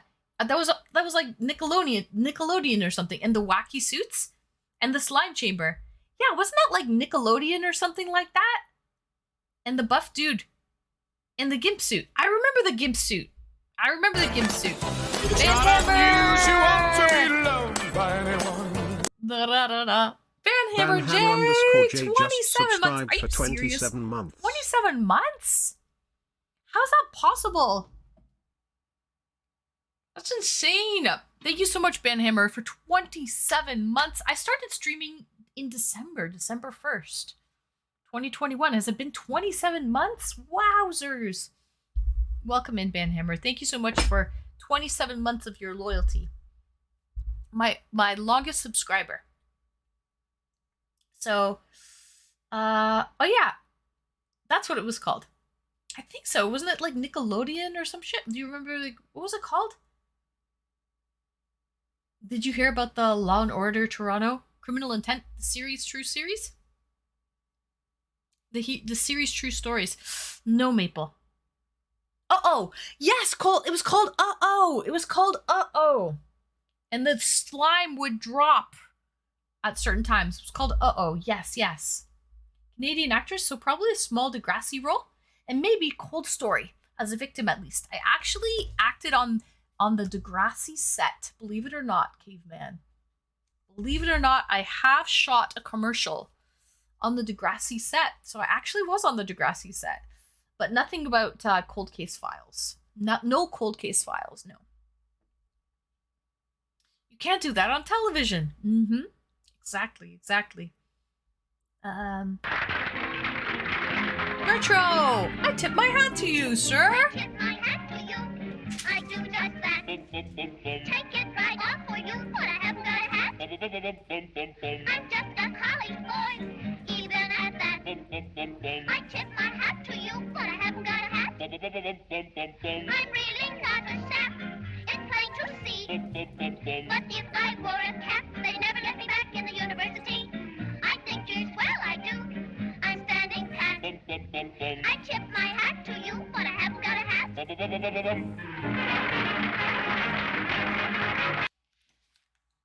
Legends of the Fall, yes. Brad Pitt, Polydactyl, Legends of the Fall. I tip my hat to you, Swedish. Thank you for redeeming. Hats off to you, Retroman. Yes, I saw it. I saw you in the Degrassi and I fell in love right away. Oh, you saw me in Degrassi, Panda Pancakes? Gee willikers. I must find one of your television appearances. Huh. Flair, you're funny. You're funny, Flair. Did you get to see Drake in the wheelchair? Wrinkly, I did not. Because I shot a commercial on the Degrassi set. And There was no cast and crew members on the set. They brought in their own crew. So there was no cast, there was no crew. But I walked down the hall that Drake was in. I was in the classrooms that Drake was in. Just wasn't there at the same time. So we like shot it on a weekend or something when it was closed.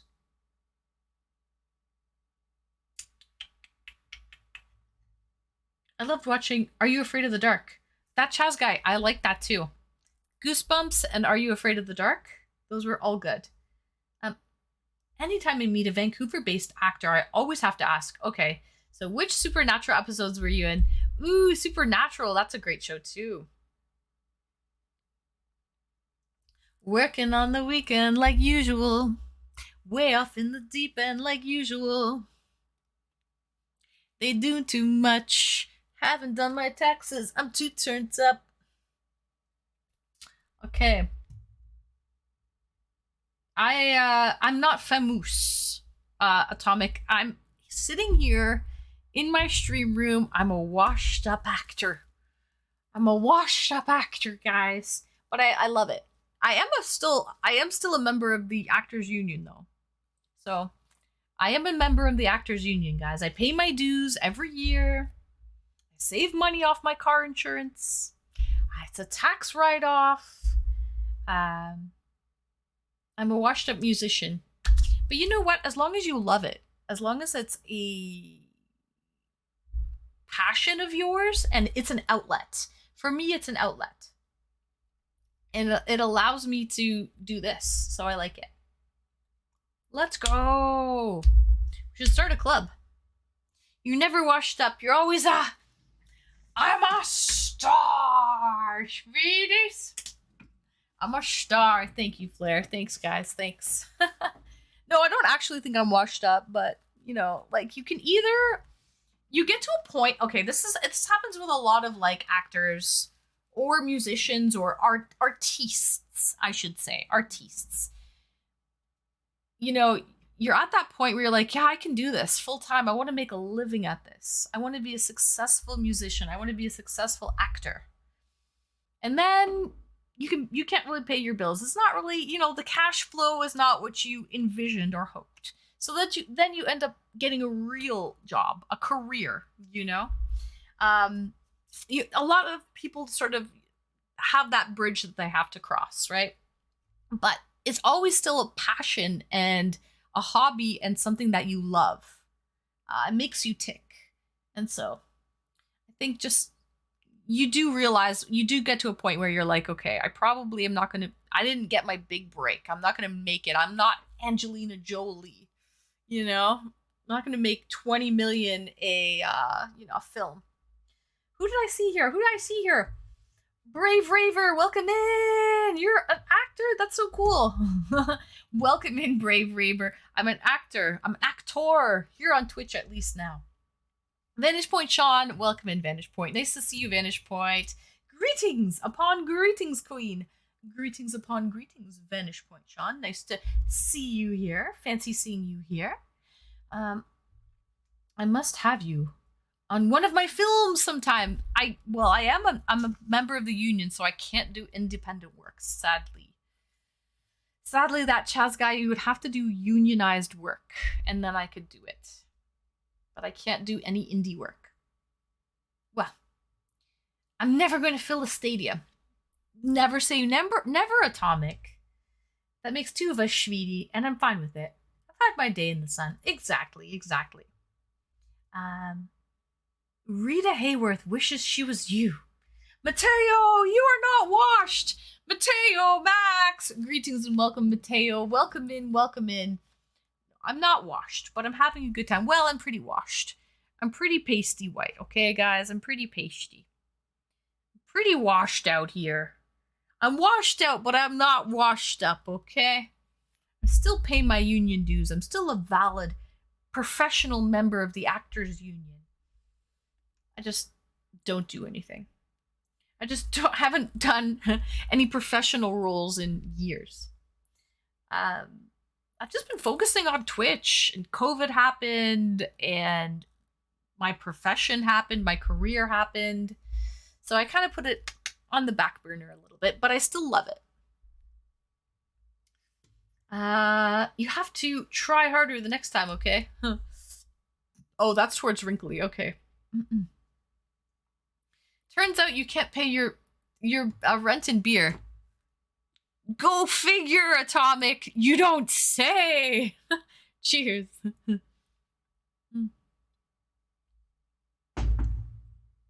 I might get back into the business as an old fart when I've outlined my competition. When I've outlived my competition, you know what's funny, Retro? So, the union has, like, minorities. They have to hire a certain amount of minorities on set. Visible minorities. So, there was a point where there was not that many visible minorities working in the acting industry. So, a lot of the same people got hired all of the time. Because they had to hit their numbers for visible minorities on the sets. But it sucked if you weren't a visible minority because, the amount of blonde hair, blue-eyed actresses out there is like a dime a dozen, right? So, it was harder. Supply and demand, right? But I don't think it's like that anymore. I think that there's a lot more... I think that there's a lot more visible minorities in the acting industry, in the entertainment industry in general now. But, yeah, that's kind of, I remember that happened. That was a thing. Can I say to people, I have an actor friend? Yes, Brave. Yes, Brave Raver, you can say that. You can say that.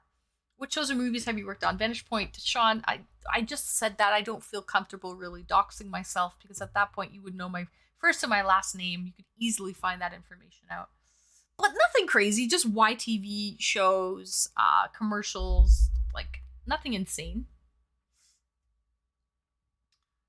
So, not necessarily a real job, but a stable, consistent job. Yes, stability. Yes, stability.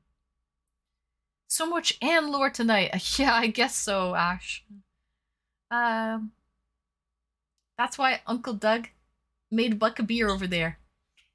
Are there still Buck a beers, or is that done now with inflation, Colt? I think with inflation, the Buck a beer is done. Cheers. Old Dougie.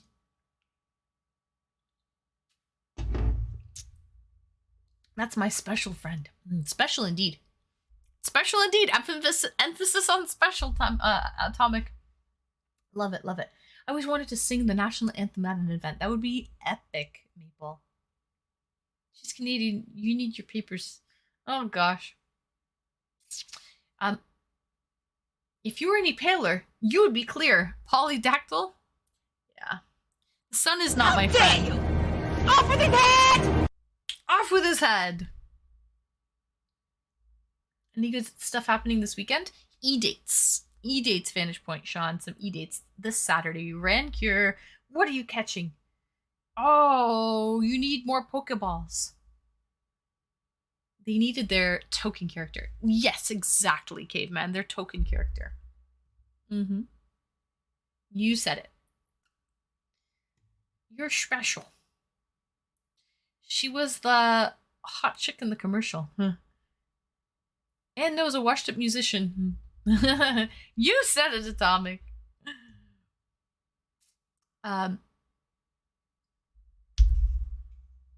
Rasputin. I love the song. First name Ann. Middle name Hot. Last name Streamy. Look me up, sweeties. I am BD. I am DB. So what's it like rubbing shoulders with the likes of Ryan Reynolds and Brad Pitt? I did a commercial with Rachel McAdams, and I did a T-Mobile commercial with what's her name? She did all the T-Mobile commercials. What's her name? She was married to what's his face?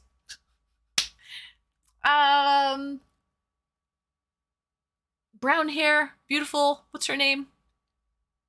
Good looking. I can't remember her name now. driving me crazy. She did all those T-Mobile commercials. You guys look it up. You'll know who I'm talking about. Chi-Town, greetings and welcome, Shy. Welcome in, welcome in. Happy Tuesday. Looks like you're trying out hats for the near future vacation. Well, I tip my hat to you, Chi-Town. I tip my hat. What's her name? It's not, what's her name? We don't have bucket beer, but I did hear that it costs nearly a toonie at the cheapest to make a low-quality can of beer. $2 to make a can of beer now. Do I actually get banned for that? No, Polydactyl, but we usually play that when someone gets banned. But, like, you can play it anytime. Yeah. No, I just don't ban.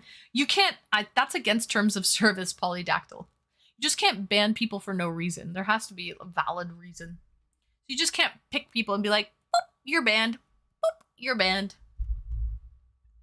You may be the most interesting person I've met on Twitch. Really, Colt? Oh, stop. Stop right now, Colt. I'm like the most interesting woman in the world. You know, like that guy, the beer guy, the most interesting man in the world, Dos Equis? How Garden with the straw hat. The most interesting woman on Twitch. Cheers.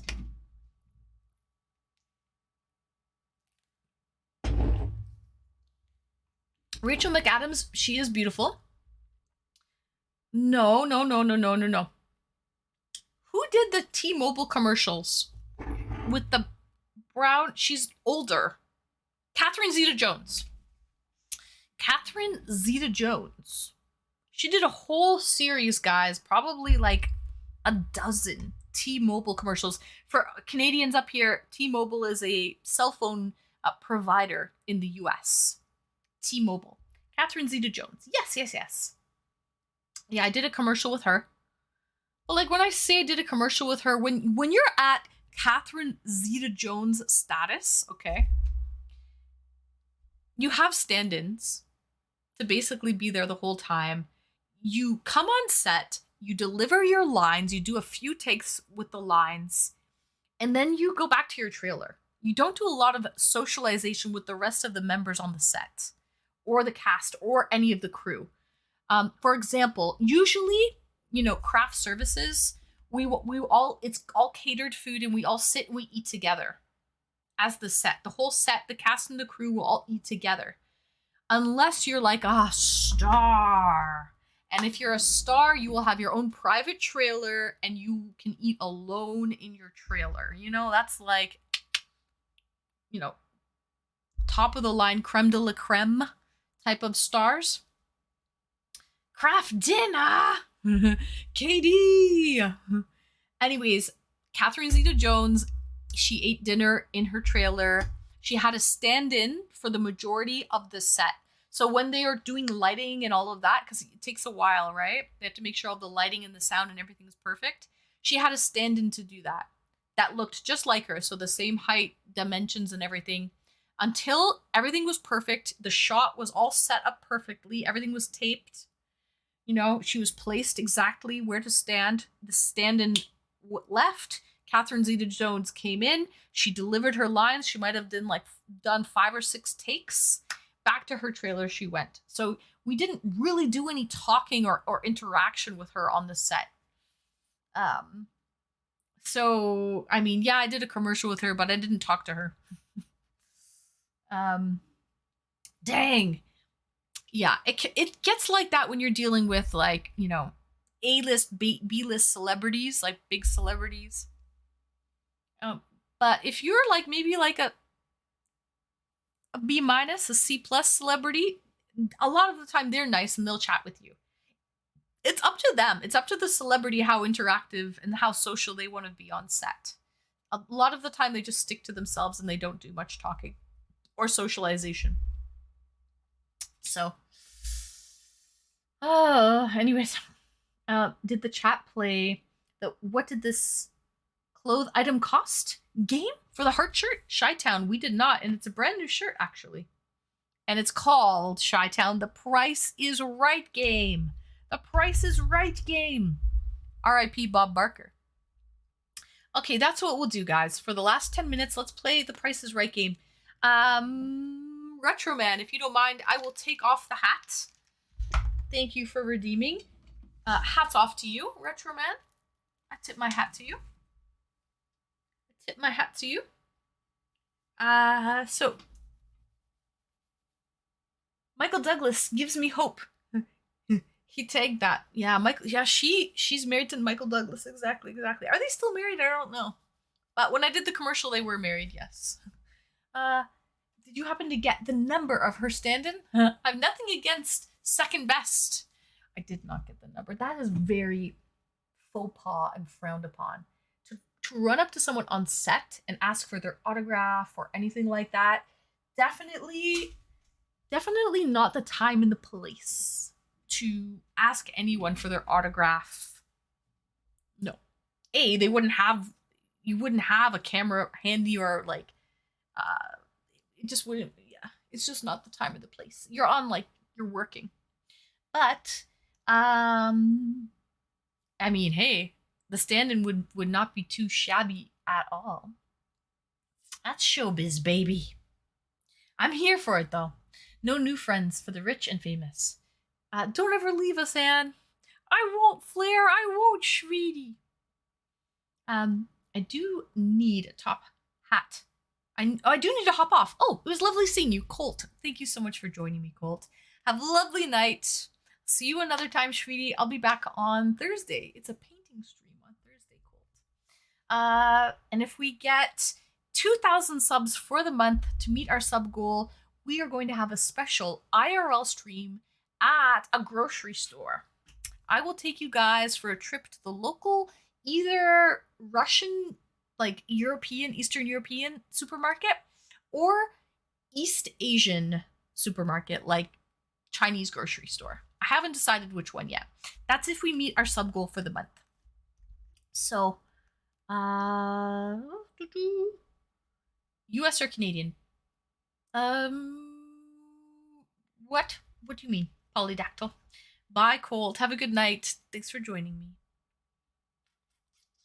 Well, the shirt. Canadian Polydactyl. So we're going to be talking in Canadian loonies and toonies. And loonies and toonies, and also tax, like HST. Tax is not included in this price. So without tax and Canadian. Well, slap my hand for getting the game title wrong.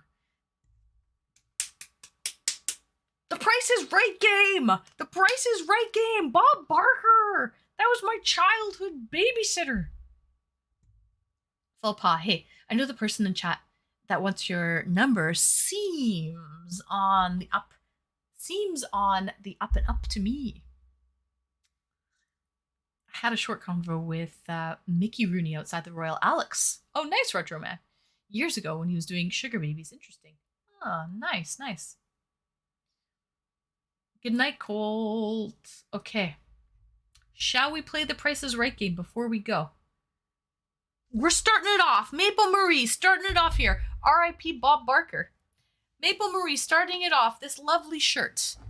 $8 Canadian. That's 4 loonies. 8 loonies, 4 toonies. Okay. HST not included. Let me pull up. I have to find this. I bought this a long time ago, but I've actually never worn it. It's my first time wearing it. So how much do you think that I paid for this lovely shirt? Can we see the fit? Can you? Can you see the fit, sweeties? We have this lovely shirt. We're just doing the shirt, though. Just the shirt today. Not the skirt, because frankly, the skirt is not... the skirt doesn't count. So, I feel so special. Price is Right game. Sir Reginald is only one of the many illustrious guests who will be attending my tea party. Gazongas like you would not believe. Gazongas like you would not believe. Okay, guys. How much did I pay for this lovely tie-dye ditty? I like big butts and I cannot lie. You other brothers can't I have to find it, though, because I actually bought this shirt quite a long time ago. Let's see here. Holy moly. Okay, so I say $6.99 for the blue heart shirt. Okay, Atomic, let's see. Hold on. I have to go way back because I did buy this a while ago. It might take me a bit, guys, because I'm pretty sure I bought this a while ago. The question is when. Question is when. I bought this like in the summer?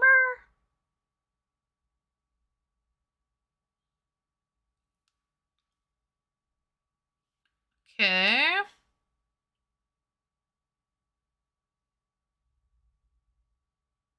Is it here? No, not this one. Okay. I'll just have to go through it, guys. Give me 1 second.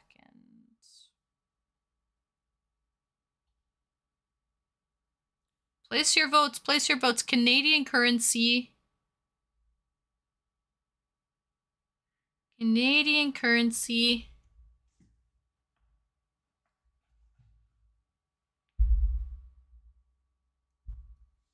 I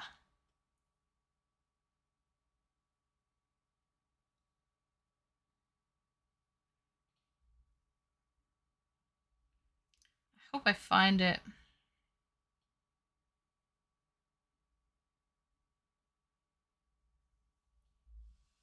$39.99 Canadian. Oh, polydactyl.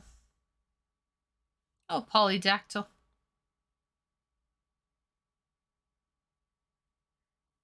Oh man, guys, I hope I find it.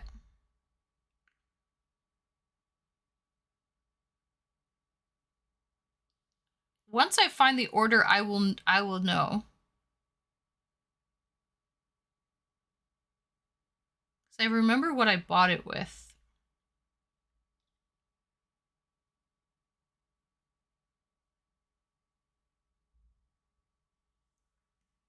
How much should we adjust for inflation? Well, this was in the summer. I'll let you know when I purchased it. It's usually a little easier than this because usually I purchase it like it's my last order. This is a little different. Lamborghini.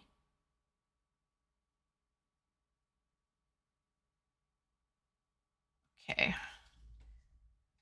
If you send your CC number in CVAN, I can find out for you. Yeah.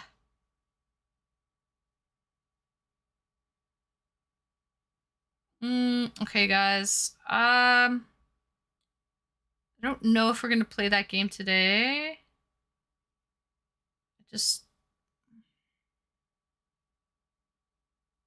I don't think I'm gonna find it, guys, and I just feel bad looking through. Okay, when was this purchased? No, it's after this for sure. It's after this.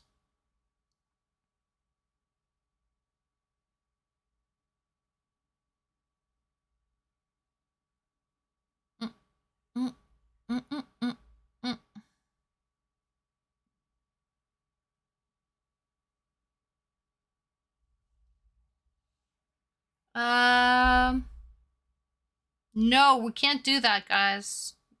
Listen, we're gonna find out. We're gonna find the shirt. We're gonna find it. Nobody's winning until we actually find it. I just have to find it. Give me a second. The problem is they send it in 2 orders, and then it's hard to figure it out.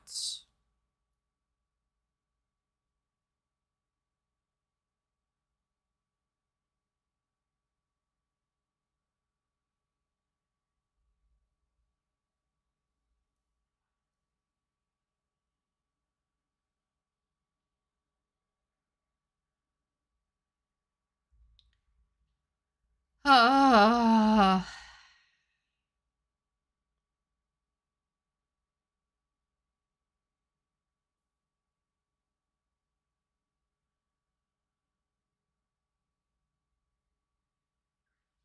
don't know, guys. I really don't know. That's the problem. I'm sorry, guys. This is not, I bought this so long ago. I don't think I can find it. I'll have to let you guys know on Discord. That's what I'll do, okay? I will post the winner on Discord. Sorry, guys. It's like taking me 10 minutes to find it, and I still haven't found it yet. So, I will post the winner on Discord. The problem is, how do I know what the numbers are? Man.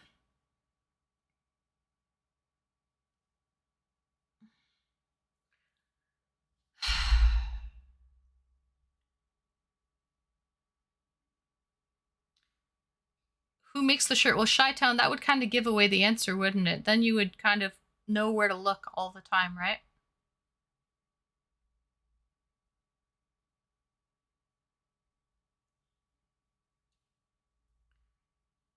Okay, we'll find it. We'll find it. I'm gonna find it, guys. Don't worry, it's here somewhere. I bought it from this website.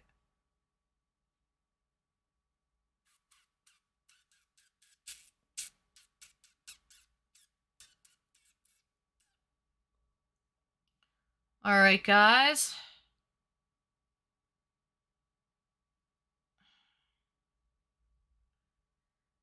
I shouldn't have agreed. I should not have agreed to this. My thinking face. Okay.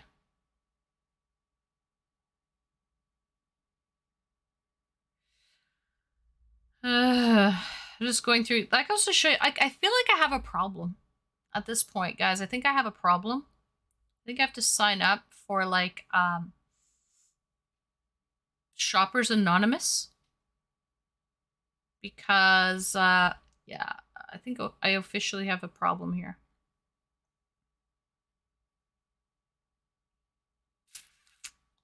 Yep. I seem to be going through everything, but I can't find it because it's probably in like a separate order thing.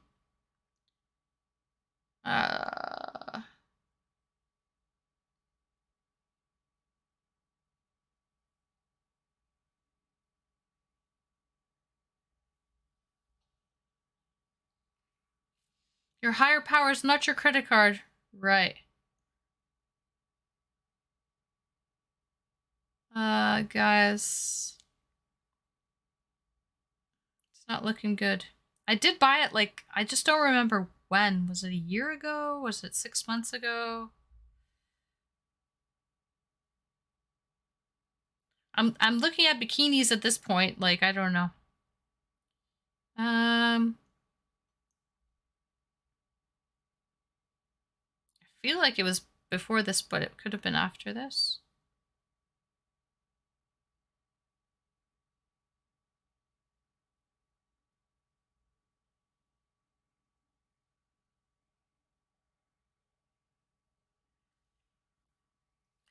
Man.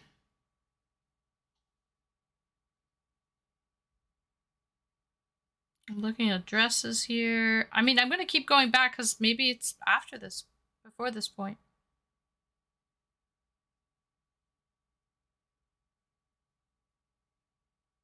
I'm like looking at Christmas dresses at this point. I highly doubt it's here. It could be.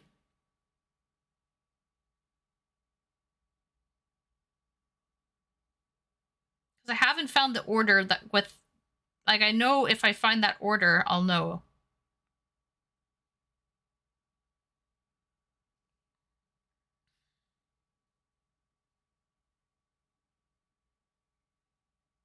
Okay. I really don't think this is it, guys. I don't know where it is. I have no idea, man. Sorry. I'll have to find it and we'll play this game another time. Next time I wear this shirt, guys, I promise you, okay? I promise you, next time I wear this shirt, we will play the Price is Right game. I will find it, okay? But sadly... No, sadly I cannot find it. Anyways, sorry guys, I apologize. That took me far much longer than I wanted that to. So, It's okay, guys. Next stream. Next stream, I'm wearing this shirt. I promise we will play the Price is Right game, okay? Anyways. What were we doing? I apologize. I don't remember what I was doing. I'm really hot right now. I'm sweating. The heat is on in my house. Anything you want. Well, I'm going to bed, guys. It's midnight. I turned into... I salute you.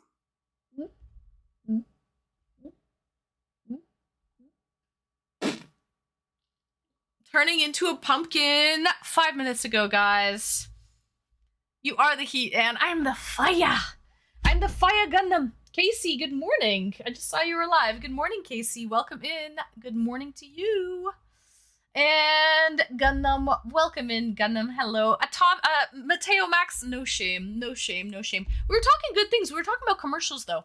Catherine Zeta-Jones. We were on it. We're having a good tangent there about commercials and things.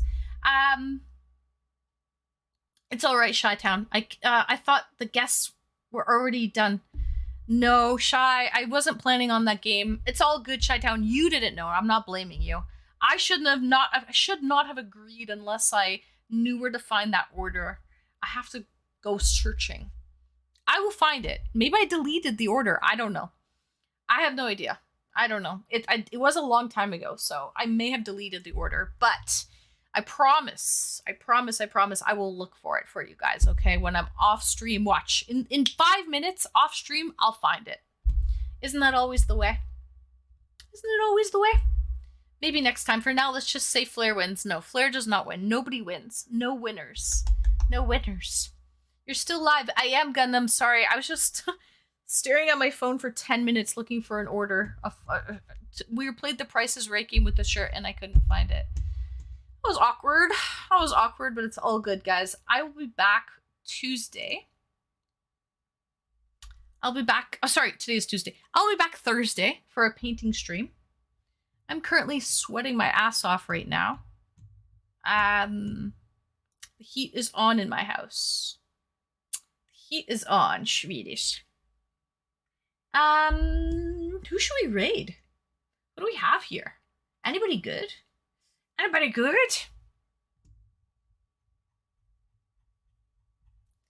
All I heard was Flared wins, so I don't think so. I don't think so. Wrinkly, thank you. Next stream is Thursday. No, Thursday. 8:30. Wrinkly's so close. Today is Tuesday. Thursday, 8:30. But you're good. You're good. You're almost there. You're almost there. Isadore? Isadore. Let me try to copy that. I can't see. Before we do this, sorry guys, I will look for the shirt.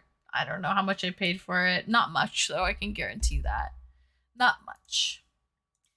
Time is relative. Catch all on the flip side. Wrinkly has turned into a pumpkin too. We all have. It's been a long day, guys. I started stream early. In our defense, guys, I started streaming an hour early. We've been going for a long time. So that's the thing. We've been going for a long time, guys. It's been 4.5 hours. Long streams. Okay. Panda. I don't need my green card, Panda. I don't need my green card. Please let Ed know the shirt prices was not that important. Not to worry about it. It's okay, Chi-Town. It's all good. No. Now I need to know, Shy. Now for my own brain, I have to find this frickin' shirt purchase and know how much I paid for it. Okay? I cannot sleep tonight, Shy, until I find it. You didn't know. It's not your bad. I agreed to it. And I normally can find it. It's just I bought this one so long ago that I don't remember. But it's brand new. I took the tag off. I cut the tag tonight. So I literally just... good night, Polydactyl. Before we go anywhere, guys, I have something we need to roll here. Okay, are we ready for this?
W Streamy. Thank you so much for joining me, guys. Thank you. Let's get this raid going. Wrinkly, special thank you to Wrinkly Beef for being here all night with me, being my main mod. Wrinkly, because a lot of people were not available tonight, so thank you so much, Wrinkly, for being here from the beginning, Wrinkly, and staying to the bitter end. W Streamy, thank you so much, guys. Good night, all. Till we Twitch meet again. I'll see you guys on Thursday for a lovely painting and song request stream. I'm gonna finish up that acrylic on canvas, that little ditty I was working on. What a beautiful human being Wrinkly Beef is. He is. I agree, Panda. Yes, we're going to raid Wrinkly. Good night, Wrinkly. Good night, Maple. Good night, Panda. Good night, Chi-Town. Good night, Flair Kaiser. Good night, Oscar the Puppet. Thank you. Good night, Caveman. Good night, Atomic. Good night, Mateo Max. Good night, Retro Man. Good night to all my Schweeties. Good night, Flair Kaiser. Good night. You didn't win, though. Did not win. I gotta find it. Good night, Vantage Point Sean. Good night, Polydactyl. Good night, Gundam. Good night to all of my... Good night, Casey. I hope you have a lovely day, Casey. Good night to all of my new friends, to all of my old friends, to all of my certified Shvidi Bobides. You know who you are. I'll be back on Thursday. Hope you enjoy the rest of your evening. And have a lovely night and a great Wednesday. I'll be back Thursday. Thanks for joining me.